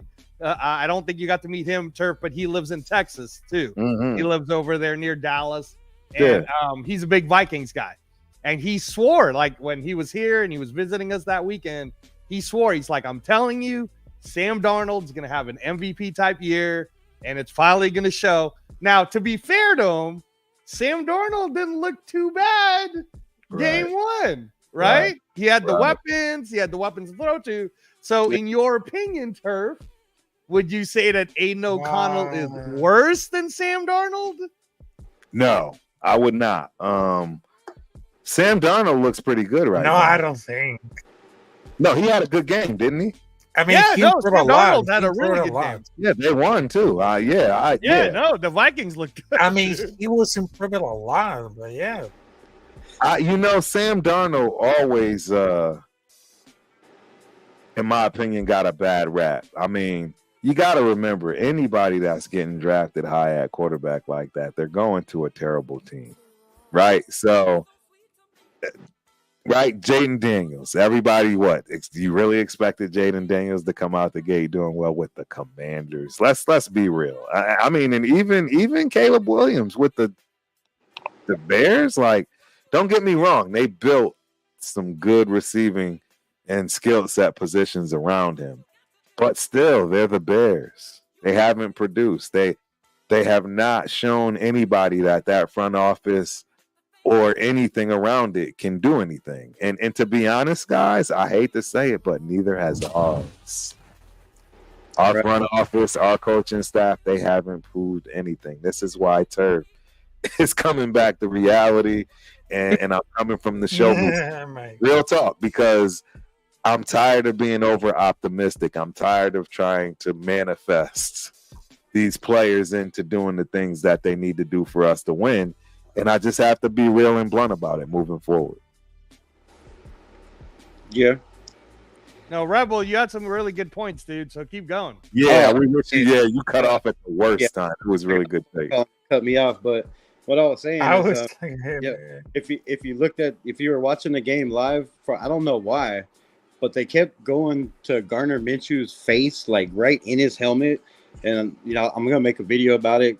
I have a bunch of clips, but they kept like showing right in his eyes, and he just looked like a deer in the headlights. It didn't look like Gardner Minshew to me. I don't know if he was just pissed because he's like, man, this isn't, I can't stay in the pocket. And everybody knows that watches football, that's not Gardner's game. Like, all of his big plays in his career come from being out of the pocket, being a gunslinger, and you have to take the good with the bad with Gardner Minshew, and that's just the facts. He's going to turn the ball over, but what we have to deal with is, can he make more positive plays than negative plays? If you throw 3 touchdowns and 2 turnovers, is that enough for us to win?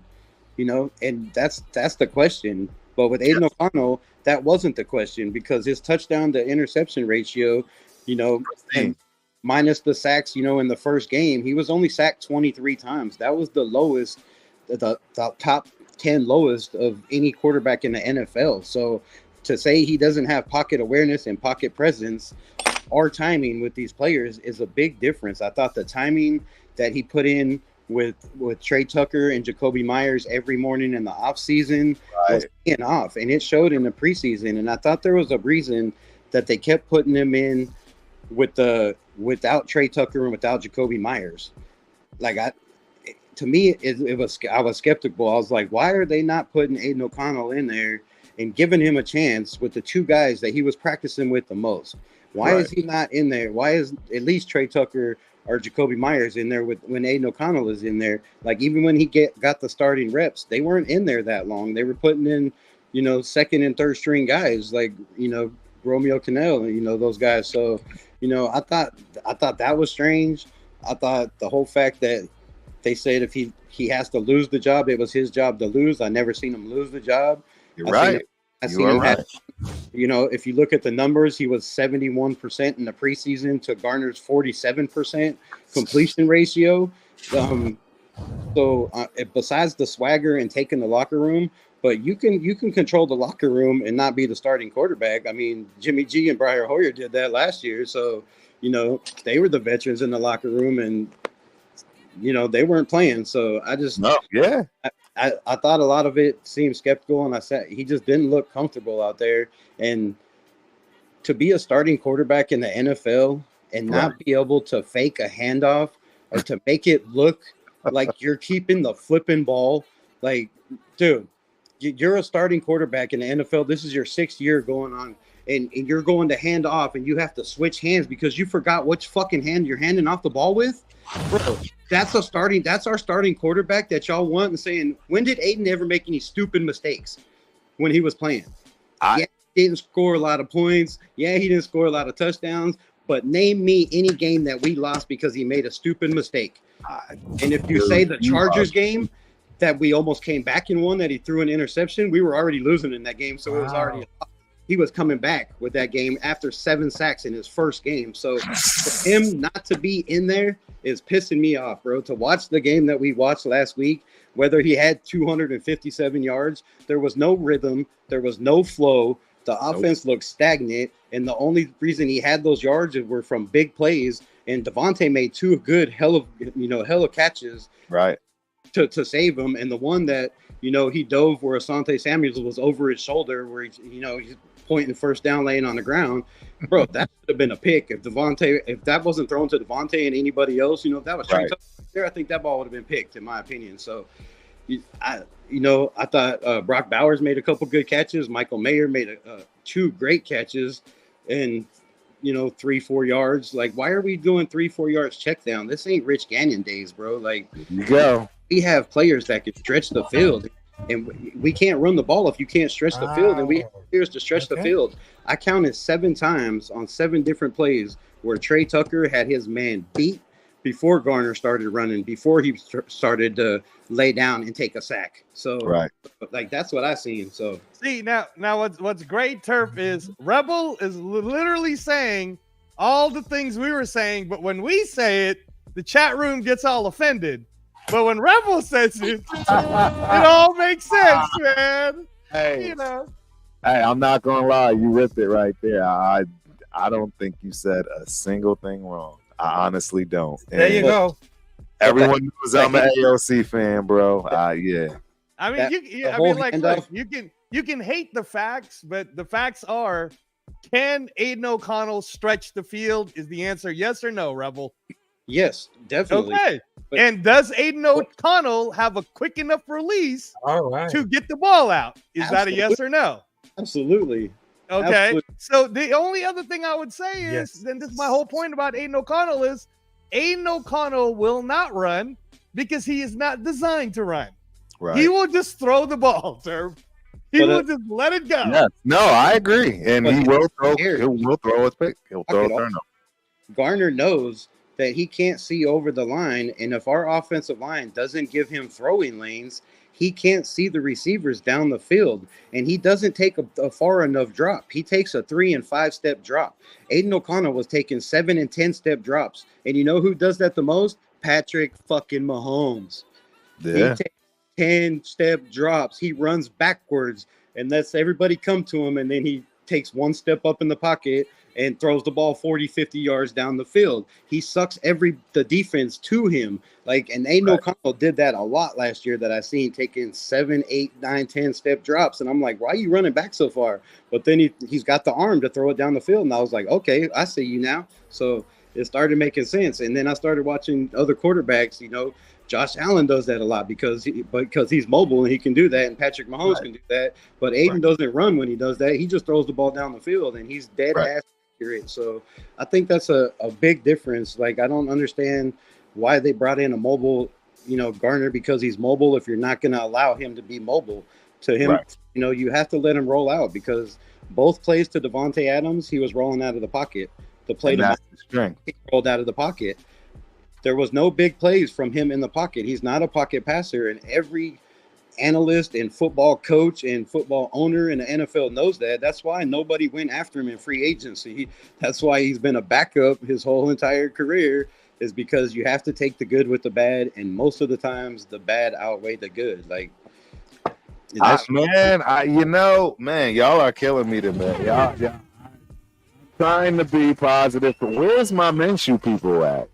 People, what? The link is up there. Come on, where's the Minshew fans at? I'm not even reading that. I can't have glasses, but I think I like what I'll say about Minshew, Turf, is he's probably, I don't know, a good locker room guy, right? Oh, he's a great locker room guy, bro. Okay. He is the locker room dude for sure.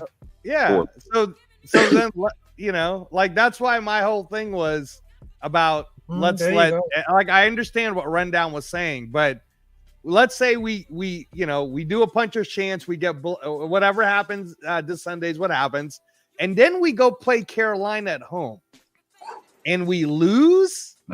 I mean, I think that's when everybody, I think that like you could already feel Rebels' feelings about this. This is gonna be like a panic button after an away game, and I'm sure like Rebel, we're just keeping it real, right? Like everybody's looking at us this Sunday like we're Berlanga and Ravens is Canelo. Everybody's already gonna say like there's not one expert that's saying that we got a chance. So that's why I keep saying we got a puncher's chance.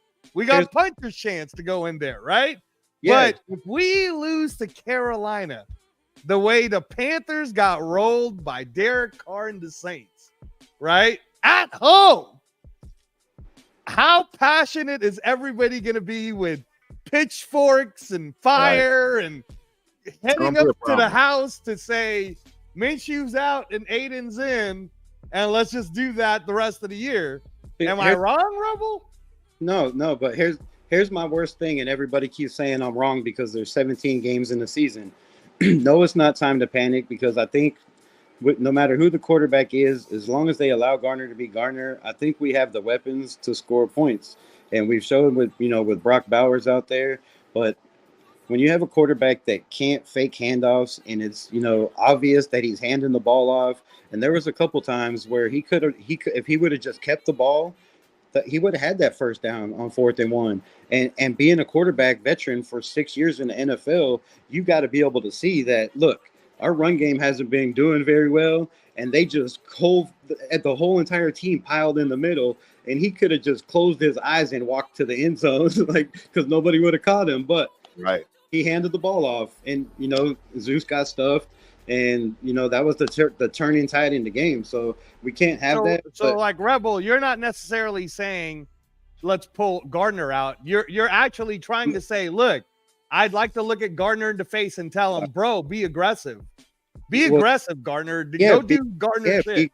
Be Gardner Minshew, because I think it would look bad on the organization and Antonio Pierce and Tom Telesco and Luke Getsy if we pull him right now to say we made the wrong choice. That's a horrible, horrible thing for Raider Nation. I agree, bro. Have our coach that everybody's backing and saying this is the coach that's going to come in and turn this organization around, turn this culture around. He made a wrong fucking call right off the bat. We can't have that. So we need Gardner to be Gardner and not turn the ball over. We have a good enough defense. That's fine. You can turn it once over. If you're making a play, if you're throwing it downfield and something happens, it's tip ball. We can live with that. But tip balls at the line and throwing it to Casper the Friendly Ghost behind you there, bro. I don't know if you're on mushrooms and you're seeing 3D, bro, but there was nobody there. Like, you could say you tried to pull it down. I watched it over and over again. You never had control of that ball. It was never in your hand, and you should have pulled it down, caught it, and ran. You're a mobile quarterback. Like, why are you trying to force something that's not there? I just don't understand the strategy. But what scares me the most is the Chargers have the Panthers, and they have a chance to go 2-0 in the division. KC has the Bengals that didn't look very good, and they have a chance to 2-0 in the division. We can't fall behind 2-0 in the division and expect to make the playoffs. This is what's scaring me. Do we have the team, if we can't beat a team that's a playoff caliber team like the Ravens, to come back 0-2 in the division? Because, we play both of those teams again, but can we beat those teams again? Because the Chargers found a way to win a game that they shouldn't have won on paper. Only because of the turnovers. And you can't blame it all on Gardner, because Zeus had one in a critical moment too. And that was another thing that I was saying with those big muscles.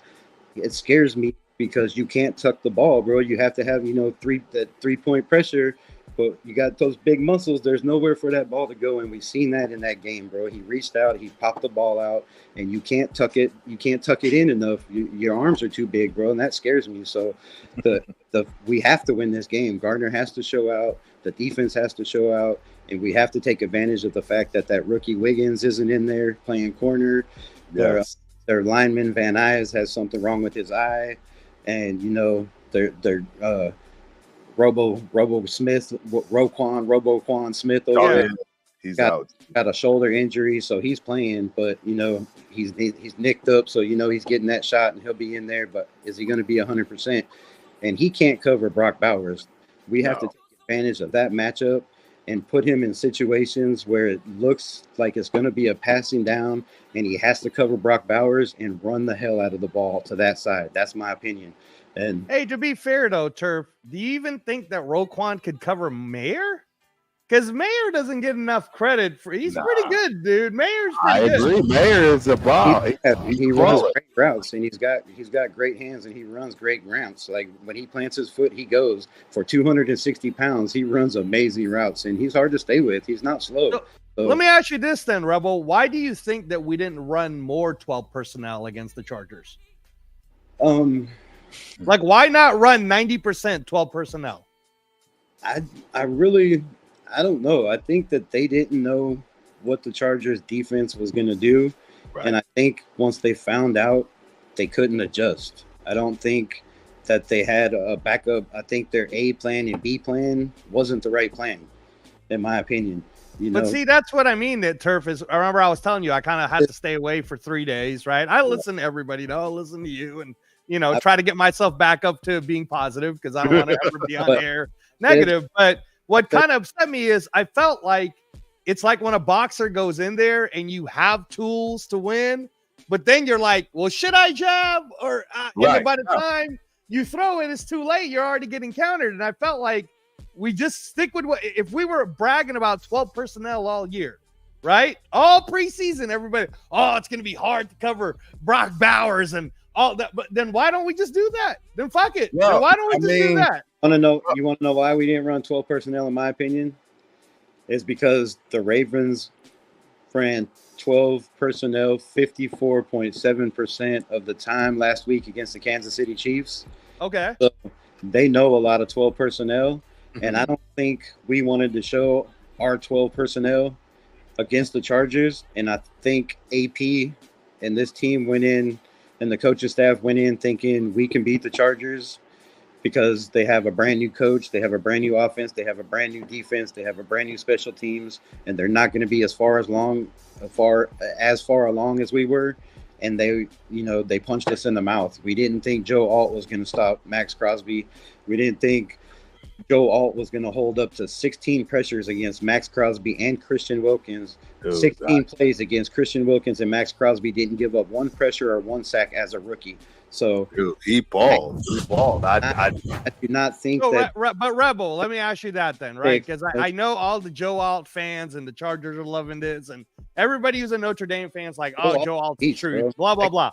But in fairness, Rebel, I'm just asking, if Kuntz was playing the full game, or even Tyree Wilson never got hurt, are we still seeing those same stats, man? Are we still like? I feel like he took advantage. Joe Alt looked good, given the fact that he was on a line that also has Slater. And it's easy to cover Shaq, man, when you got two good people covering him.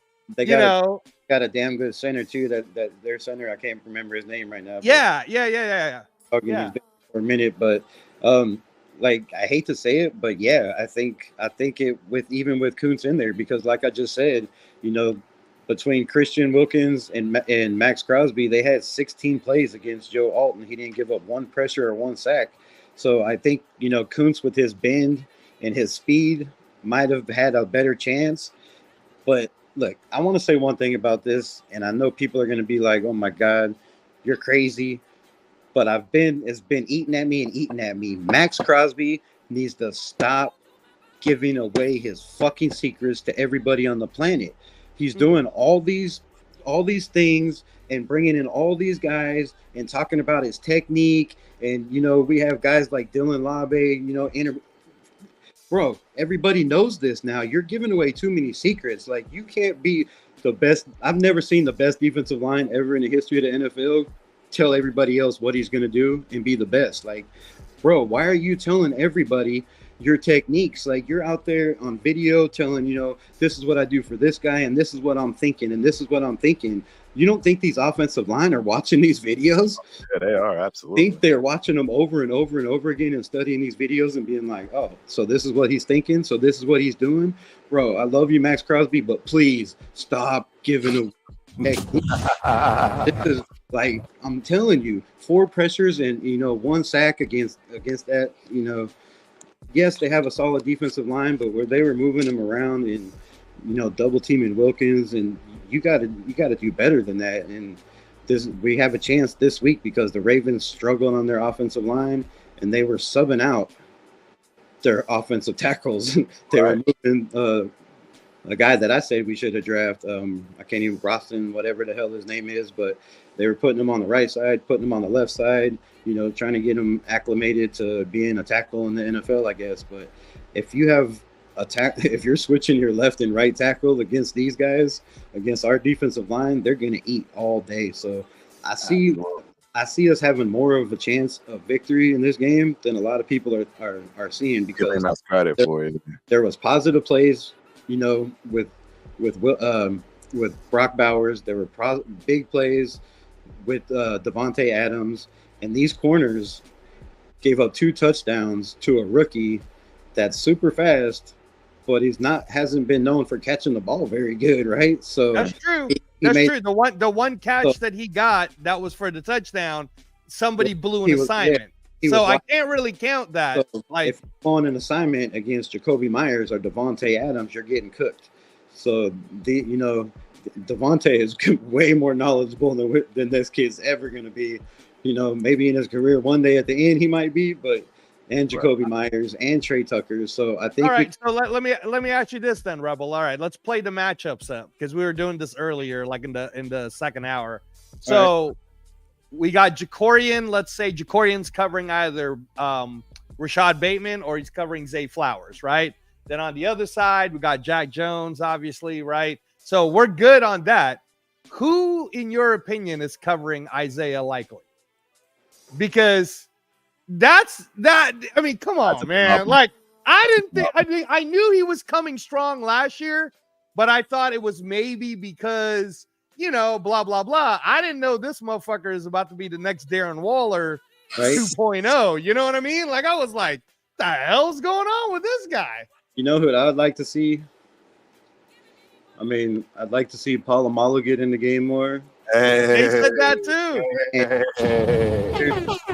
But I'd also like to see what Amari Gaynor has covering tight ends, covering big dogs. Wow. I didn't think about that. Rebel's got some balls, man. He's athletic. Listen here.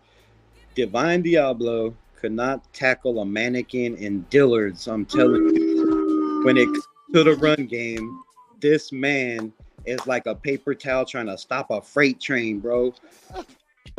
I'm done with Divine Diablo. Like, I had this dude's back for 3 years. I was like, no, he's 6'4", he runs a 4.5 40. He's gonna be the shit. No, he's not. No, he's not. Stop lying, Nation, bro. AP, get him out of there, dude. Get him. Please stop, man. Stop. He gave up. So he's not even working for you as a hybrid linebacker. No. I don't want to see him out there. Like, okay, he has some good plays covering. If he's blitzing, maybe if he's blitzing. But how many sacks does he have in his career? Not a whole lot. Okay. Not a whole lot. Yeah, no, I mean, a lot of people are agreeing with you, Rebel. In the chat. You already know Rundown can't stand. Diablo. How many sacks he got in his career, bro? So how many interceptions he has? Like, the man cannot tackle when it comes to the run game, and he gave up a touchdown because he jumped off sides and he tried to jump back and get around it, and he still had a chance. He grabbed the dude's leg, but the man Dobbins just powered right through it, and then he also gave up a huge play that ended up in a field goal. So he gave up 10 points in that game yesterday, and 7 missed tackles. 7 missed tackles. Yeah. He had a chance to hit the slot receiver that was coming across the middle. There was nobody else around, and he had 4 steps and could have leveled that dude, and he fell at his feet. Looked like he tripped and fell. He didn't. I don't know what he was doing. But what do you think about this whole Clayvon Chason guy? 240 pounds, I would have killed that receiver, bro. He would have. I'm sorry, but he would have woke up in the hospital because he was looking for the ball, and he had every opportunity to just dislodge that ball, and that dude's probably head from his shoulders. And somehow he missed the tackle. I don't understand. Like I couldn't believe it. I was like, "There's no." Bro, his stats are not doing him any favors. Divine Diablo has only had 1 sack and is soon to be 4 years so far to date, and he actually has 0 interceptions. Zero interceptions, 1 sack. You can't tackle. You're horrible in the run game, and you're our weakest link, bro. You're our weakest link in the run game by far. And Amari Gainer proved in the 49er game that he could play Mike, he can play Sam, he can play Will, he can play free. He can play whoever the hell you want him to play when it comes to the linebacker position. You can put him at both ends because he did it in North Carolina. Yep. You can put him on the end. You can put him at linebacker. Why is this man not in the game? Like, he's made tackle after tackle. He led the team in tackles in the preseason. Like, the dude's an absolute machine. And what really upset me is in the press conference today, Antonio Pierce was asked about Amari Gainer, and he said, like starting rookies because I don't like throwing kids that aren't ready into the fire. Whoa. You're our head coach, and now you're backtracking on us because didn't you throw Aiden O'Connell to the fire last year and make him the quarterback? They didn't have a choice. There was nobody else. They didn't have another quarterback. They still had Brian Hoyer. They could have played. Come on, man. We know that with Brian Hoyer. He really didn't have a choice. To save his job, he didn't have a choice. He didn't have a choice. Like, you can't say that you don't play rookies when every team in the NFL is starting rookies. That Rosenberg's, playing in and out for Baltimore on the line. That kid's a rookie, and I don't think he's better than DJ Glaze. This is my opinion. Yeah, so I like Glaze. I'm a Glaze on this line. Move DJ Glaze and put him at guard and see what he can do because I believe that kid is athletic enough to play whatever position you want him to play on that offensive line. And if we're having problems with Whitehair, giving up pressures and opening up holes because a couple times you can tell they were supposed to hit the A gap and he's turning his guy to the A gap. Bro, shouldn't you be turning him to the shoulder? Like, I don't know. Like for Antonio Pierce to say, we ran over 1,000 plays in the preseason. That's equivalent to almost a full season in the offseason plays they ran, and this is what we look like in the first game. That's just scary to me. Like, that's scary. Well, we got a lot. We got a lot to build. We don't. I think our problem was Chargers have a lot too. They got a brand new special teams coach. They got a brand new offensive coordinator, defensive coordinator, and head coach. They have more pieces than us, and they look, pretty solid going against, minus the 100. If you would have told me 140 yards for Justin Herbert and we lost, and they were going to run the ball. Yeah, no, and you know what? One thing we did. Yeah, no, Rebel. 112 yards, I'm glad you're saying this because one thing we didn't address yet, Turf, is none of us talked about how bad our run defense was. It was really just 2 plays, though. Yeah, it was really just 2 plays. It actually wasn't that. It wasn't. So you're saying we actually played a really good run defense, but then we got hit with big punches. Defensive game. 3 quarters, man. That's what I was gonna say. We played a fabulous game for 3 quarters. Period. Defensively, you can't be mad at anything you saw defensively for 3 quarters. The third quarter, in the third quarter, they couldn't tackle, dude. And did y'all see? It's called being on the field too long. That's why you can't. You got to give your defense a break, and that's the problem. You don't have any depth.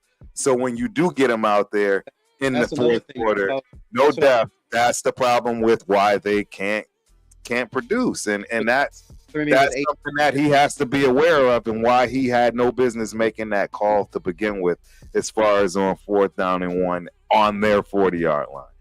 If he does that again and puts it all on the defense again, the defense will break, and it will start to create divisions within the team. I'm just telling you that. That's the way it goes. Looks bad because right off the bat, I mean, first off, going for it on our side of the field in the first quarter on a 4th and 1 and not getting it just set the tone for the game. In my opinion, they were like, "Holy shit! Like these guys can't run on us," and we couldn't, and they were like, "Bro, they can't run."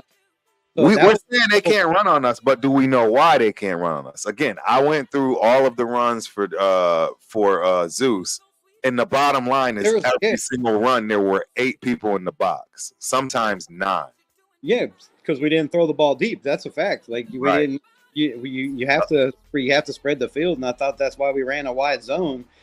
Also, was to get the ball to these backs, on the sidelines and let them run on the hashes. And there wasn't many plays running to the sidelines. It was all up the middle to closed lanes, and a couple times Zeus is still running into offensive linemen. Like I don't understand this. I know a couple times. Yeah, what would you say about that, Turf? What was because you can see where everybody's turning. He doesn't have vision. He doesn't have the vision that you know what I'm saying. We would expect and want. To be honest, again, I can't lie about that part. That was one of the things that I stated that stood out to me, which is why he's better in more of a traditional backfield set because he has better ability to see.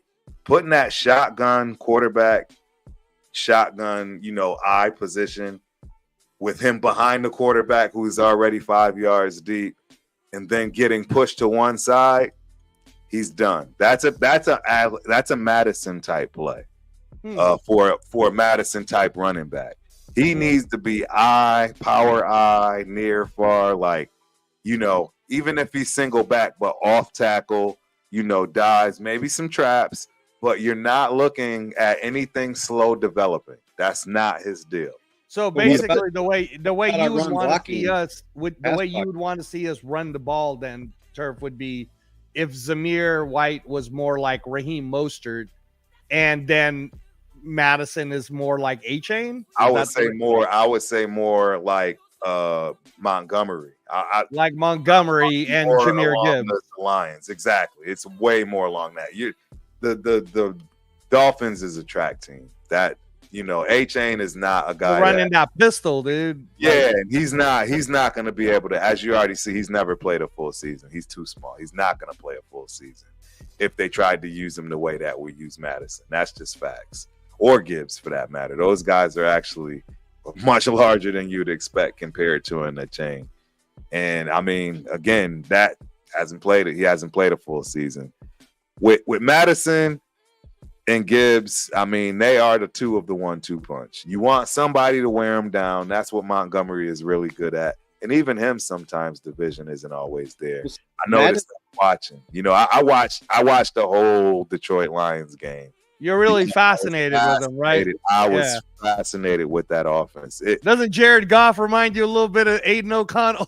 I mean, he has more wiggle. He has more running ability. Goff can get out of. He's not a rookie. You got to remember. See, and this is the thing. Everybody forgets, man. Goff is what? This is his what? 4th year? 5th year? Oh, no. Goff. I'm going to look it up, Turf. Goff's been around for a while. Goff went to the Super Bowl with the Rams, dude. Like, he's been around for a while. He's seasoned, and that's the thing. You need that. I need to get my other camera. This is it keeps doing the rainbow. But luckily you can still hear me. Yeah, luckily you can still hear me. But we lost Rebel. Oh, we lost Rebel? He'll be back. Yeah. No, Rebel's great, dude. So Jared Goff is now he's 29 years old only, if you can believe that, Turf. Rip. And he, sir, is now playing on his 1, 2, 3, 4, 5, 6, 7, 8. This is his 9th season, Turf. 9th. Turf. Oh, I can't hear you, Turf. Your sound went out. Yeah, I gotta add this back. Okay. All right. We got the rainbow, y'all. Yeah, we got Turf in the rainbow. Yeah. All right. Yeah, because this. So no, Rebel. We were just saying that Jared Goff is in his 9th year. ninth year Really? as a quarterback. I'm and shocked. he's only 29 years old. He's not even that old, man. Wow. But you see now he plays like a starting quarterback, a top 10 quarterback. Yeah. He's gotten the time to develop. Don't get me wrong, it wasn't a fun way of developing, right? He got bounced around. Yeah, well, he was with the Rams for 5 years. He took him to the Super Bowl, right? Yep. And then basically he got the whole Stafford for Goff trade. And then he's been with the Lions now. This is going to be his 4th year with the Lions. But damn, he looked good last year, and he sure looked good this year. I agree. If Aiden O'Connell, if we wait 9 years for him, he'd be 35. And that's kind of part of the problem with him. He came out old. He has. So he really doesn't have that kind of time to sit. You know what I mean? To be honest, same thing with Penix, man. Penix is an older one too. Yeah, Penix is old. He doesn't have too much time to just sit back there. I mean, I think Penix is going in this year, Turf. If Kirk Cousins doesn't turn it around, I think they're just going to be like, fuck it, throw Penix in. Nah, not this year. They wouldn't do that. So? They're not going to ruin.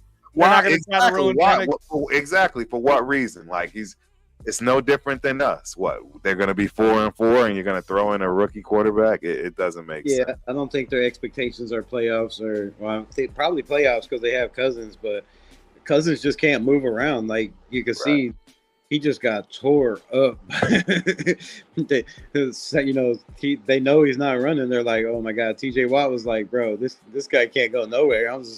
All I gotta do is blitz. Like, he can't move out of the pocket. He can't run. He can't do nothing. He's a statue back there. So if they want to have any chance of salvaging this season, I think because teams are going to see that he's not very mobile back there, and he's way worse than he was before. And that's going to be a problem for them back there because you have to be able to at least move around in the pocket. So if they want to salvage their season, Penix might get in sooner than you think this season. That's what I was thinking. They did. They won't ruin him. They did move up. They did move up and spend a lot to go get him. So I don't think even they spent a lot of money for Cousins too, but I don't think they're in rebuild mode. I think they're thinking they have a shot to make the playoffs, and if they start out 0-4, like you never know, bro. Like you might as well. Atlanta's got a pretty talented team, though, right, Turf? I mean, yes, that's what I was going to say. I mean, well, to tell you the truth, they only have Penix. There is no third quarterback as far as on their depth chart. Is it because they traded away Ritter or something, or they traded Heineke away? They traded him, but we only have 2 quarterbacks. I mean, remember the rule that they changed to where you can't really have 3 without taking a roster spot. Right. So pretty much everybody's rolling with 2. Yep, unless they have a practice, and their practice squads ain't very good, probably. I'm sure.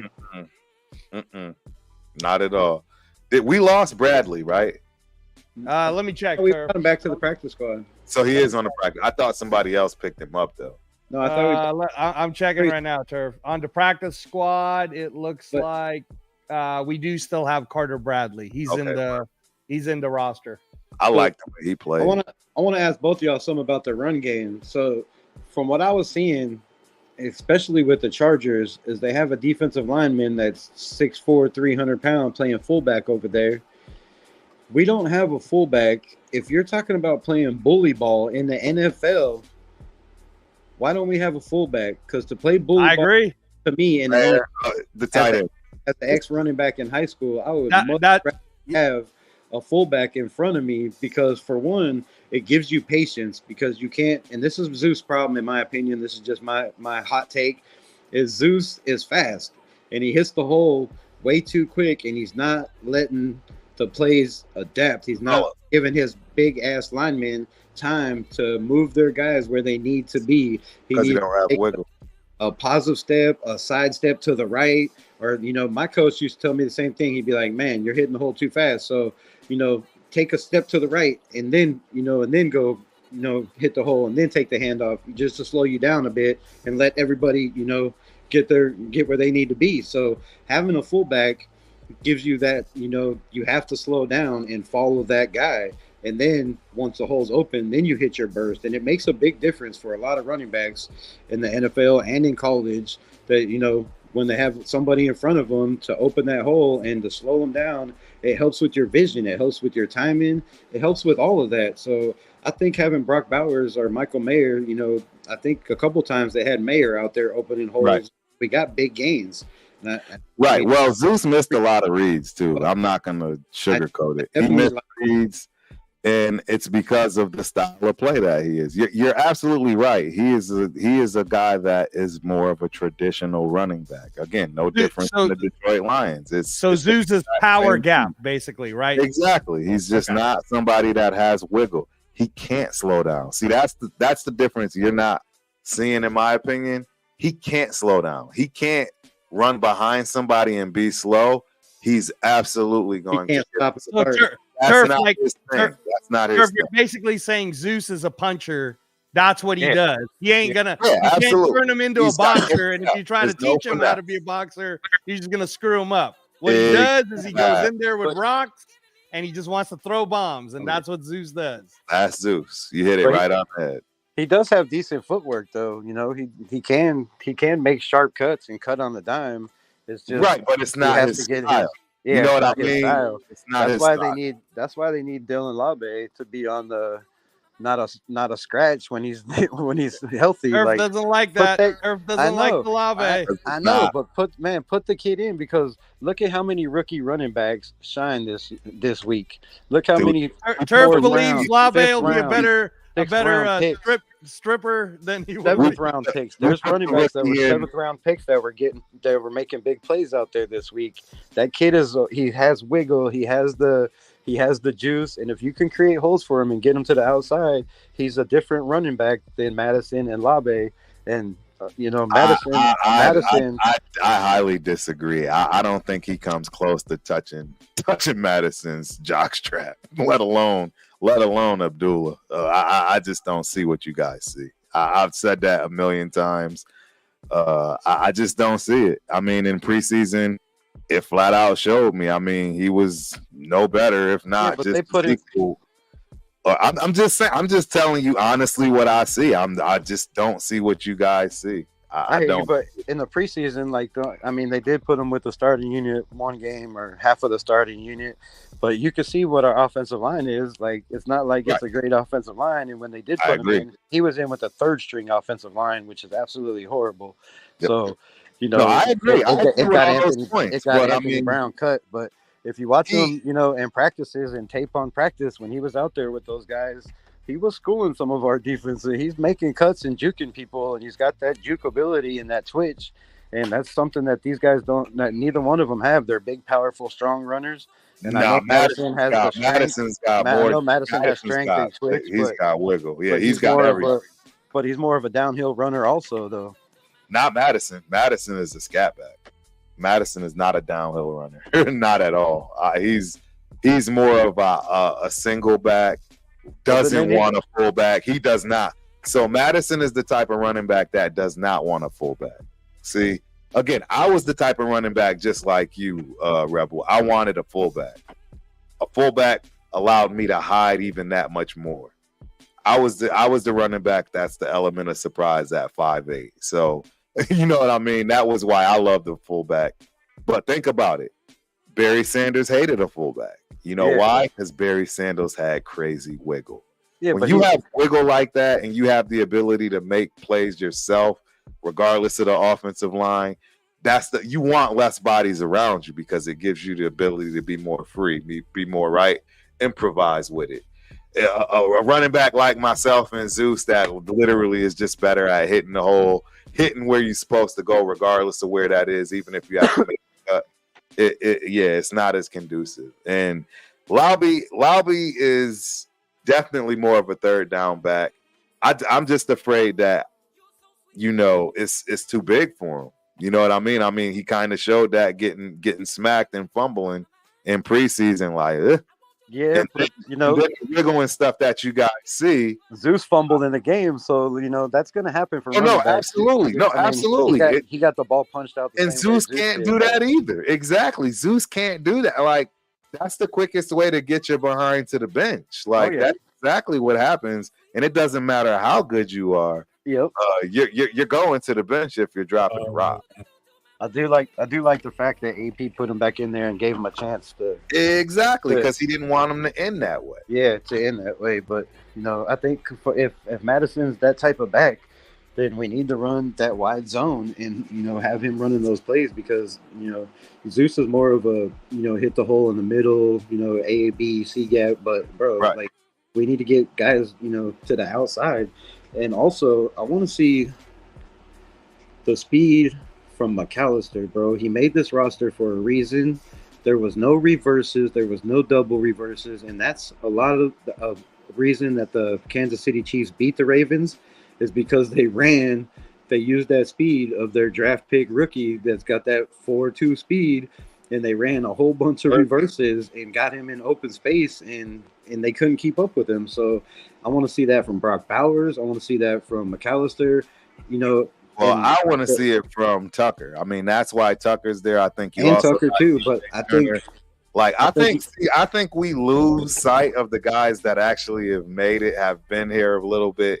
And I'm just saying. I think in general, a lot of people get sidetracked with the shiny new object, right? The shiny new skill position rookie that comes on the scene, and you kind of just want to get there and see what he's doing. But the reality is he's in his position for a reason, and the people in front of him are in front of him for a reason, and that is even including McAllister. We all loved what he did, but he was there to showcase that. They didn't showcase DJ Turner running the rock back. They didn't showcase Tucker running the rock back. Yeah. I mean, that's just part of it. You know what I mean? And you're going to always see people shine in those situations, and then they're going to have to ride the bench and pay their dues, because the reality is, if you would have put those other guys in, they probably would have had that shine just as well. You know what I mean? I think McAllister just has that more wiggle and more twist than Trey Tucker, out of the backfield, and he has the same speed. And I don't know if he's as fast as Trey Tucker. I don't know. Losing Trey Tucker, getting hit on one of those plays when you have a guy that, is fourth, fifth string, receiver that you can put in to run those plays and can probably get you yards because he's good at running kickoffs and punt returns, and he's good in the open field. Right. And, Trey is too, but it's not what he does constantly all day long like that dude did in Canada. So it's more of his position to get handoffs and tosses like that. I just think he's more elusive, and he gives us more of a dynamic weapon to spread the field and make them, different looks. I really like the when we ran 22 personnel, or 23 personnel with three tight ends. I think we need to try to run that with maybe put a receiver in that slot position. I think we may be confusing a lot of preseason. I don't think people understand what preseason is for. It's situational football.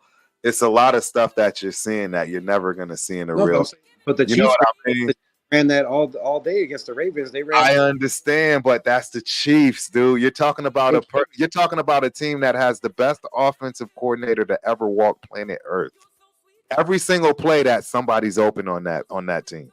Every single play. You want to talk about really being fascinated by an offense? Go watch the Chiefs, my guy. It's way more than you think. There's a reason why these guys are wide open. They're being schemed wide open for this stuff. It's not that they're elusive and they're great like that to that extent. That's why you kind of see plug and play. That is Andy Reid, my guy. Real talk. I'm just giving you a little game on that because he'll make all fast guys look good. He's going to make a lot of those guys look great. But when you put them on a team like ours that doesn't have an offensive line, that's going to have to make some moves for themselves. Now you start to see the real person from that respect. You know what I mean?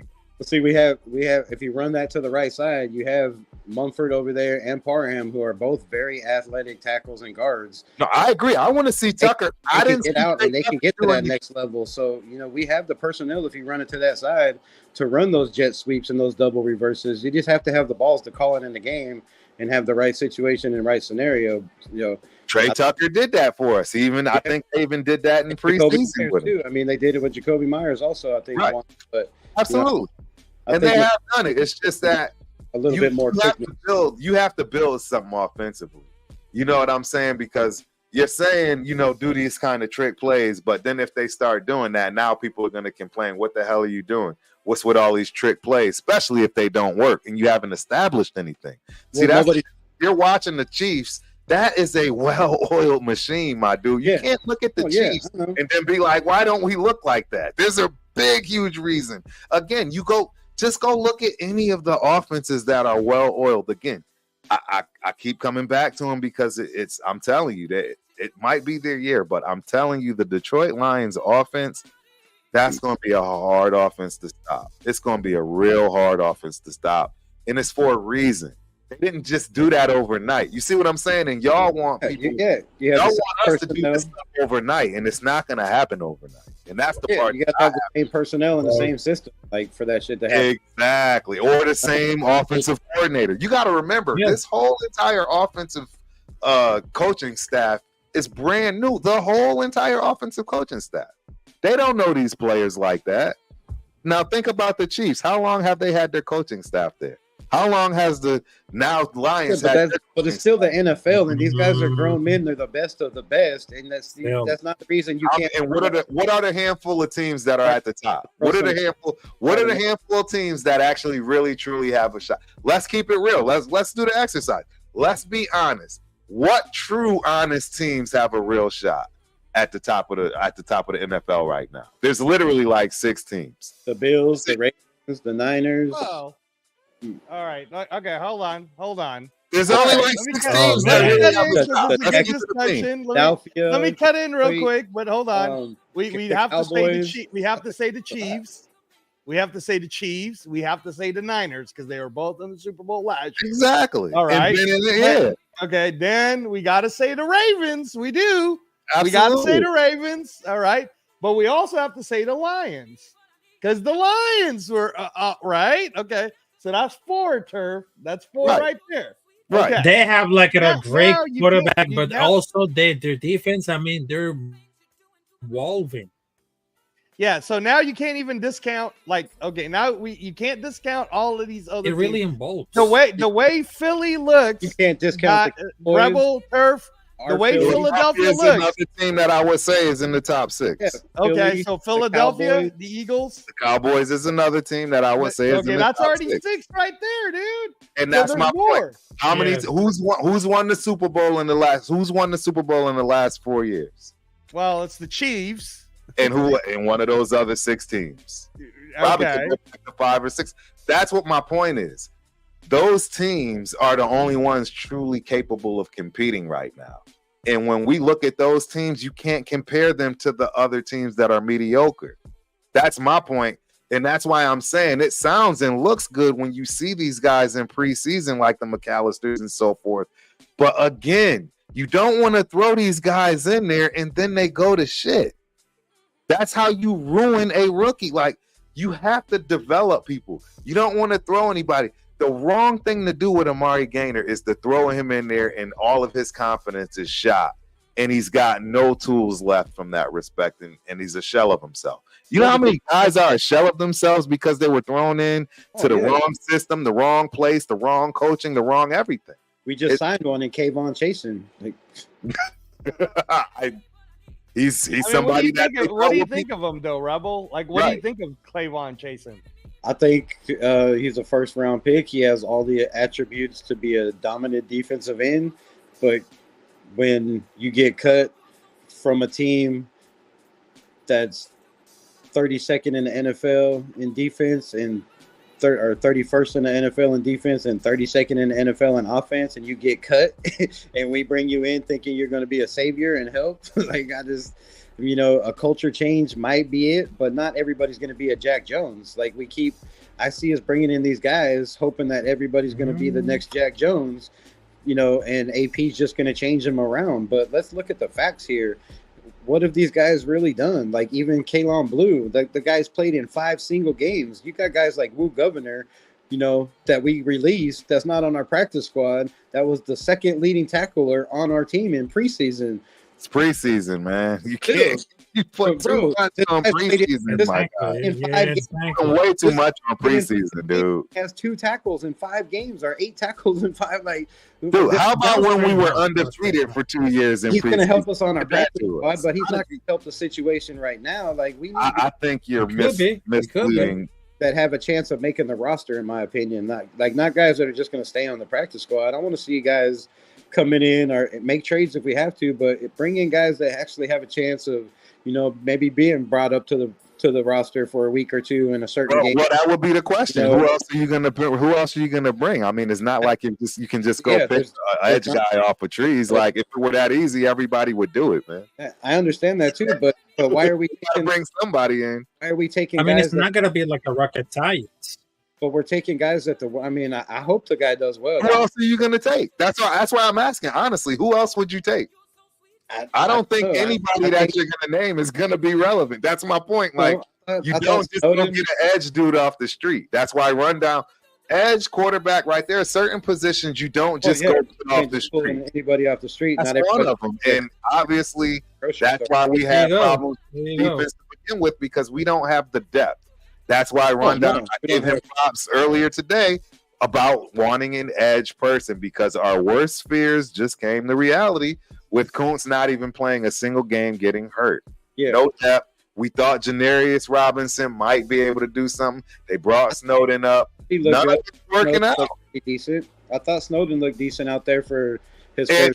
According to a lot of people, they were pissed he didn't make the team, and he was the star of preseason. And now you look at him one game, and you already. I don't know why he's not it. Another guy is Marshawn McCall. Like, we have a problem stopping the run, and that guy is good at stopping the run. He's a bowling ball out there. Like, why did we keep Byron Young to release him, to bring in these guys that aren't doing nothing? Marshawn McCall, he was in, all of camp. He's been around this team. He knows this team, and he can help the defensive line. Like, he knows he's not have to adjust. It's not going to take. I don't think our defensive line played bad. No, I don't think bad at all. Played bad. I don't think we're missing him at all either. But the run game, when you give up big plays like that, and a lot of it was Divine Diablo not being able to tackle. But when you give up, when you give up 4 plays for 112 yards, that's a ouch. So, if you take those plays away, it wasn't the line's fault. The line actually was the saving grace. It's like you said, Diablo was the one that missed tackles, etc. The biggest one was Epps tripping over the defensive line.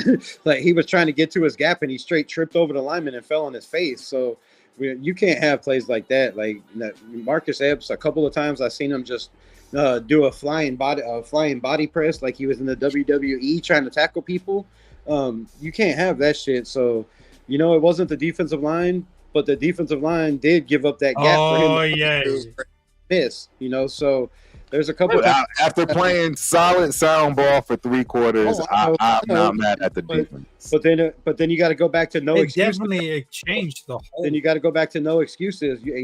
Everybody preaches no excuses, no excuses. So you can't say they were on the field too long, because we did have. You can say that. Longest drive for 30 minutes, but the longest drive for the Chargers was 3 minutes and 59 seconds. So their defense was on the field just as long as ours, and they didn't start giving up big run plays at the end of the game. So I know their depth might be a little bit. A lot of people would say because we don't have the running backs, right?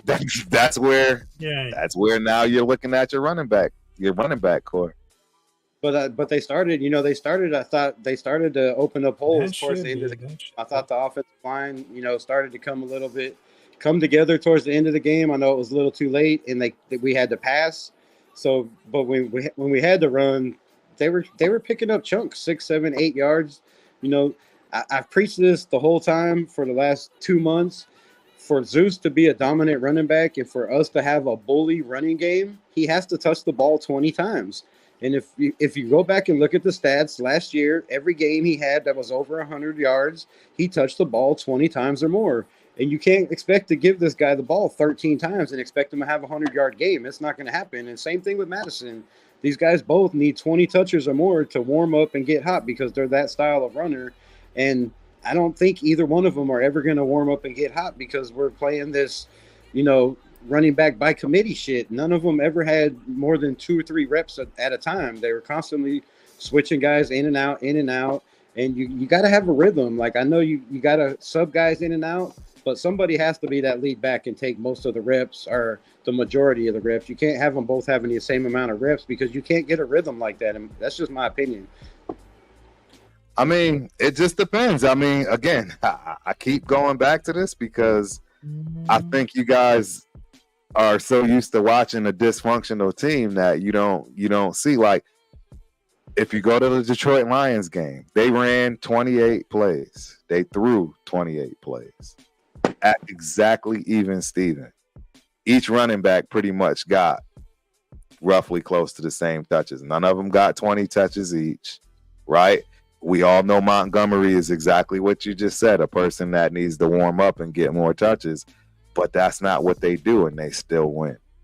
But both of those running backs are better than ours, and their offense. I would beg to differ. Montgomery has just as bad of visions. I watched the tape.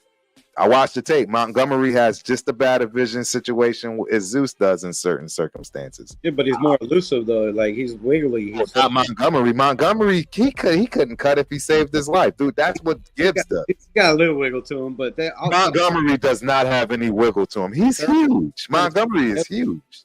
Their offensive line's been together for a while. Their offensive line is what really and that's why I'm trying to explain to you. I've watched Montgomery play. He's not. He wouldn't do good at another place, in my opinion, unless, again, that offensive line is tight. He's got a Jared Goff with a St. Brown, right? Laporta. Trust me, they're good for a reason, but I'm telling you, watching them, you'll start to see things. I just know for one, we're not ready. Everybody just wants us to win yesterday. It's a process. We don't have all the pieces, and it's just gonna be tough to watch. You know what I mean? It's going to be tough to watch certain things as we move forward. I thought there was a lot of positives out of last week. Like I said, the fact that Brock Bowers could get open like he did on those two plays, wide open. And so, Turf, let me ask you this: you were there, you were at the game. Yep. So you could see the whole field better than anybody else. I was on the 50-yard line. So you could see the whole field better than anybody on TV. Honestly, tell me, did you not see our receivers open constantly? Yes, absolutely. But I did also see him having to run for his life. I saw both. But let me ask you this: if our receivers are open constantly, why is everybody, calling for Getsy's neck and saying our offense sucked, and our offensive coordinator needs to go right away? Because I thought he called a pretty decent game. I thought maybe his one game needed to mix it up. And he needed to, have a little bit more consistency. But we did have some chunk plays. We had 7 plays, I think over 10 or 15, over 15 yards or whatever. So there were 7 so-called chunk plays, and I think 5 of them were over 20 yards. So we had decent plays, and there was a lot of guys open. But it had no rhyme to reason. There was no consistency. The running game just wasn't there. And I mean, to be honest, I didn't think that Minshew did that great of a job either. I mean, the line didn't help him. I mean, that's the other part. The line didn't help him. I don't think Getsy helped him. I think Getsy called plays that were for wrong people. You know what I mean? So anytime Zeus was in there and they were in the shotgun, it's just a bad play, in my opinion. It doesn't make sense because he's either blocking, even if he runs out of the backfield. Sure, he can catch, but that's not his thing. He's not designed for that. And hey, Turf, can I say this real quick so that we appreciate everybody on the chat who's listening? Put real Talk Raider Nation. Can you put his up real quick, Turf? Thank you. And then we don't want everyone to think we're just bashing Gardner Minshew, please. No, definitely not. Don't think that that's what we're doing, even though real Talk Raider Nation salute. Yeah. He's our fearless leader. He's our fearless leader for the foreseeable future. You might as well get used to it. I mean, I'm looking at him turning it around. I'm looking at the offense being able to gel and get to a point where they're comfortable with each other. Again, this is the first game they've ever played with each other. Right. You know what I mean? Right. I'm being harsh, but I'm also giving grace. And actually, backing up off of that harshness, just like I did with Zeus, right? I told you, hey, I like Zeus's game as a fan, but if I'm his coach, Jesus Christ, you had a D. You had a D for dog as far as your grade, and I'm not happy with your play. But as a fan, I'm like, you know what? He might be able to get there. You see what I'm saying? There's a difference, and all I'm saying is we're gonna have to be patient, no matter how you feel about it, because you don't have a choice. Right. You just don't have a choice. Well, didn't the Vikings win? Yeah, but who did they play? But then they have a new offensive coordinator. Then they have a new quarterback. Yeah, their head coach is still the same though. On the Yeah. offensive line, like Who so they play? it's their first game together. Yeah, I know, but there's a lot of teams that was their Yeah, first they game just- together with an offensive coordinator and a quarterback and new offensive line pieces. I mean, the Chargers, they had a new offensive coordinator, they had a new offensive line, a rookie offensive line. So Like That's- I like make Rebel, like obvious. I understand what Rebel's saying because he's frustrated for the reason that he's seeing other teams not have these excuses. But I also understand what Turf is saying because he's frustrated for the reasons that Dude, they- like it's the same. It's the same thing. Bro, Like the Giants are probably the worst team in the NFL. They played the Giants. It could be. It could be. Oh my God. The Giants are literally probably the worst team in the NFL. but that's what we're kind of saying too. I can't even think of a worse team.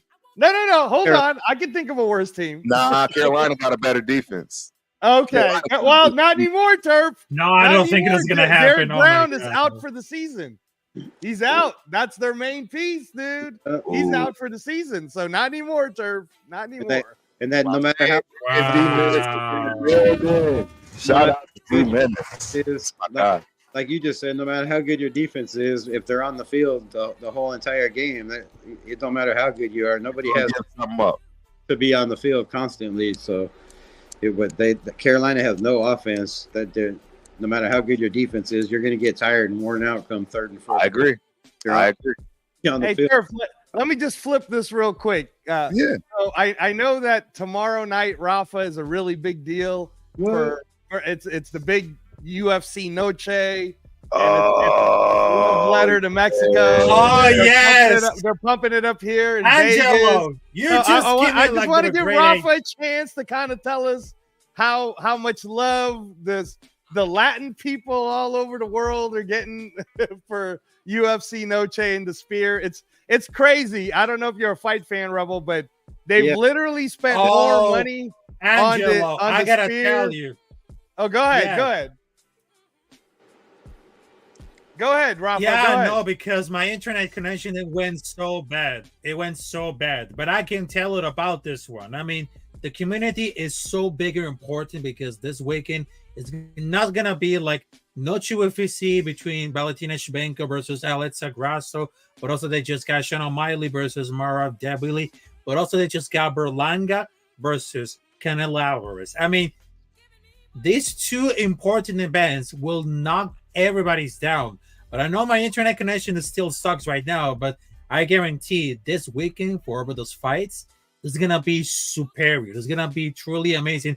And by the way, because I just break it down like the main event, and of course for Canelo versus Berlanga on my YouTube channel, because I know that even I know about for the mixed martial arts and the boxing. I mean, this event is gonna be off the chain. But I know that it's gonna be too late because I live at the East Coast right now. So I just wanted to tell you, salute to everybody else in the chat. Salute to Real Talk Raider Nation, Angelo, Raiders Rebel, the Ultimate Raiders fans. So I know that my internet connection is really bad, but I might have to try to repair about it. So I just wanted to tell you, this Sunday I smell an upset because whatever it takes to run this one, I smell an upset right now. I like There's it. no joke. Hey, let me There's ask no you real joke. quick, Rafa, before you go. Since you Yeah. smell a Raiders upset over the Ravens, Give us do a you score. also smell a Berlanga upset over Canelo, like Turf is saying? Can't yes, beat Canelo. yes, and I can probably right now because.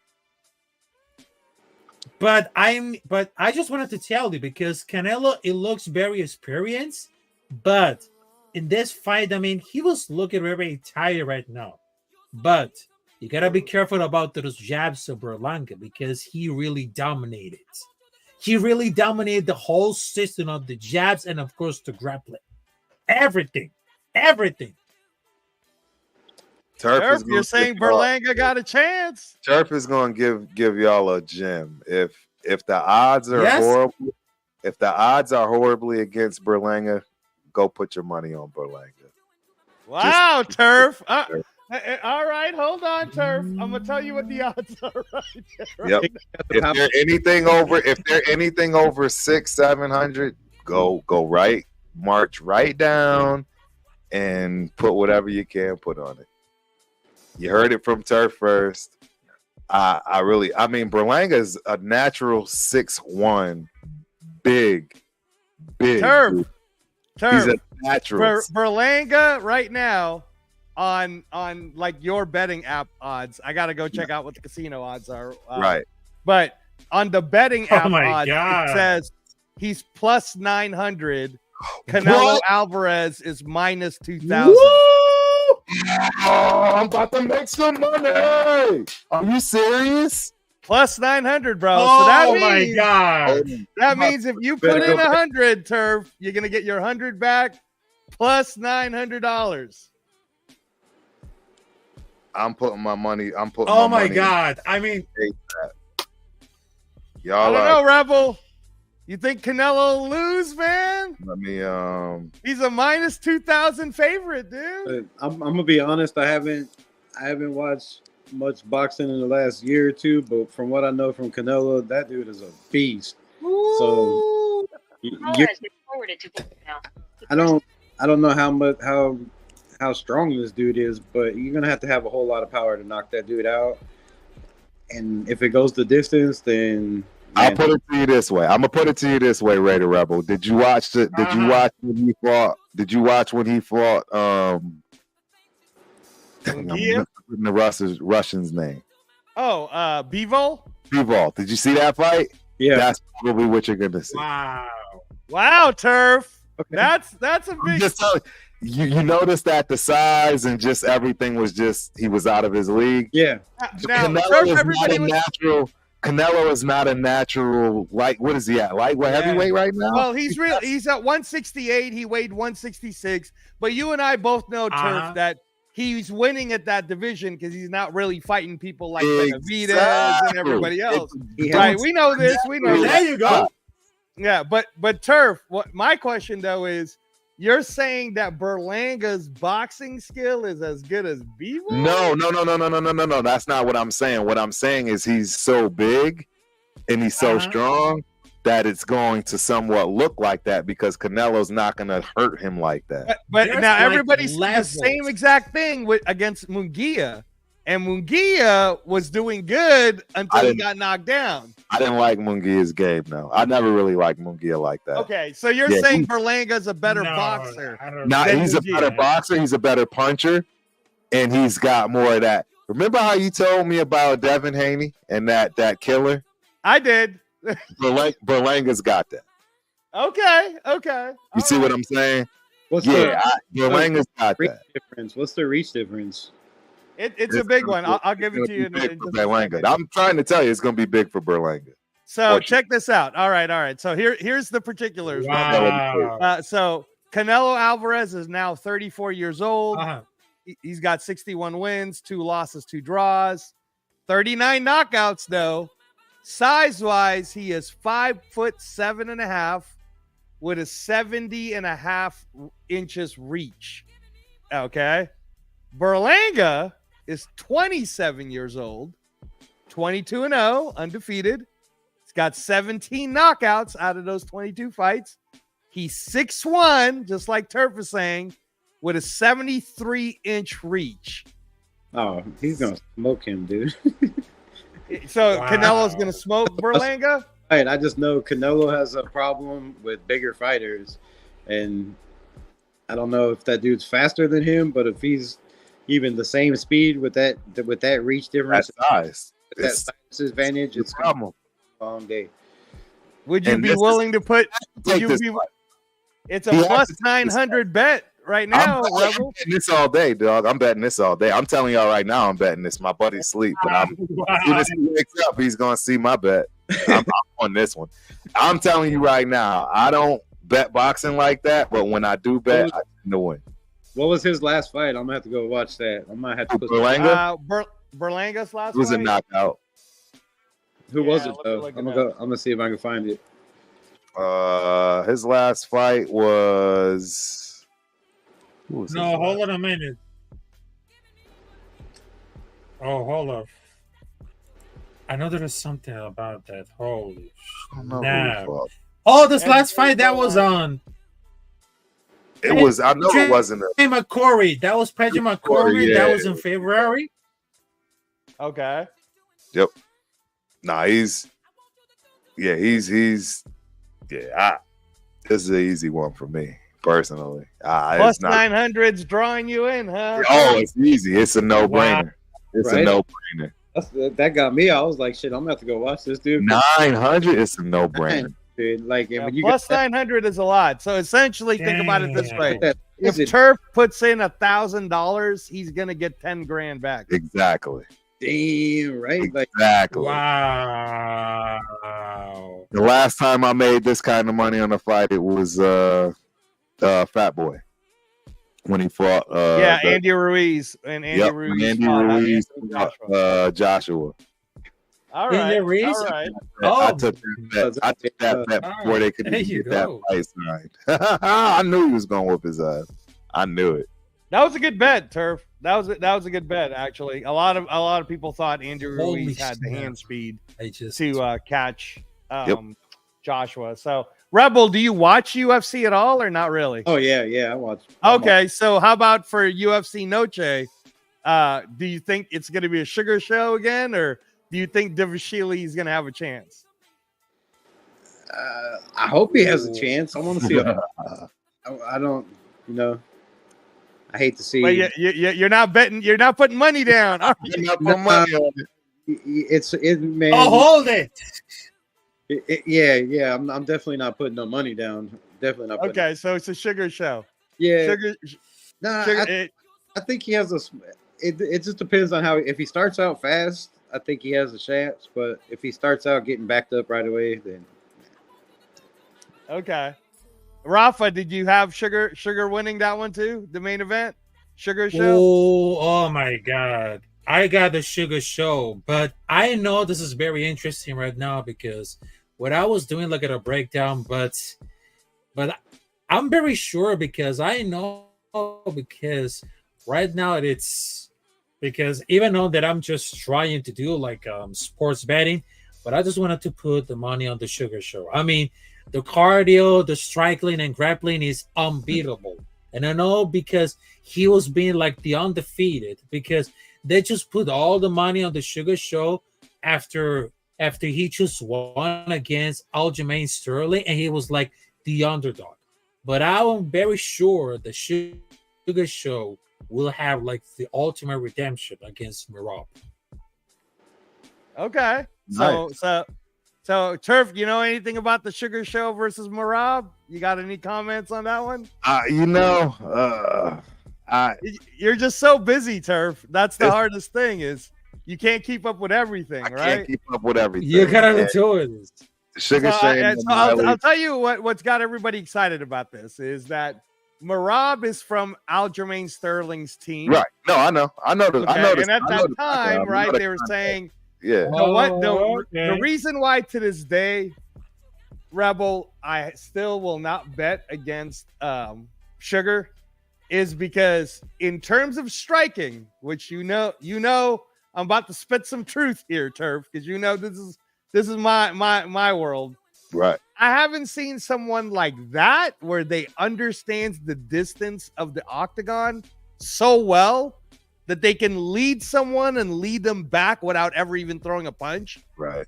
And I essentially saw him do that against the guy he fought before Aljamain Sterling. So when the Sterling fight was happening, I was in the room with my friends and I was telling them, guys, I'm telling you, bet knockout for Sugar. Bet knockout for Sugar, and it's going to happen exactly like this. And that's how he did it. He did it exactly like that. Then what really took him to the next level is when he just fought Cheeto Vera. I don't know if you watched that, Turf, but Sugar destroyed Cheeto Oh Vera, my, man. And oh my and god. Cheeto Vera is really good, and he just made him look terrible. So Right. now it's like Marab's this next great big thing, but I'm not buying it.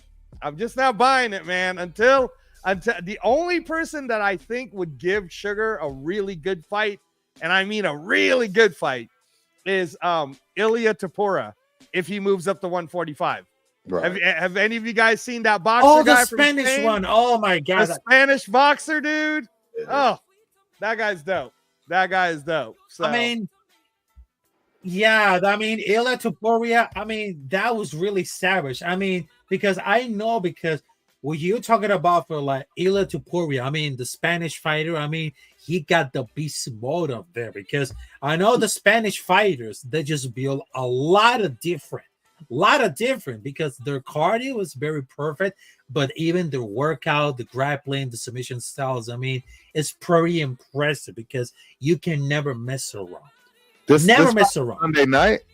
well, no, he's not fighting this week. No. I mean, just the Noche fight is Sunday Oh night. yeah, tomorrow night, Turf. Against the, Tomorrow night is boxing. Yeah, is, it's Saturday, tomorrow night, Saturday, like, Saturday. Tomorrow night. It's Saturday. Yeah, I thought I it's heard all you say Saturday Sunday. night, I was sir. about to say, anybody, you're crazy to go up against the NFL. No. Nobody's going up against the NFL, Turf. No. The big deal here Oh, in man. Vegas right now is that we have Noche and we have the Canelo fight, and both Right. look like they're going to be sold out pretty much. Absolutely. And then there's a Uh-huh. lot of Spanish people here, man. A The lot. Sphere, though, I don't understand how they're gonna have the fight in the Sphere. I don't understand, Dude, it's crazy. They've overspent. Like, I mean, I can't even like tell you how much money they've spent. But imagine, I mean, like, they're spending like millions of dollars. They just spend, yeah. I mean, it's Turf. It's a one-off show.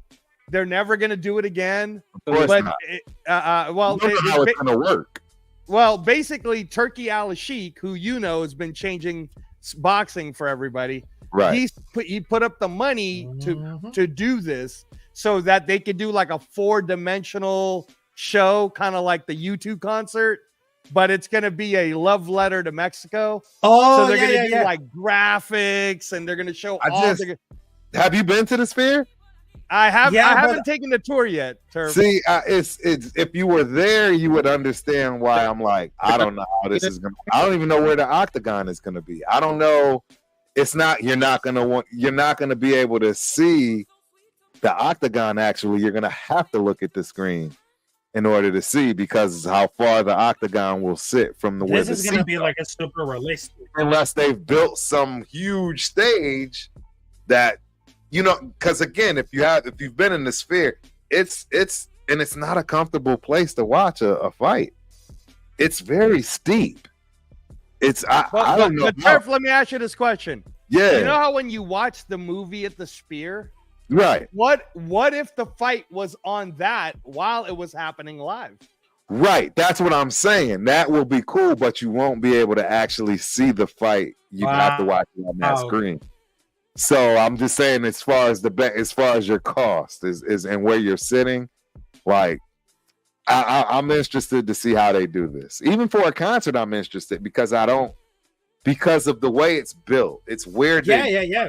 It's like the seats at the front are so far away from down at the floor. It's weird. I don't know. I just have to see it. You know, it's hard to They're explain. making a But big, also there's one thing. There's one what? Yeah. But also there's one thing because I mean, when Dana White they just told it about, because there's one fan, one of the luckiest fans, if they recognize or one of those fights that are the painting, because they just wanted to put like every poster of those, imagine it like, because they just want to like brought any like of classic fights and everything on the Spirit. They just wanted to win. And one lucky fan, if they had the nerve to recognize all these fights going off of the Spear, they're gonna win big money, just like $25,000 if they recognize all those fights, because they just brought like really artists that just brought like it to imagine, and of course they just wanted to like blast all of those fights all for the last years. And there's one lucky fan, you have to know how to to recognize all of these fighters and also the classic fights, they're gonna win a lot of money. Because if they just recognize all of these fights, they're gonna win a lot of money. So Turf, check this out. 25K. Turf, check this out. The show that's happening tomorrow night at the Spear, UFC Noche, is costing over $20 million to put together. The floor seats are anywhere between 12,500 to 17,500. It makes sense. The 100 level is anywhere between $3,000 to $12,500. And the 200 levels, the one you're talking about where it's steep, is anywhere from $3,500 to $5,000 per seat. This doesn't. And then the 300 levels, so now you're going up higher. The 300 levels are anywhere between $3,000 to $5,500, and the 400 levels, which would be your cheapest seats, the 400 levels are anywhere from $2,250 to $3,500. So you're paying all that money and you can't even see the damn fight. And that's why I'm like, it doesn't make any sense.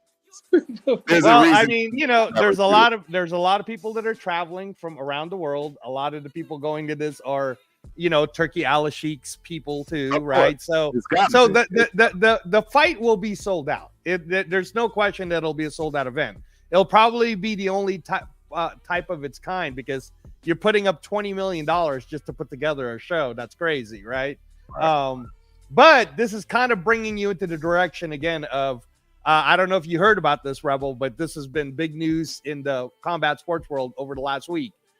Pay-per-view for boxing going into next week, which is the biggest heavyweight fight since Tyson Fury versus Usyk that happened in May, right?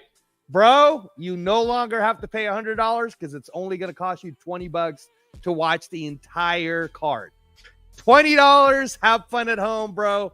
$20 everywhere, because Turkey Al-Sheikh is just saying it's time for people to see how amazing boxing is. Nice. I'm putting together the best fights, but people can't afford it. And he said, you're streaming it illegally anyways. You might as well get the highest quality you can get. Right. So it's $20. All right. Yeah. Now let me tell you this, Rebel. Turf's favorite fighter, Better Biev. I don't know if you've heard of that guy. He's an absolute killer. Artur Beterbiev, right? He's an absolute monster. He's fighting on October 12th against Dmitry Bivol, right? That fight in the United States is going to cost you $0 because it's absolutely free as long as you have ESPN Plus. Right. If you want to watch the undercard, because you want to see who else is fighting, it will only cost you $14.99. Shit. It's like Turkey Al-Sheikh. Like, I've been saying this whole time, right, Turf? I've been saying that boxing is going to turn around. Yep. Everybody's going to start to see all these amazing talents because, again, like, I do watch it on an international level. I watch the Sky Sports, and the most talented people are not in America. I'm sorry, they're not. The most talented boxers are outside the United States, right? Yep. So, with that said, part of the reason why we haven't seen it is because Americans are not going to pay $100, right, to go watch these things, or $80 or whatever.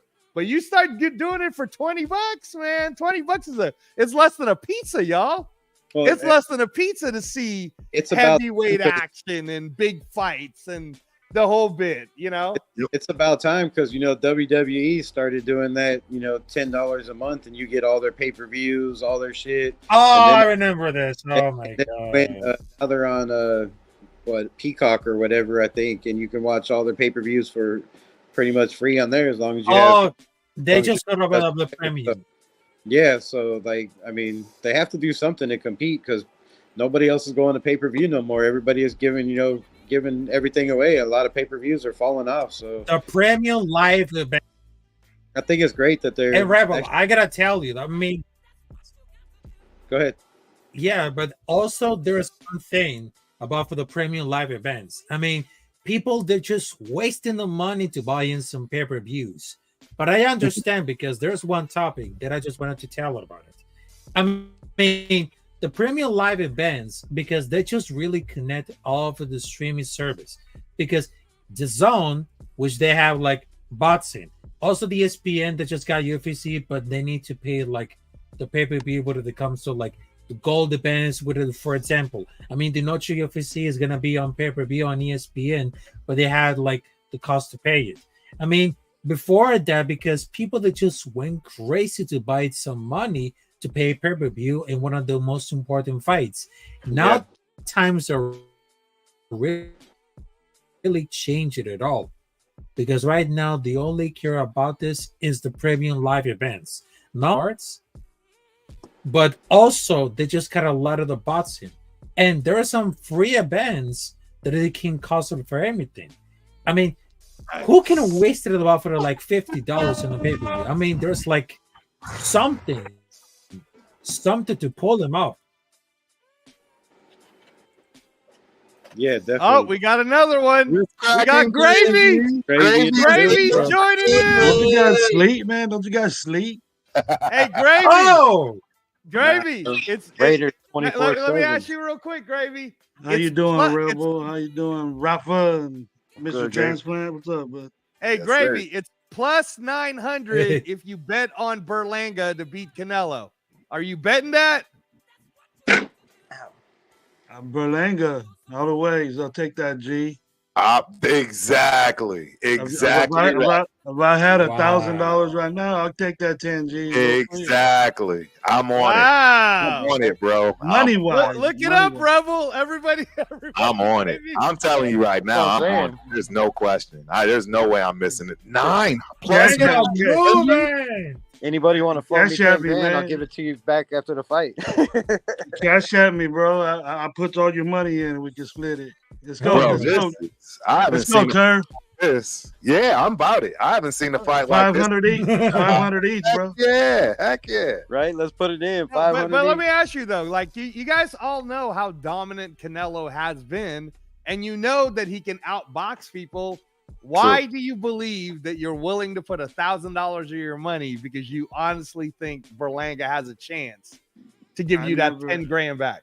At Bro, 34 years old, you slow down. I guarantee you, you're I a lot lost slower money than a on 22, 27-year-old man that's got seven inches on you. Like it's gonna be hard. Hallway, yo, Berlanga got a good jab, bro. So He sure does. You got a You 3-inch can't- reach, and you got a 5. you can't beat a champion. You can't beat a champion with the jab, no matter what. But if Berlanga could get something else besides that jab, and maybe soften up Canelo's eye or something like that, it's gonna be technical. It ain't gonna be no beatdown. Like Right. that. Yeah, But I because think it's gonna be technical. Canelo's defense is nasty.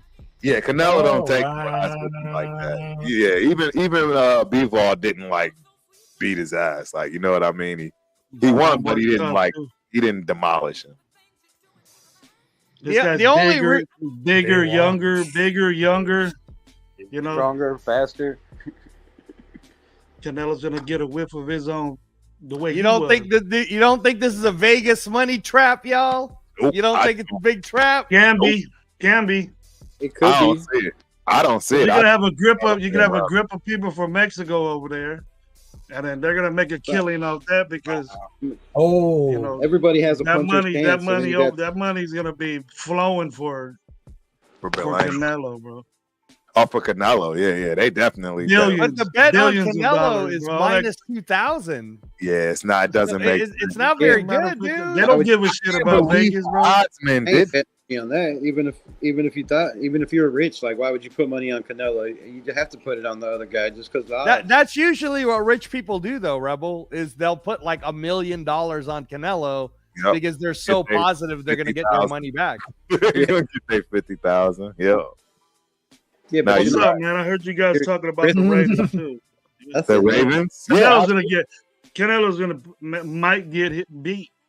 So that's what I gotta say with it. And I'll be happy if he does because I'm tired of his mouth already. He's getting too mouthy for me. Yeah. I hear you. He's bound to get shut up. He's bound to get shut up by a little Well, I 27-year-old. Look at his record. He's a bad And though, like what he Yeah, remember when he fought Merriweather? shit when you back it up though, right? Remember when he fought Merriweather? Oh, I Merriweather remember. Merriweather schooled him on boxing. This guy ain't a better boxer. Canelo's a better boxer. But Correct. this guy, how could I say it different? He got technical defense better. He's a counter puncher. So it's kind of like Merriweather was when he fought him. So if he counter punches Canelo, no one's done that with him because they think they could beat him up. But Canelo's a big, thick, small guy. Right. This guy looks. They see the poster, man. This guy looks. Right. He's looking down on And Canelo. he's coming out of a good camp. You know, he's coming out of a good camp. He's coming out of the Danny Green. Who else? I think Garcia might fight over there. Danny Garcia. He comes out. Yeah. Cowtown was asking about Danny Garcia. I think Lara can beat the shit out of him though, but that's just me. Yeah, I think he's too big. He's too big for Lara, I thought beat Canelo. So I absolutely agree with that. I think what the hell is Danny Garcia gonna do now? You know what I mean? Get jabbed up all night. He's gonna get pieced up, bro. Shit, I think if De La Hoya was 20 years younger, he'd beat the shit out of Canelo. Yeah, I agree. Hey, De La Hoya was a bad motherfucker back in the day. Bernard Hopkins would beat both of them at the same time. I mean, he would find everything. Yeah. No, Hopkins. Bernard Hopkins was a bad dude, bro. Bernard Hopkins was a bad man. That guy could fight. That guy could fight for sure. Yeah, B-Hop was the real deal. So, Gravy, what is there a greater chance of the Raiders beating the Ravens or Berlanga beating Canelo? I want to hear what you got. I want to hear what you got on the Ravens just in general, Gravy. I think us beating the Ravens really because, like I said, man, there's gonna be a grip of Mexicans there, bro, and if that dude beats, it's intimidating. That dude beats. He has the crowd, and it's kind of like what Gladiator said: you win the crowd. When you watch when I watch boxing, I watch it with the volume down, because every punch Canelo throws, you hear all this. It's louder than shit over there. You know what I mean? So turn it down and look at the real punches that he's throwing. And then if this dude beats Canelo, he's going to have a hard time getting out of Vegas, bro. Right? A hard time getting out of Vegas. There's going to be some cartel dudes over there spending some money, bro. I don't even want to say that the dude's going to kick Canelo. I mean, wow.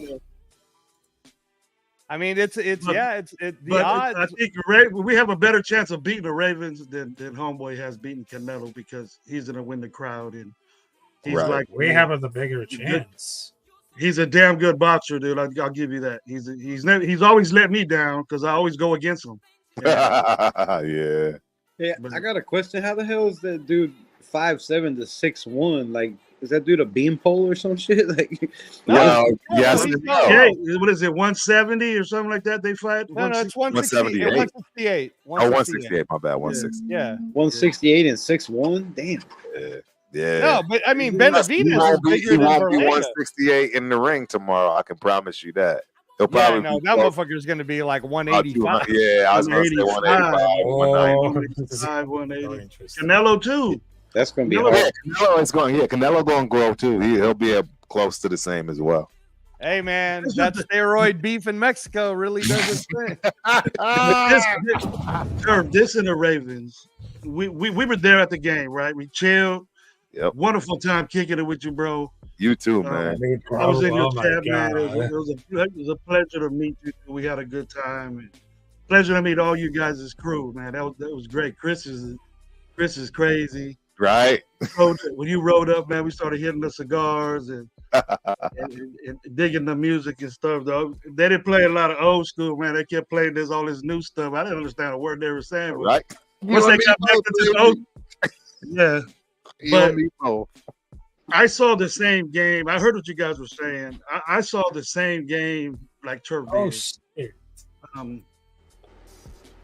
I don't blame Minshew. I thought Minshew had a good game. The dude was 21 for 27 for 250 yards around the end of the third quarter. So, 21 and for 26 for 33. There you go. 233. Yeah. Yeah, it was around there because they had it right in front of you when you looked at the stadium. But And some of those stats were at the end, Rebel. Some I of didn't- those I didn't stats know were at that. the end. A lot of those didn't- were a lot of them were yards too, though. What took A lot the of those- breath?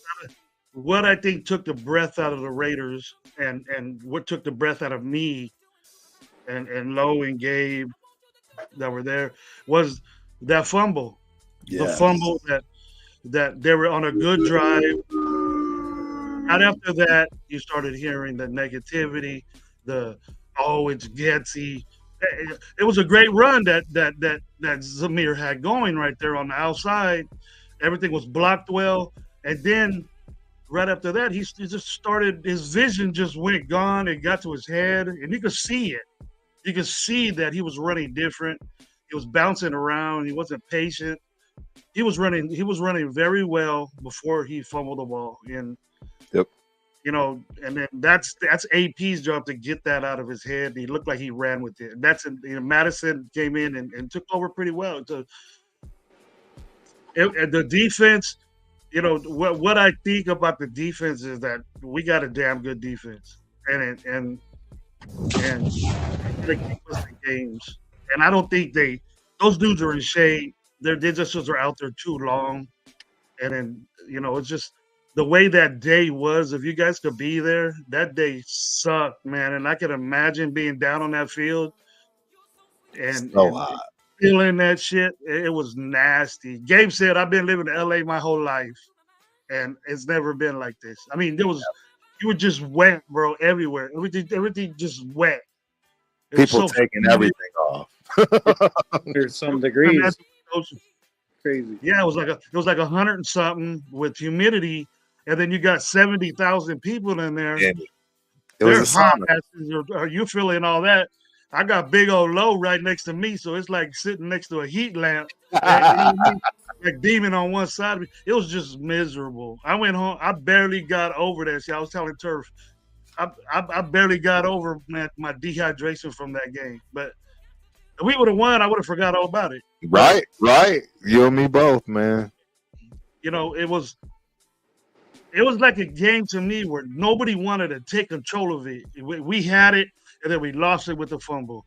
Yeah. They had it, and then we stopped them, 3 and Sounds out. like the whole off the season. Yeah, but the problem was that I don't think Miller is ready, physically to be out there yet. They should. And Whitehair suffered from it. The lack of Miller and what he was doing is that it made Whitehair look like the shitty offensive lineman. He looked terrible. James had a bad game too. I don't know what they're gonna do with that. He's constantly on and off. When your center has 3 pressures, second most on the team, that is horrible for your offensive line. You can't have your center giving up 3 pressures, second most on the team. And Colton Miller, 4 pressures, 2 sacks. That's absolutely ridiculous. But I was saying before the game started that he wasn't ready. The offensive line's like a ballet synchrony, and like I've said this over and over again. Lincoln Kennedy said it best. No matter how good of a veteran or how long you've been playing, if you've never played with the guy next to you, it's like night and day. You don't know his techniques. You don't know his routines. You don't know if you can trust him. You don't know if you can have faith in him. You don't know, his speed or none of that shit. And you have to have timing with just like a running back and a quarterback and a receiver. You have to have timing. Offensive line is the same thing. You have to gel. You have to know the guys. And you have to have faith and trust the guy next to you. And if you've never played with them ever before in your life, except for a couple practices, you're not going to have very much faith. So I thought Colton Miller definitely, I said before the game that there's no way he starts and they put him out there. And I didn't think the coaches were going to be dumb enough to, I know he's our best guard, but it's still like we would have had a better chance, I believe, with one of these young guys Probably not Andres Pete, but I would have liked to see DJ Glaze out there. I mean, all these other guys are starting their tackles, and that he held his own against Max Crosby. Put him out there, see what he has. Like, I mean, we had nothing to lose. We knew Colton Miller wasn't ready, and it showed. And to just keep letting him, I mean, he has some good plays, but as it got longer and longer, to just leave him out there, seeing him just get manhandled by whoever they put on him. Basically, it wasn't just Khalil Mack; it was whoever they put on him. And you got to have your legs underneath you. You can't miss all of practice, all of preseason, practice a couple, for 1 week and expect to come out there and be a dominant offensive left tackle.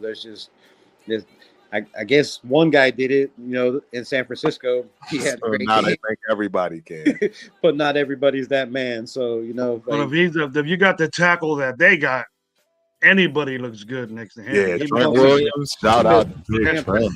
And for that note right there, Rebel, that's a good notation. That's a good for people to feed off. That is that. Look at what Parham did when Miller was healthy before he had that shoulder. Look at what Parham was doing. We were saying Parham's playing great. Now Parham, we didn't hear nothing about the right side of the line because they weren't doing anything. They knew that they were going to run left, they're going to run away from Bosa, and then when they run away from Bosa's there in the backfield getting tackles, and they got two outstanding defensive ends. So we knew that. So why are you going to throw a semi-hurt, out of shape? No, not out of shape, but not ready to be out there tackle, even though it's Miller, against one of the two, a Hall of Famer for sure, and then soon to be one with Bosa. Attack. They're going outside with, moving outside, which they got a lot of yards with. Go inside, man. You get them guards going. You don't hear nothing about those guards, and they just kept wanting to move that, do that, and they barely ran zone. If you notice that, Turf, we hear all this wide zone stuff. No wide zone and no 12 personnel. It was just straight gap play. It was just straight gap, muscle on muscle. That's why Parham was getting pushed back. You didn't see it because they were always going left. Parham's a light in the ass guard. He's about 200, our center and our guard, the two guys that are next to each other, ain't even 300 pounds. Going against 330, 320-pound tackles. That matters. That means something. I agree. Rebel brought that up, that he shouldn't have been there, but I would like to see Glaze in there too. Well, with the offensive line too, is if you look at the numbers, the right side was horrible run blocking. The left side was great run blocking. The right side was great pass blocking. The left side was absolutely not even existent when it comes to pass blocking. So there's got to be some adjustments made with that offensive line, because offensive line has to be balanced. You have to be able to run the ball on both sides of your offensive line, and you have to be able to have pass protection on both sides of your offensive line. And for our offensive line to be better pass blocking on one side and run blocking on the other, it's bad news. And I want to be optimistic and say we have, chances of getting better, but until JPJ is out there, somebody to be physical on this line and be that guy to step up and, be a dominant, because nobody's dominant out there. Like, they're holding their own, but nobody's pushing people back to the next level. Like, they're, it's going to take some time, Rebel. That's going to take some time for that young boy not getting pressure on the stats. And, everybody's complaining about Parham, but Parham gave up the least pressures, I think. Besides him and Mumford gave up the least pressures. So that side, they didn't run that way. They didn't run that way. Everything was left. They couldn't run to that side at all. But, pass protection was great on that side. So they're going to have to come up with some kind of balanced line where we can run the ball on both sides, and we don't have to worry about, one side, especially the blind side of Gardner, constantly just getting shoved in his face. Move Mumford to the left tackle. Yeah. That'll be a good thing. Put Glaze at right. Maybe Parham will get better with big old Glaze there. And there you go. Mumford played way better last year. I think JPJ's gonna have issues if he starts. We were getting all excited. We want to see this guy. We want him to be out there. but he's not ready, bro. He didn't go to no OTAs. He didn't go to he did a little bit in practice, but not enough. He's not calloused. He's not callous lineman yet to get to deal with those guys yet. He's not. He doesn't. But man, he take a big mistake. He did just as good as Joe Alt in the practices. He was out there holding his own against Crosby and Wilkins. So if you can hold your own against Crosby in practice, I think you'd be able to hold your own in a game. Like, and you have to have balls as a head coach to be like, man, I got faith in this kid, and I'm going to show him I have faith in him. And I think that's the problem right now is he even said in his press conference today, like, I don't like putting rookies out there because I don't want to throw them into the fire. But you have to bring them along and at least put them in some plays and let them get some snaps. They don't have to play the whole game, but put some packages. Let them put, on some run plays or mix it up or something. Like, you don't have to do it all the time, but put them in at goal line or something and, see if it's a better run package at goal line. But what is he now? Sick? What is he, sick now or something like that? What, JPJ? Yeah. It's that concussion. He practiced all week. He said he's coming along, but, even he said in his press conference that he don't have his legs underneath him. He's not ready, but he said he's ready to go. If they want to put him in, he'll play. But, I don't want no lineman that ain't ready. That admits that he ain't ready. It's no reason. He ain't ready. He ain't ready. Yeah, He's saying it himself. I don't want him in there. It's not ready. There's two things. There's two things I got from that game. First, right off the bat, we have a badass defense. We have a good badass defense. Our secondary is freaking dope right now. I agree. They play lights out. JB is my dude. That dude's gonna blend in real good if he keeps playing the way he is. Right. Bennett Island. But wait, nah, he's not an island yet, but he's fast enough to recover. He's on every receiver's hip that tries to take him deep. And Palmer's a fast dude. And he had, 2 bombs throwing? Herbert got 2 bombs. So JB was real quick, dude. Like a matter of a millisecond, he was on his hip, 5 yards back. 5 yards back, and he recovered that fast within 5 yards. Made it up quick. He has a long. He's not real tall, but he has like a long galloping run that he just gains ground, and then that's good for a corner. Right. So none of you guys. Real quick, Robert, I want to. Bowers is a baller, bro. Bowers is a baller. He's gonna be some. Give him about another year or two. That dude's gonna be talked about like all the best tight ends. We can't get him the ball. We got best in the NFL, but 5 catches. He got catches, man. What he get, about 4 or 5 catches? He got 5, I think, 8 targets or something. That's good. That's good. Yeah. Can you put up what Paul, Real Talk Raider Nation, put out? He was talking about that Andres Pete at guard. Remember earlier on the show, we talked about that.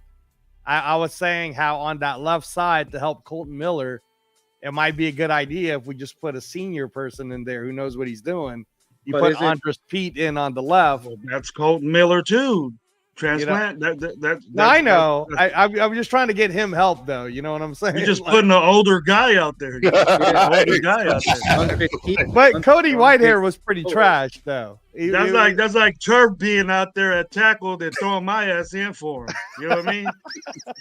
2 old guys trying to do shit. It ain't gonna work, bro. It ain't gonna work. None of you guys are worried about our defensive backfield not being able to tackle because Trayvon Morig missed like 4 tackles one-on-one back there. Yeah, we talked about that too earlier, and then, bro. Then Lad McConkey just making both of our safeties look like I don't even know, but they were playing tag out there. He juked not 1 but 2 safeties. Isn't your job as a safety to come in and smash guys? Hey, to be fair though, Lad McConkey kind of reminds you of like a Hunter Renfro, but bigger. Yeah, but still, if we're running, he got a touchdown late in the game. But the thing about that, Rebel, if your last line of defense can't tackle, the way I think is why if your safeties are making all these tackles, why are they doing that? Where are your linebackers? Where is this Well, those were, great I mean, those were past.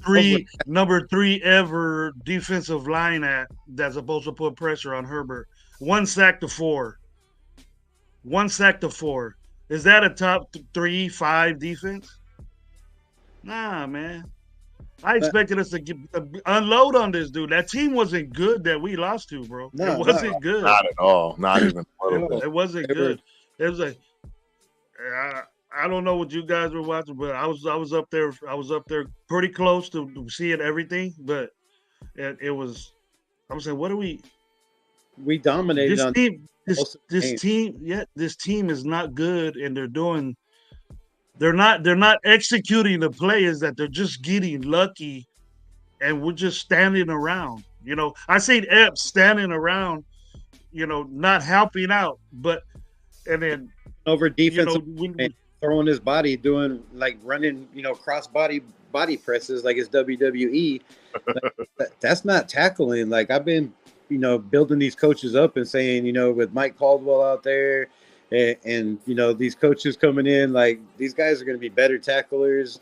And it looks to me like they got worse. Like, between Devontae, what you should be worried about is not Epps. You should be worried about why did that vaunted defensive line that we're supposed to have isn't getting there.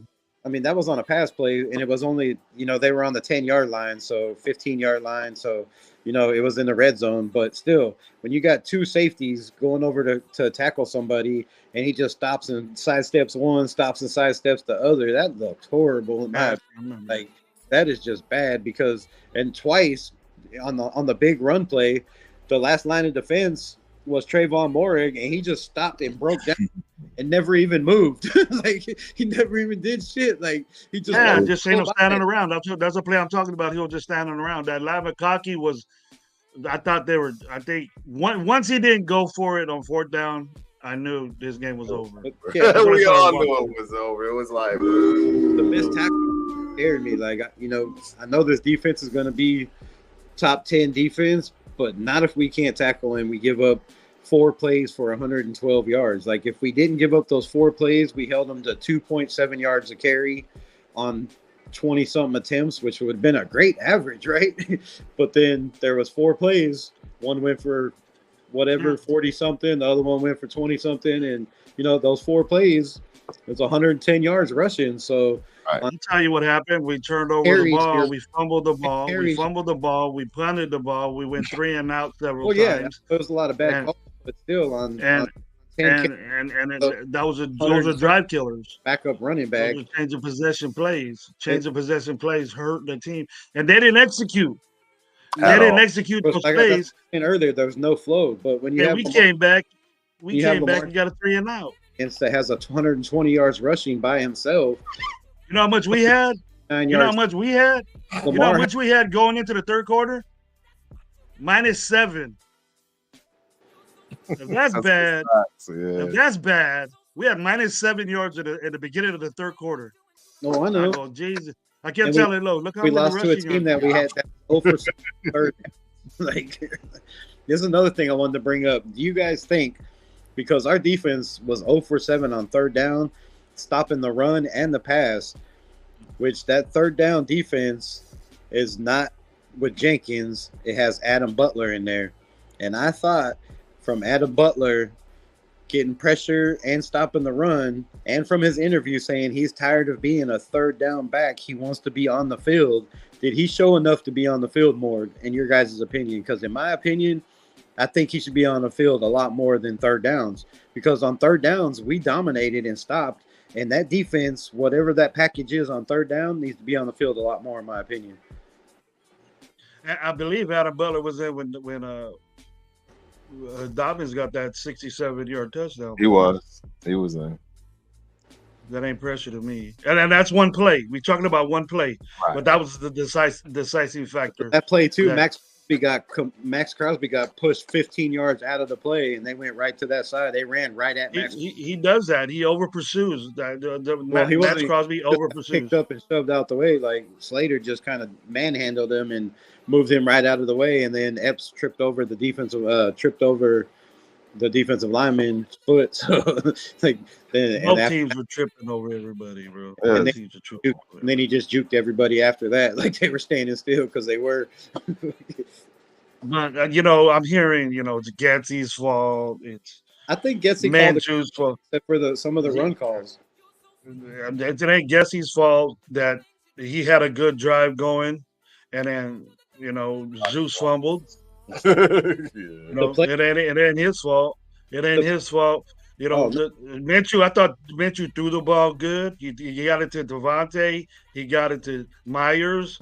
He got Madison with that good little flat throw that he took to the house. He went to the hood with that one, and then Bowers is a baller to me, bro. I don't know. I just see that dude doing it. The way he moves. He's a receiver, a big receiver, bro. He's. I hate to mention. What's your comp for Bowers? Give us your comp, because you told us Trey Benson was the next Ladarius Tomlinson, man. So the LaDainian Tomlinson. Just wait. My bad. LaDainian Tomlinson. He's under Connor right now. Right. Yeah. He's next in line for Connor. Yeah. Just wait, bro. I didn't say he was gonna do it. I didn't say he was gonna do it right away. I didn't say right off the bat he's gonna do it. I think that Bowers, with time this year, will be that type guy. And I'm talking the 1,300 yard Waller that we had, an athlete like that. Right. I see that in him. Oh, I do too. Absolutely. But a better route runner. Is Bowers Tony Gonzalez gravy? Who's better. Bowers? He'll be better than Tony Gonzalez. Oh, shit.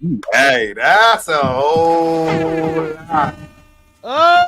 Shit. Tony Gonzalez is arguably the best tight end ever. I think, dude. What was the one from Gates? Antonio Gates. Antonio Gates, nah, bro. Antonio Gates.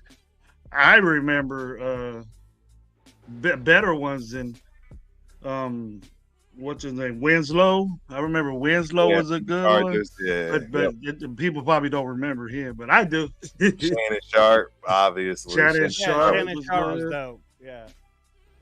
Gronkowski, bro. Gronkowski. Yeah, you can't take Gronkowski out of that conversation. He's but early that year that Waller had where he got over 1,000 yards. Man, catches, he was on track. That's what I see Bowers doing within a year, real fast. Reminds me a lot of the beginning, like old school Jeremy Shockey, like.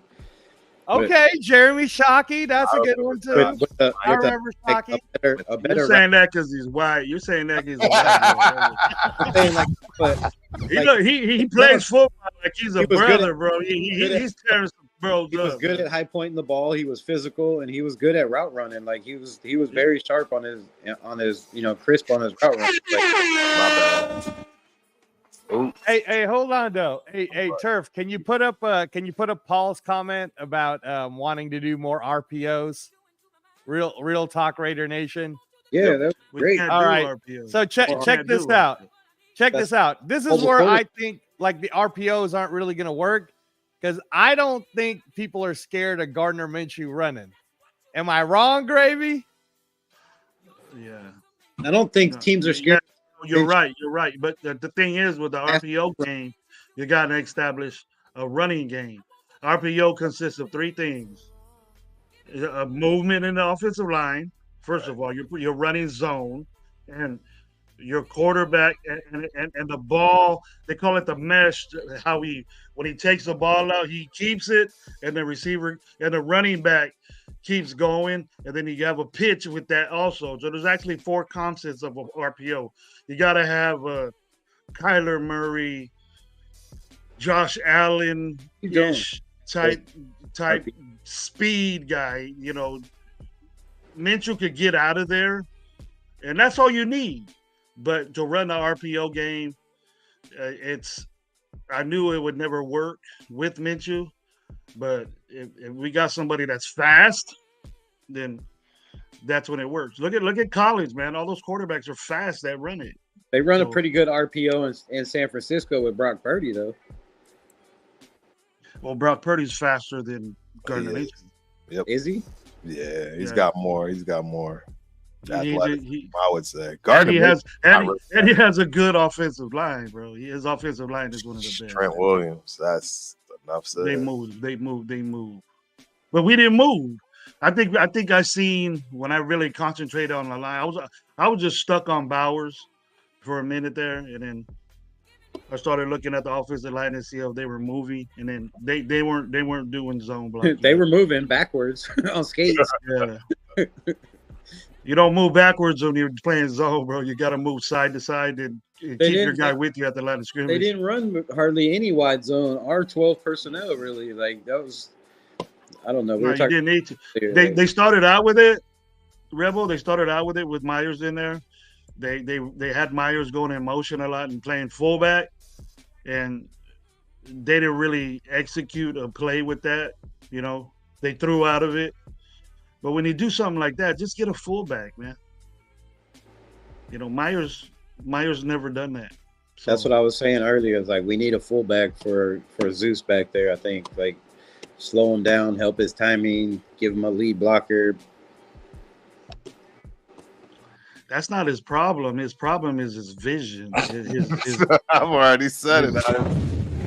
his vision is he'll run right next to a big ass hole and just go in the wrong hole, bro. I don't know.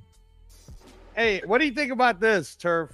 If we use Bowers like how Niners use Debo, let's let him run the ball a few times.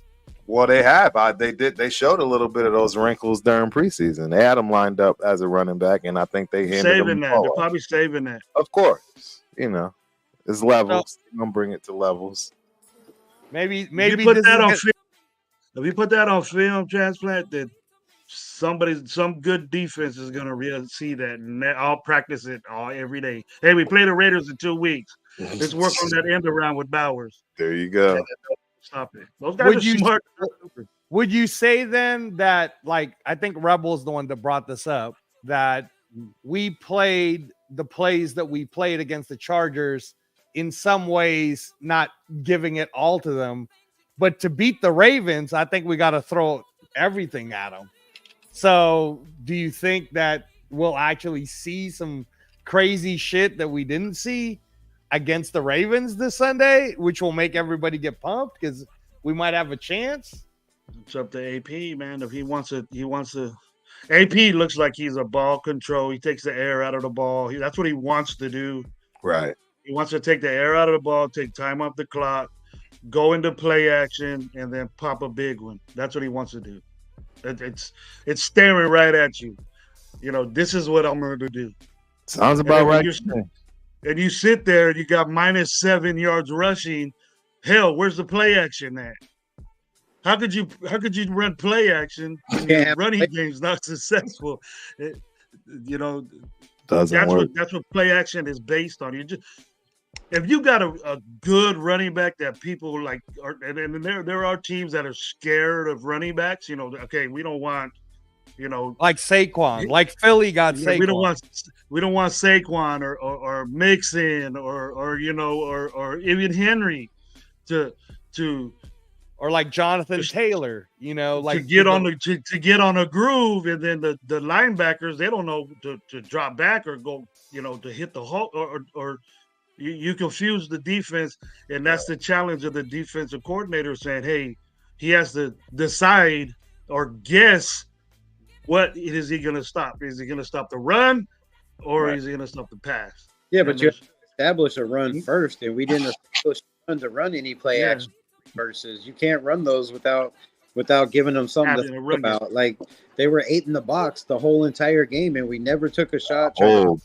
Tried to get them out of their stance.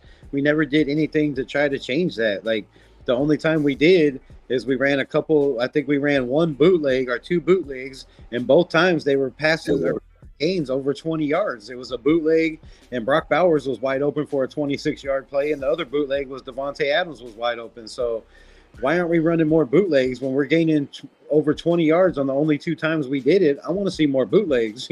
Like, that's why we brought in Gardner, because we needed a mobile quarterback to get out of the position. Because Rebel, you just made a point about maybe 5 minutes ago. You said that right side was good in the running game, but sucked in the passing game. They see that. You seen it, which is impressive. And if your tackle and your guard is 4 yards back, what use is a bootleg? You got somebody in your face, ball could get knocked down. He's only 6'1". Yeah, you know, some of these defensive ends are like 6'5", 6'6". Their arms are like this. That's why he's jumping to throw the ball over even his own tackles. So yeah, that's exactly like I said earlier. He waited till the tackle was pushed all the way in his face, and then he turns and looks that way and jumps to throw over his head. Like, when there was nobody behind him or in front of him, he completed him. He completed him. For all the reps that we've had, bro, you have to have smarter decision making, and I think that's what cost us the game was decision making. Like, I just asked, Turf, was there guys open? You guys were there. You seen the field better than we can see on TV. And if there's guys open and you have a mobile quarterback, why isn't he rolling out of the pocket to hit these guys on the run when that's his strength? I don't understand it. Because we will bitch and say that's all he does. It's just roll out before he gets scared. Bitching, I want to win. I know you want to win, bro. I do too, but I'm just telling you what I know. What happens? Like, if you do a bootleg, the defensive coordinator has something for that. You know what I mean? It's that you're not tricking anybody doing a bootleg. Right. It's just he gets out there and he has an accurate arm when he's moving like that. And you said he completed 2 good passes. I seen him with Devontae and Bowers. Right. But he didn't throw them the way where they could do anything afterwards. That was just it.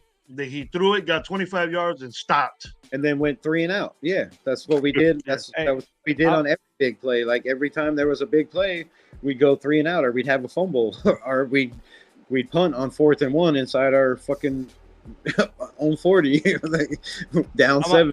I'm gonna say this, Rebel, like, our receivers are so open. Like, I'm kind of with Rebel on this one. Our receivers were so open that there was that one play, and I know you know which one I'm talking about, Turf, where Gardner, in my honest opinion, I think he was trying to throw it to Trey Tucker. But Jacoby's the one that ended up catching. He would have had. It was Jacoby's. It was Jacoby's ball. Right. That's why Tucker let it go. Yeah. I think Jacoby was yelling. But did you think Gardner was? I don't think Tucker was even supposed to be there. I was just about to say you don't have 2 receivers that close, and that's why he let it go, because he knew he was in the wrong. I agree 100%. So you think Tucker fucked out? I wasn't supposed to be there. 100%. To each other. Tucker, he probably went the wrong way. Or anytime, and you know why I'm gonna blame? I was deeper than he should have been. You want to know why I want to blame Tucker? Because we've seen this before. Remember when he and Bowers ran into each other in the end zone? Yeah, I remember that. That was some bullshit. Again. So that is why I'm leaning more towards it's probably Tucker's got the another one. When was it? A couple when was a rollout. Renfro and Devontae wrestled in the game each other on a scissor route. Yeah. That ain't a scissor route. What the hell you doing that deep? Renfro, you're not even fast. What the hell you doing that deep? He just was in the wrong place, and he probably. You're lucky you didn't raise your hands up and try to get that ball, because Jacoby he got a good gain off that. We should think positive about that. I agree. It was a good throw, good catch. Absolutely. But there was some things I was impressed with, and I went away with more.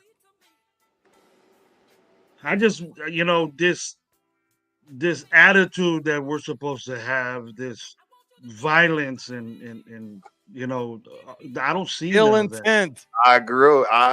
Me and Rebel was talking about that earlier too. We were saying that earlier, Gravy. We don't care about losing if you play like that, and that's where's the violence and ill intent? That's the problem. It didn't taste right. It didn't smell right.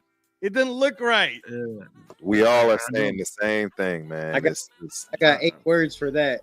Don't talk about it, be about it. There you go.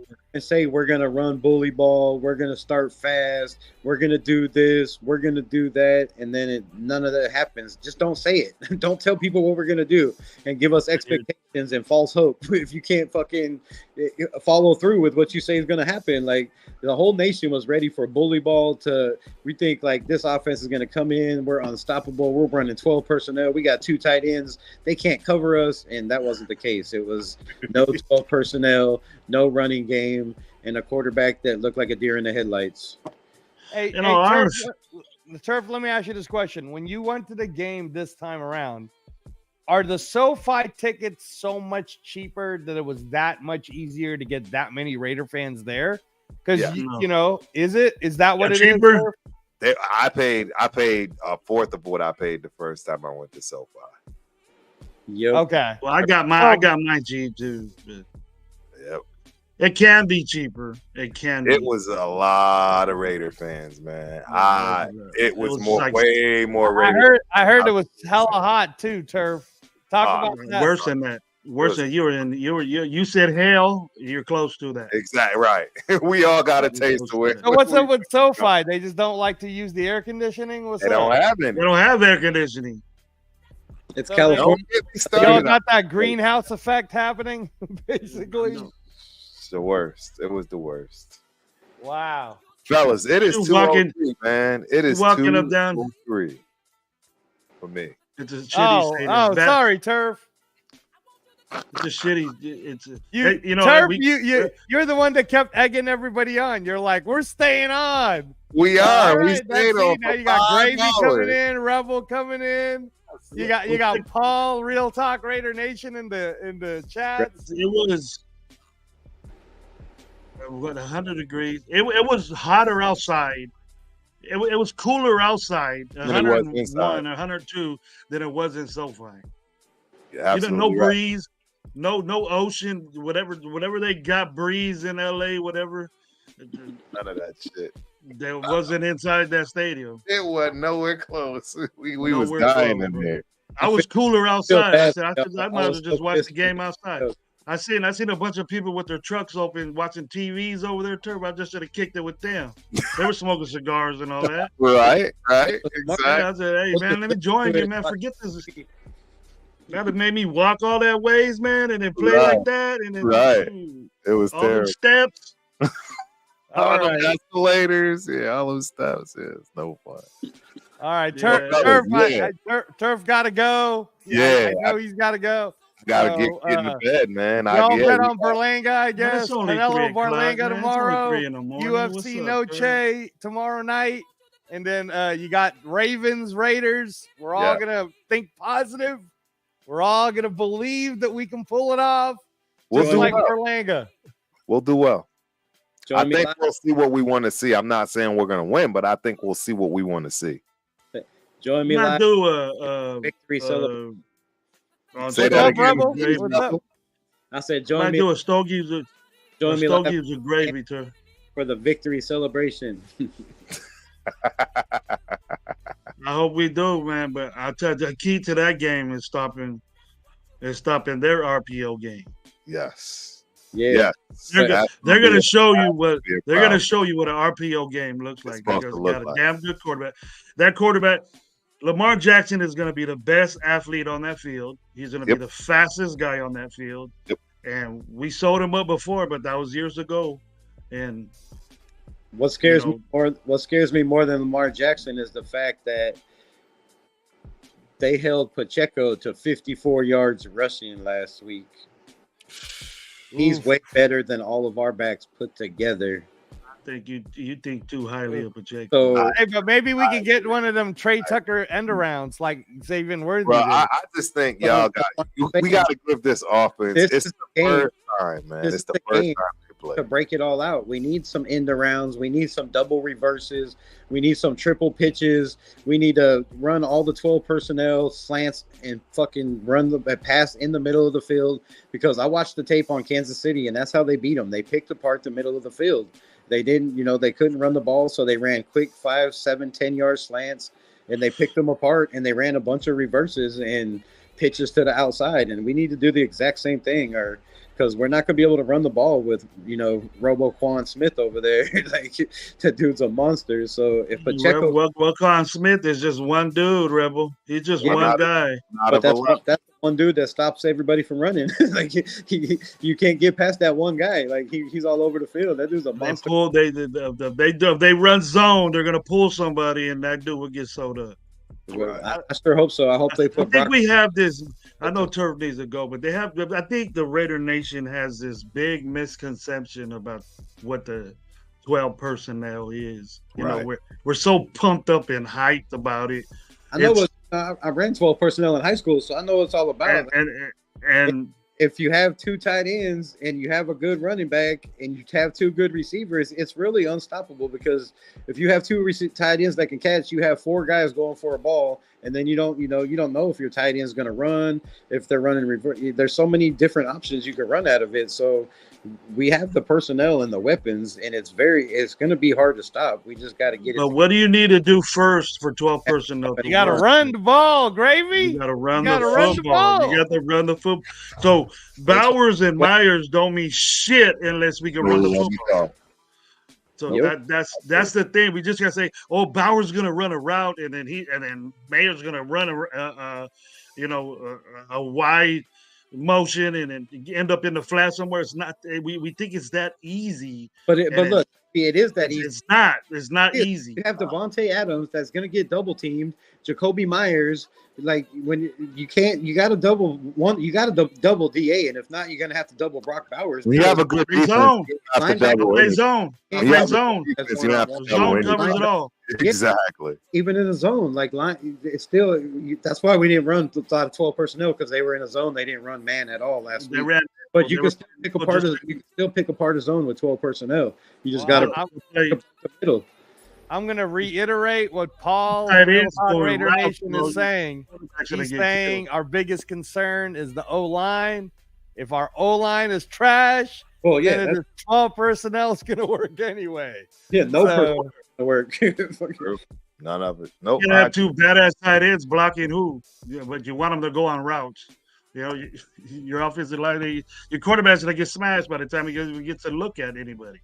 But the thing with 12 personnel is if our offensive line is not as good as it's supposed to be, that gives us 2 more blockers, 1 on each side. You can bump and then, chip and then have them go out for routes. And then you have, running backs. You have two tight ends that can catch the ball and that can make plays. So you can have these guys chip blocks, and they'll be, in the middle of the field, because those defenders, if they're rushing, they can't cover them. We have the personnel to do it. We just got to protect. I like the way how you make it sound so easy. Best way to protect is the best way. I wish it worked that way, because I had a game today and we do 12 personnel, but we call it double tight. But it's the same thing. All this new 12, 23. It's all the same. It's just 22. That's just college shit. But 12 personnel works better with a pocket passer, though, and that's probably why much. Yeah, but if you run a double tight, it's based off running. But if you have a tight end that can catch, that's an athlete that can catch a ball like Bowers, you can keep Myers in as a tight end and block and help you out on what side you have problems with, or you can put him in motion and use his athleticism. But you're going to have your 5 there that need to be good to do that. Yeah, but that's what I'm saying. 5 fat boys need to be good. If our weakest side is the right side and we can't run the ball, put 2 tight ends over there. Double tight.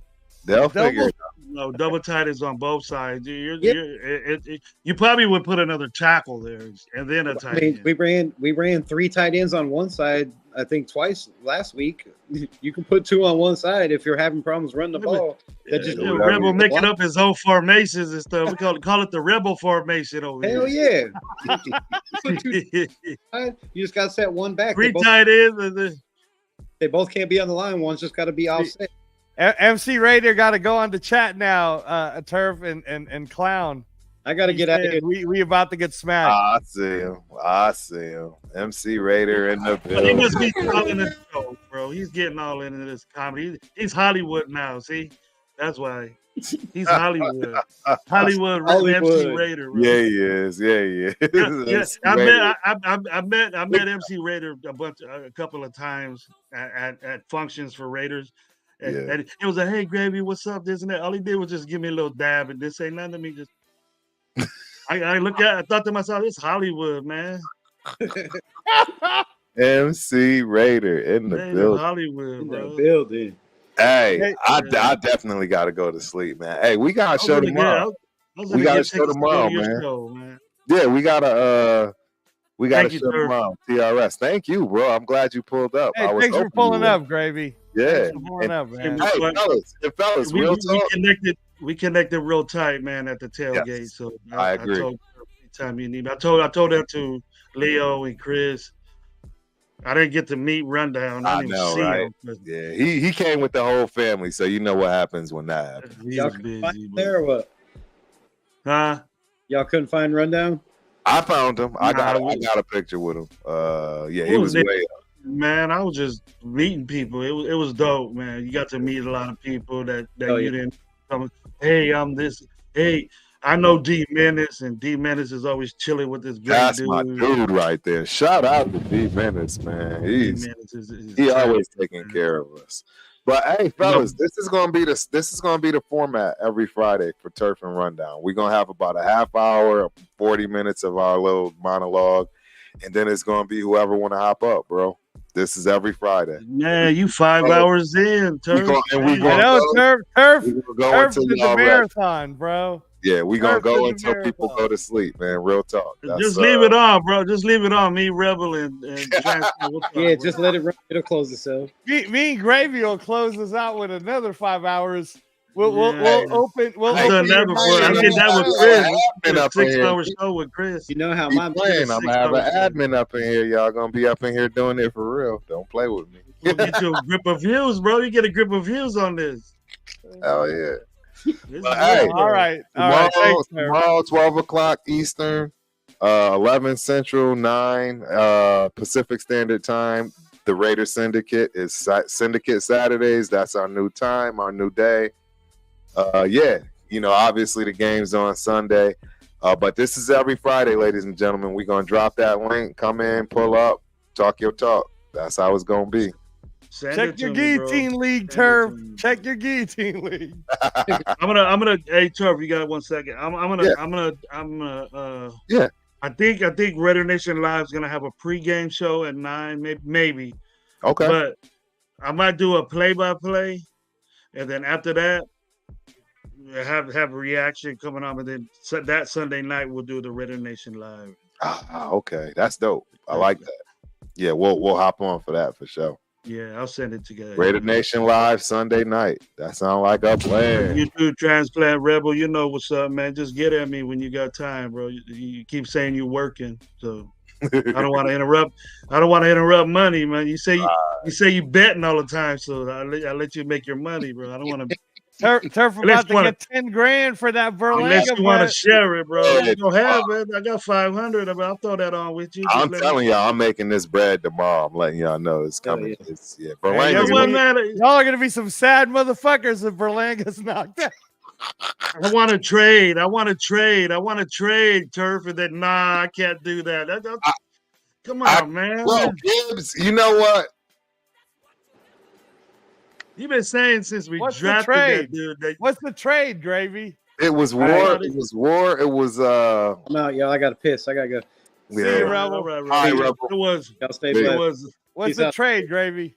It was Flowers. It was Flowers, Watson. No, it was Flowers, Walker. Kenneth Walker, because he wanted Kenneth Walker. But that's right. This is before he got hurt. Before he got hurt. So Flowers, Walker, and he said he wanted Walker. I said I'll take Gibbs for him, and there was those two for that one. And the trade was fair. Who are you trying to get? You called me when I was working. No, who are you trying to get, Gravy? I'm trying to get Gibbs. Walker and Flowers for Gibbs. Yeah. It was okay. All right. Here is it a PPR league?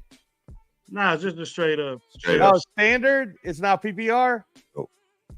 Yeah, that's pretty fair, actually. But if That's it is on the PPR, standard if league, it is that's pretty fair. if it is PPR, then I would have gave him someone else for Gibbs. You know what I mean? I would have made it because Gibbs is like 80 points, and then both mines together was like 92. He was getting at me. He was trade raping me already by 10 points, and then he didn't want it.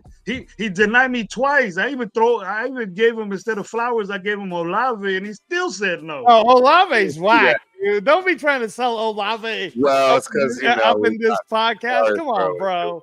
Olave, dude, I'm a better wide receiver right now because Olave ain't getting no balls, bro. He ain't getting He didn't play nothing. good last week. He didn't play good last week. He Olave- wants Walker. He wanted Walker, and he said, and even at the game, he goes, "I'll think about that. I'll think about that." I said, "All right, I'm gonna remember that." The next day I got home. When he got home, he had that trade in his thing already. I did it in the hotel, bro. I did it. You did it what quick. Turf said. Turf said this. Yeah, I think that was Walker and Watson. Yo, I got cold feet, man. It was the first game of the season. I got scared. I'll admit it.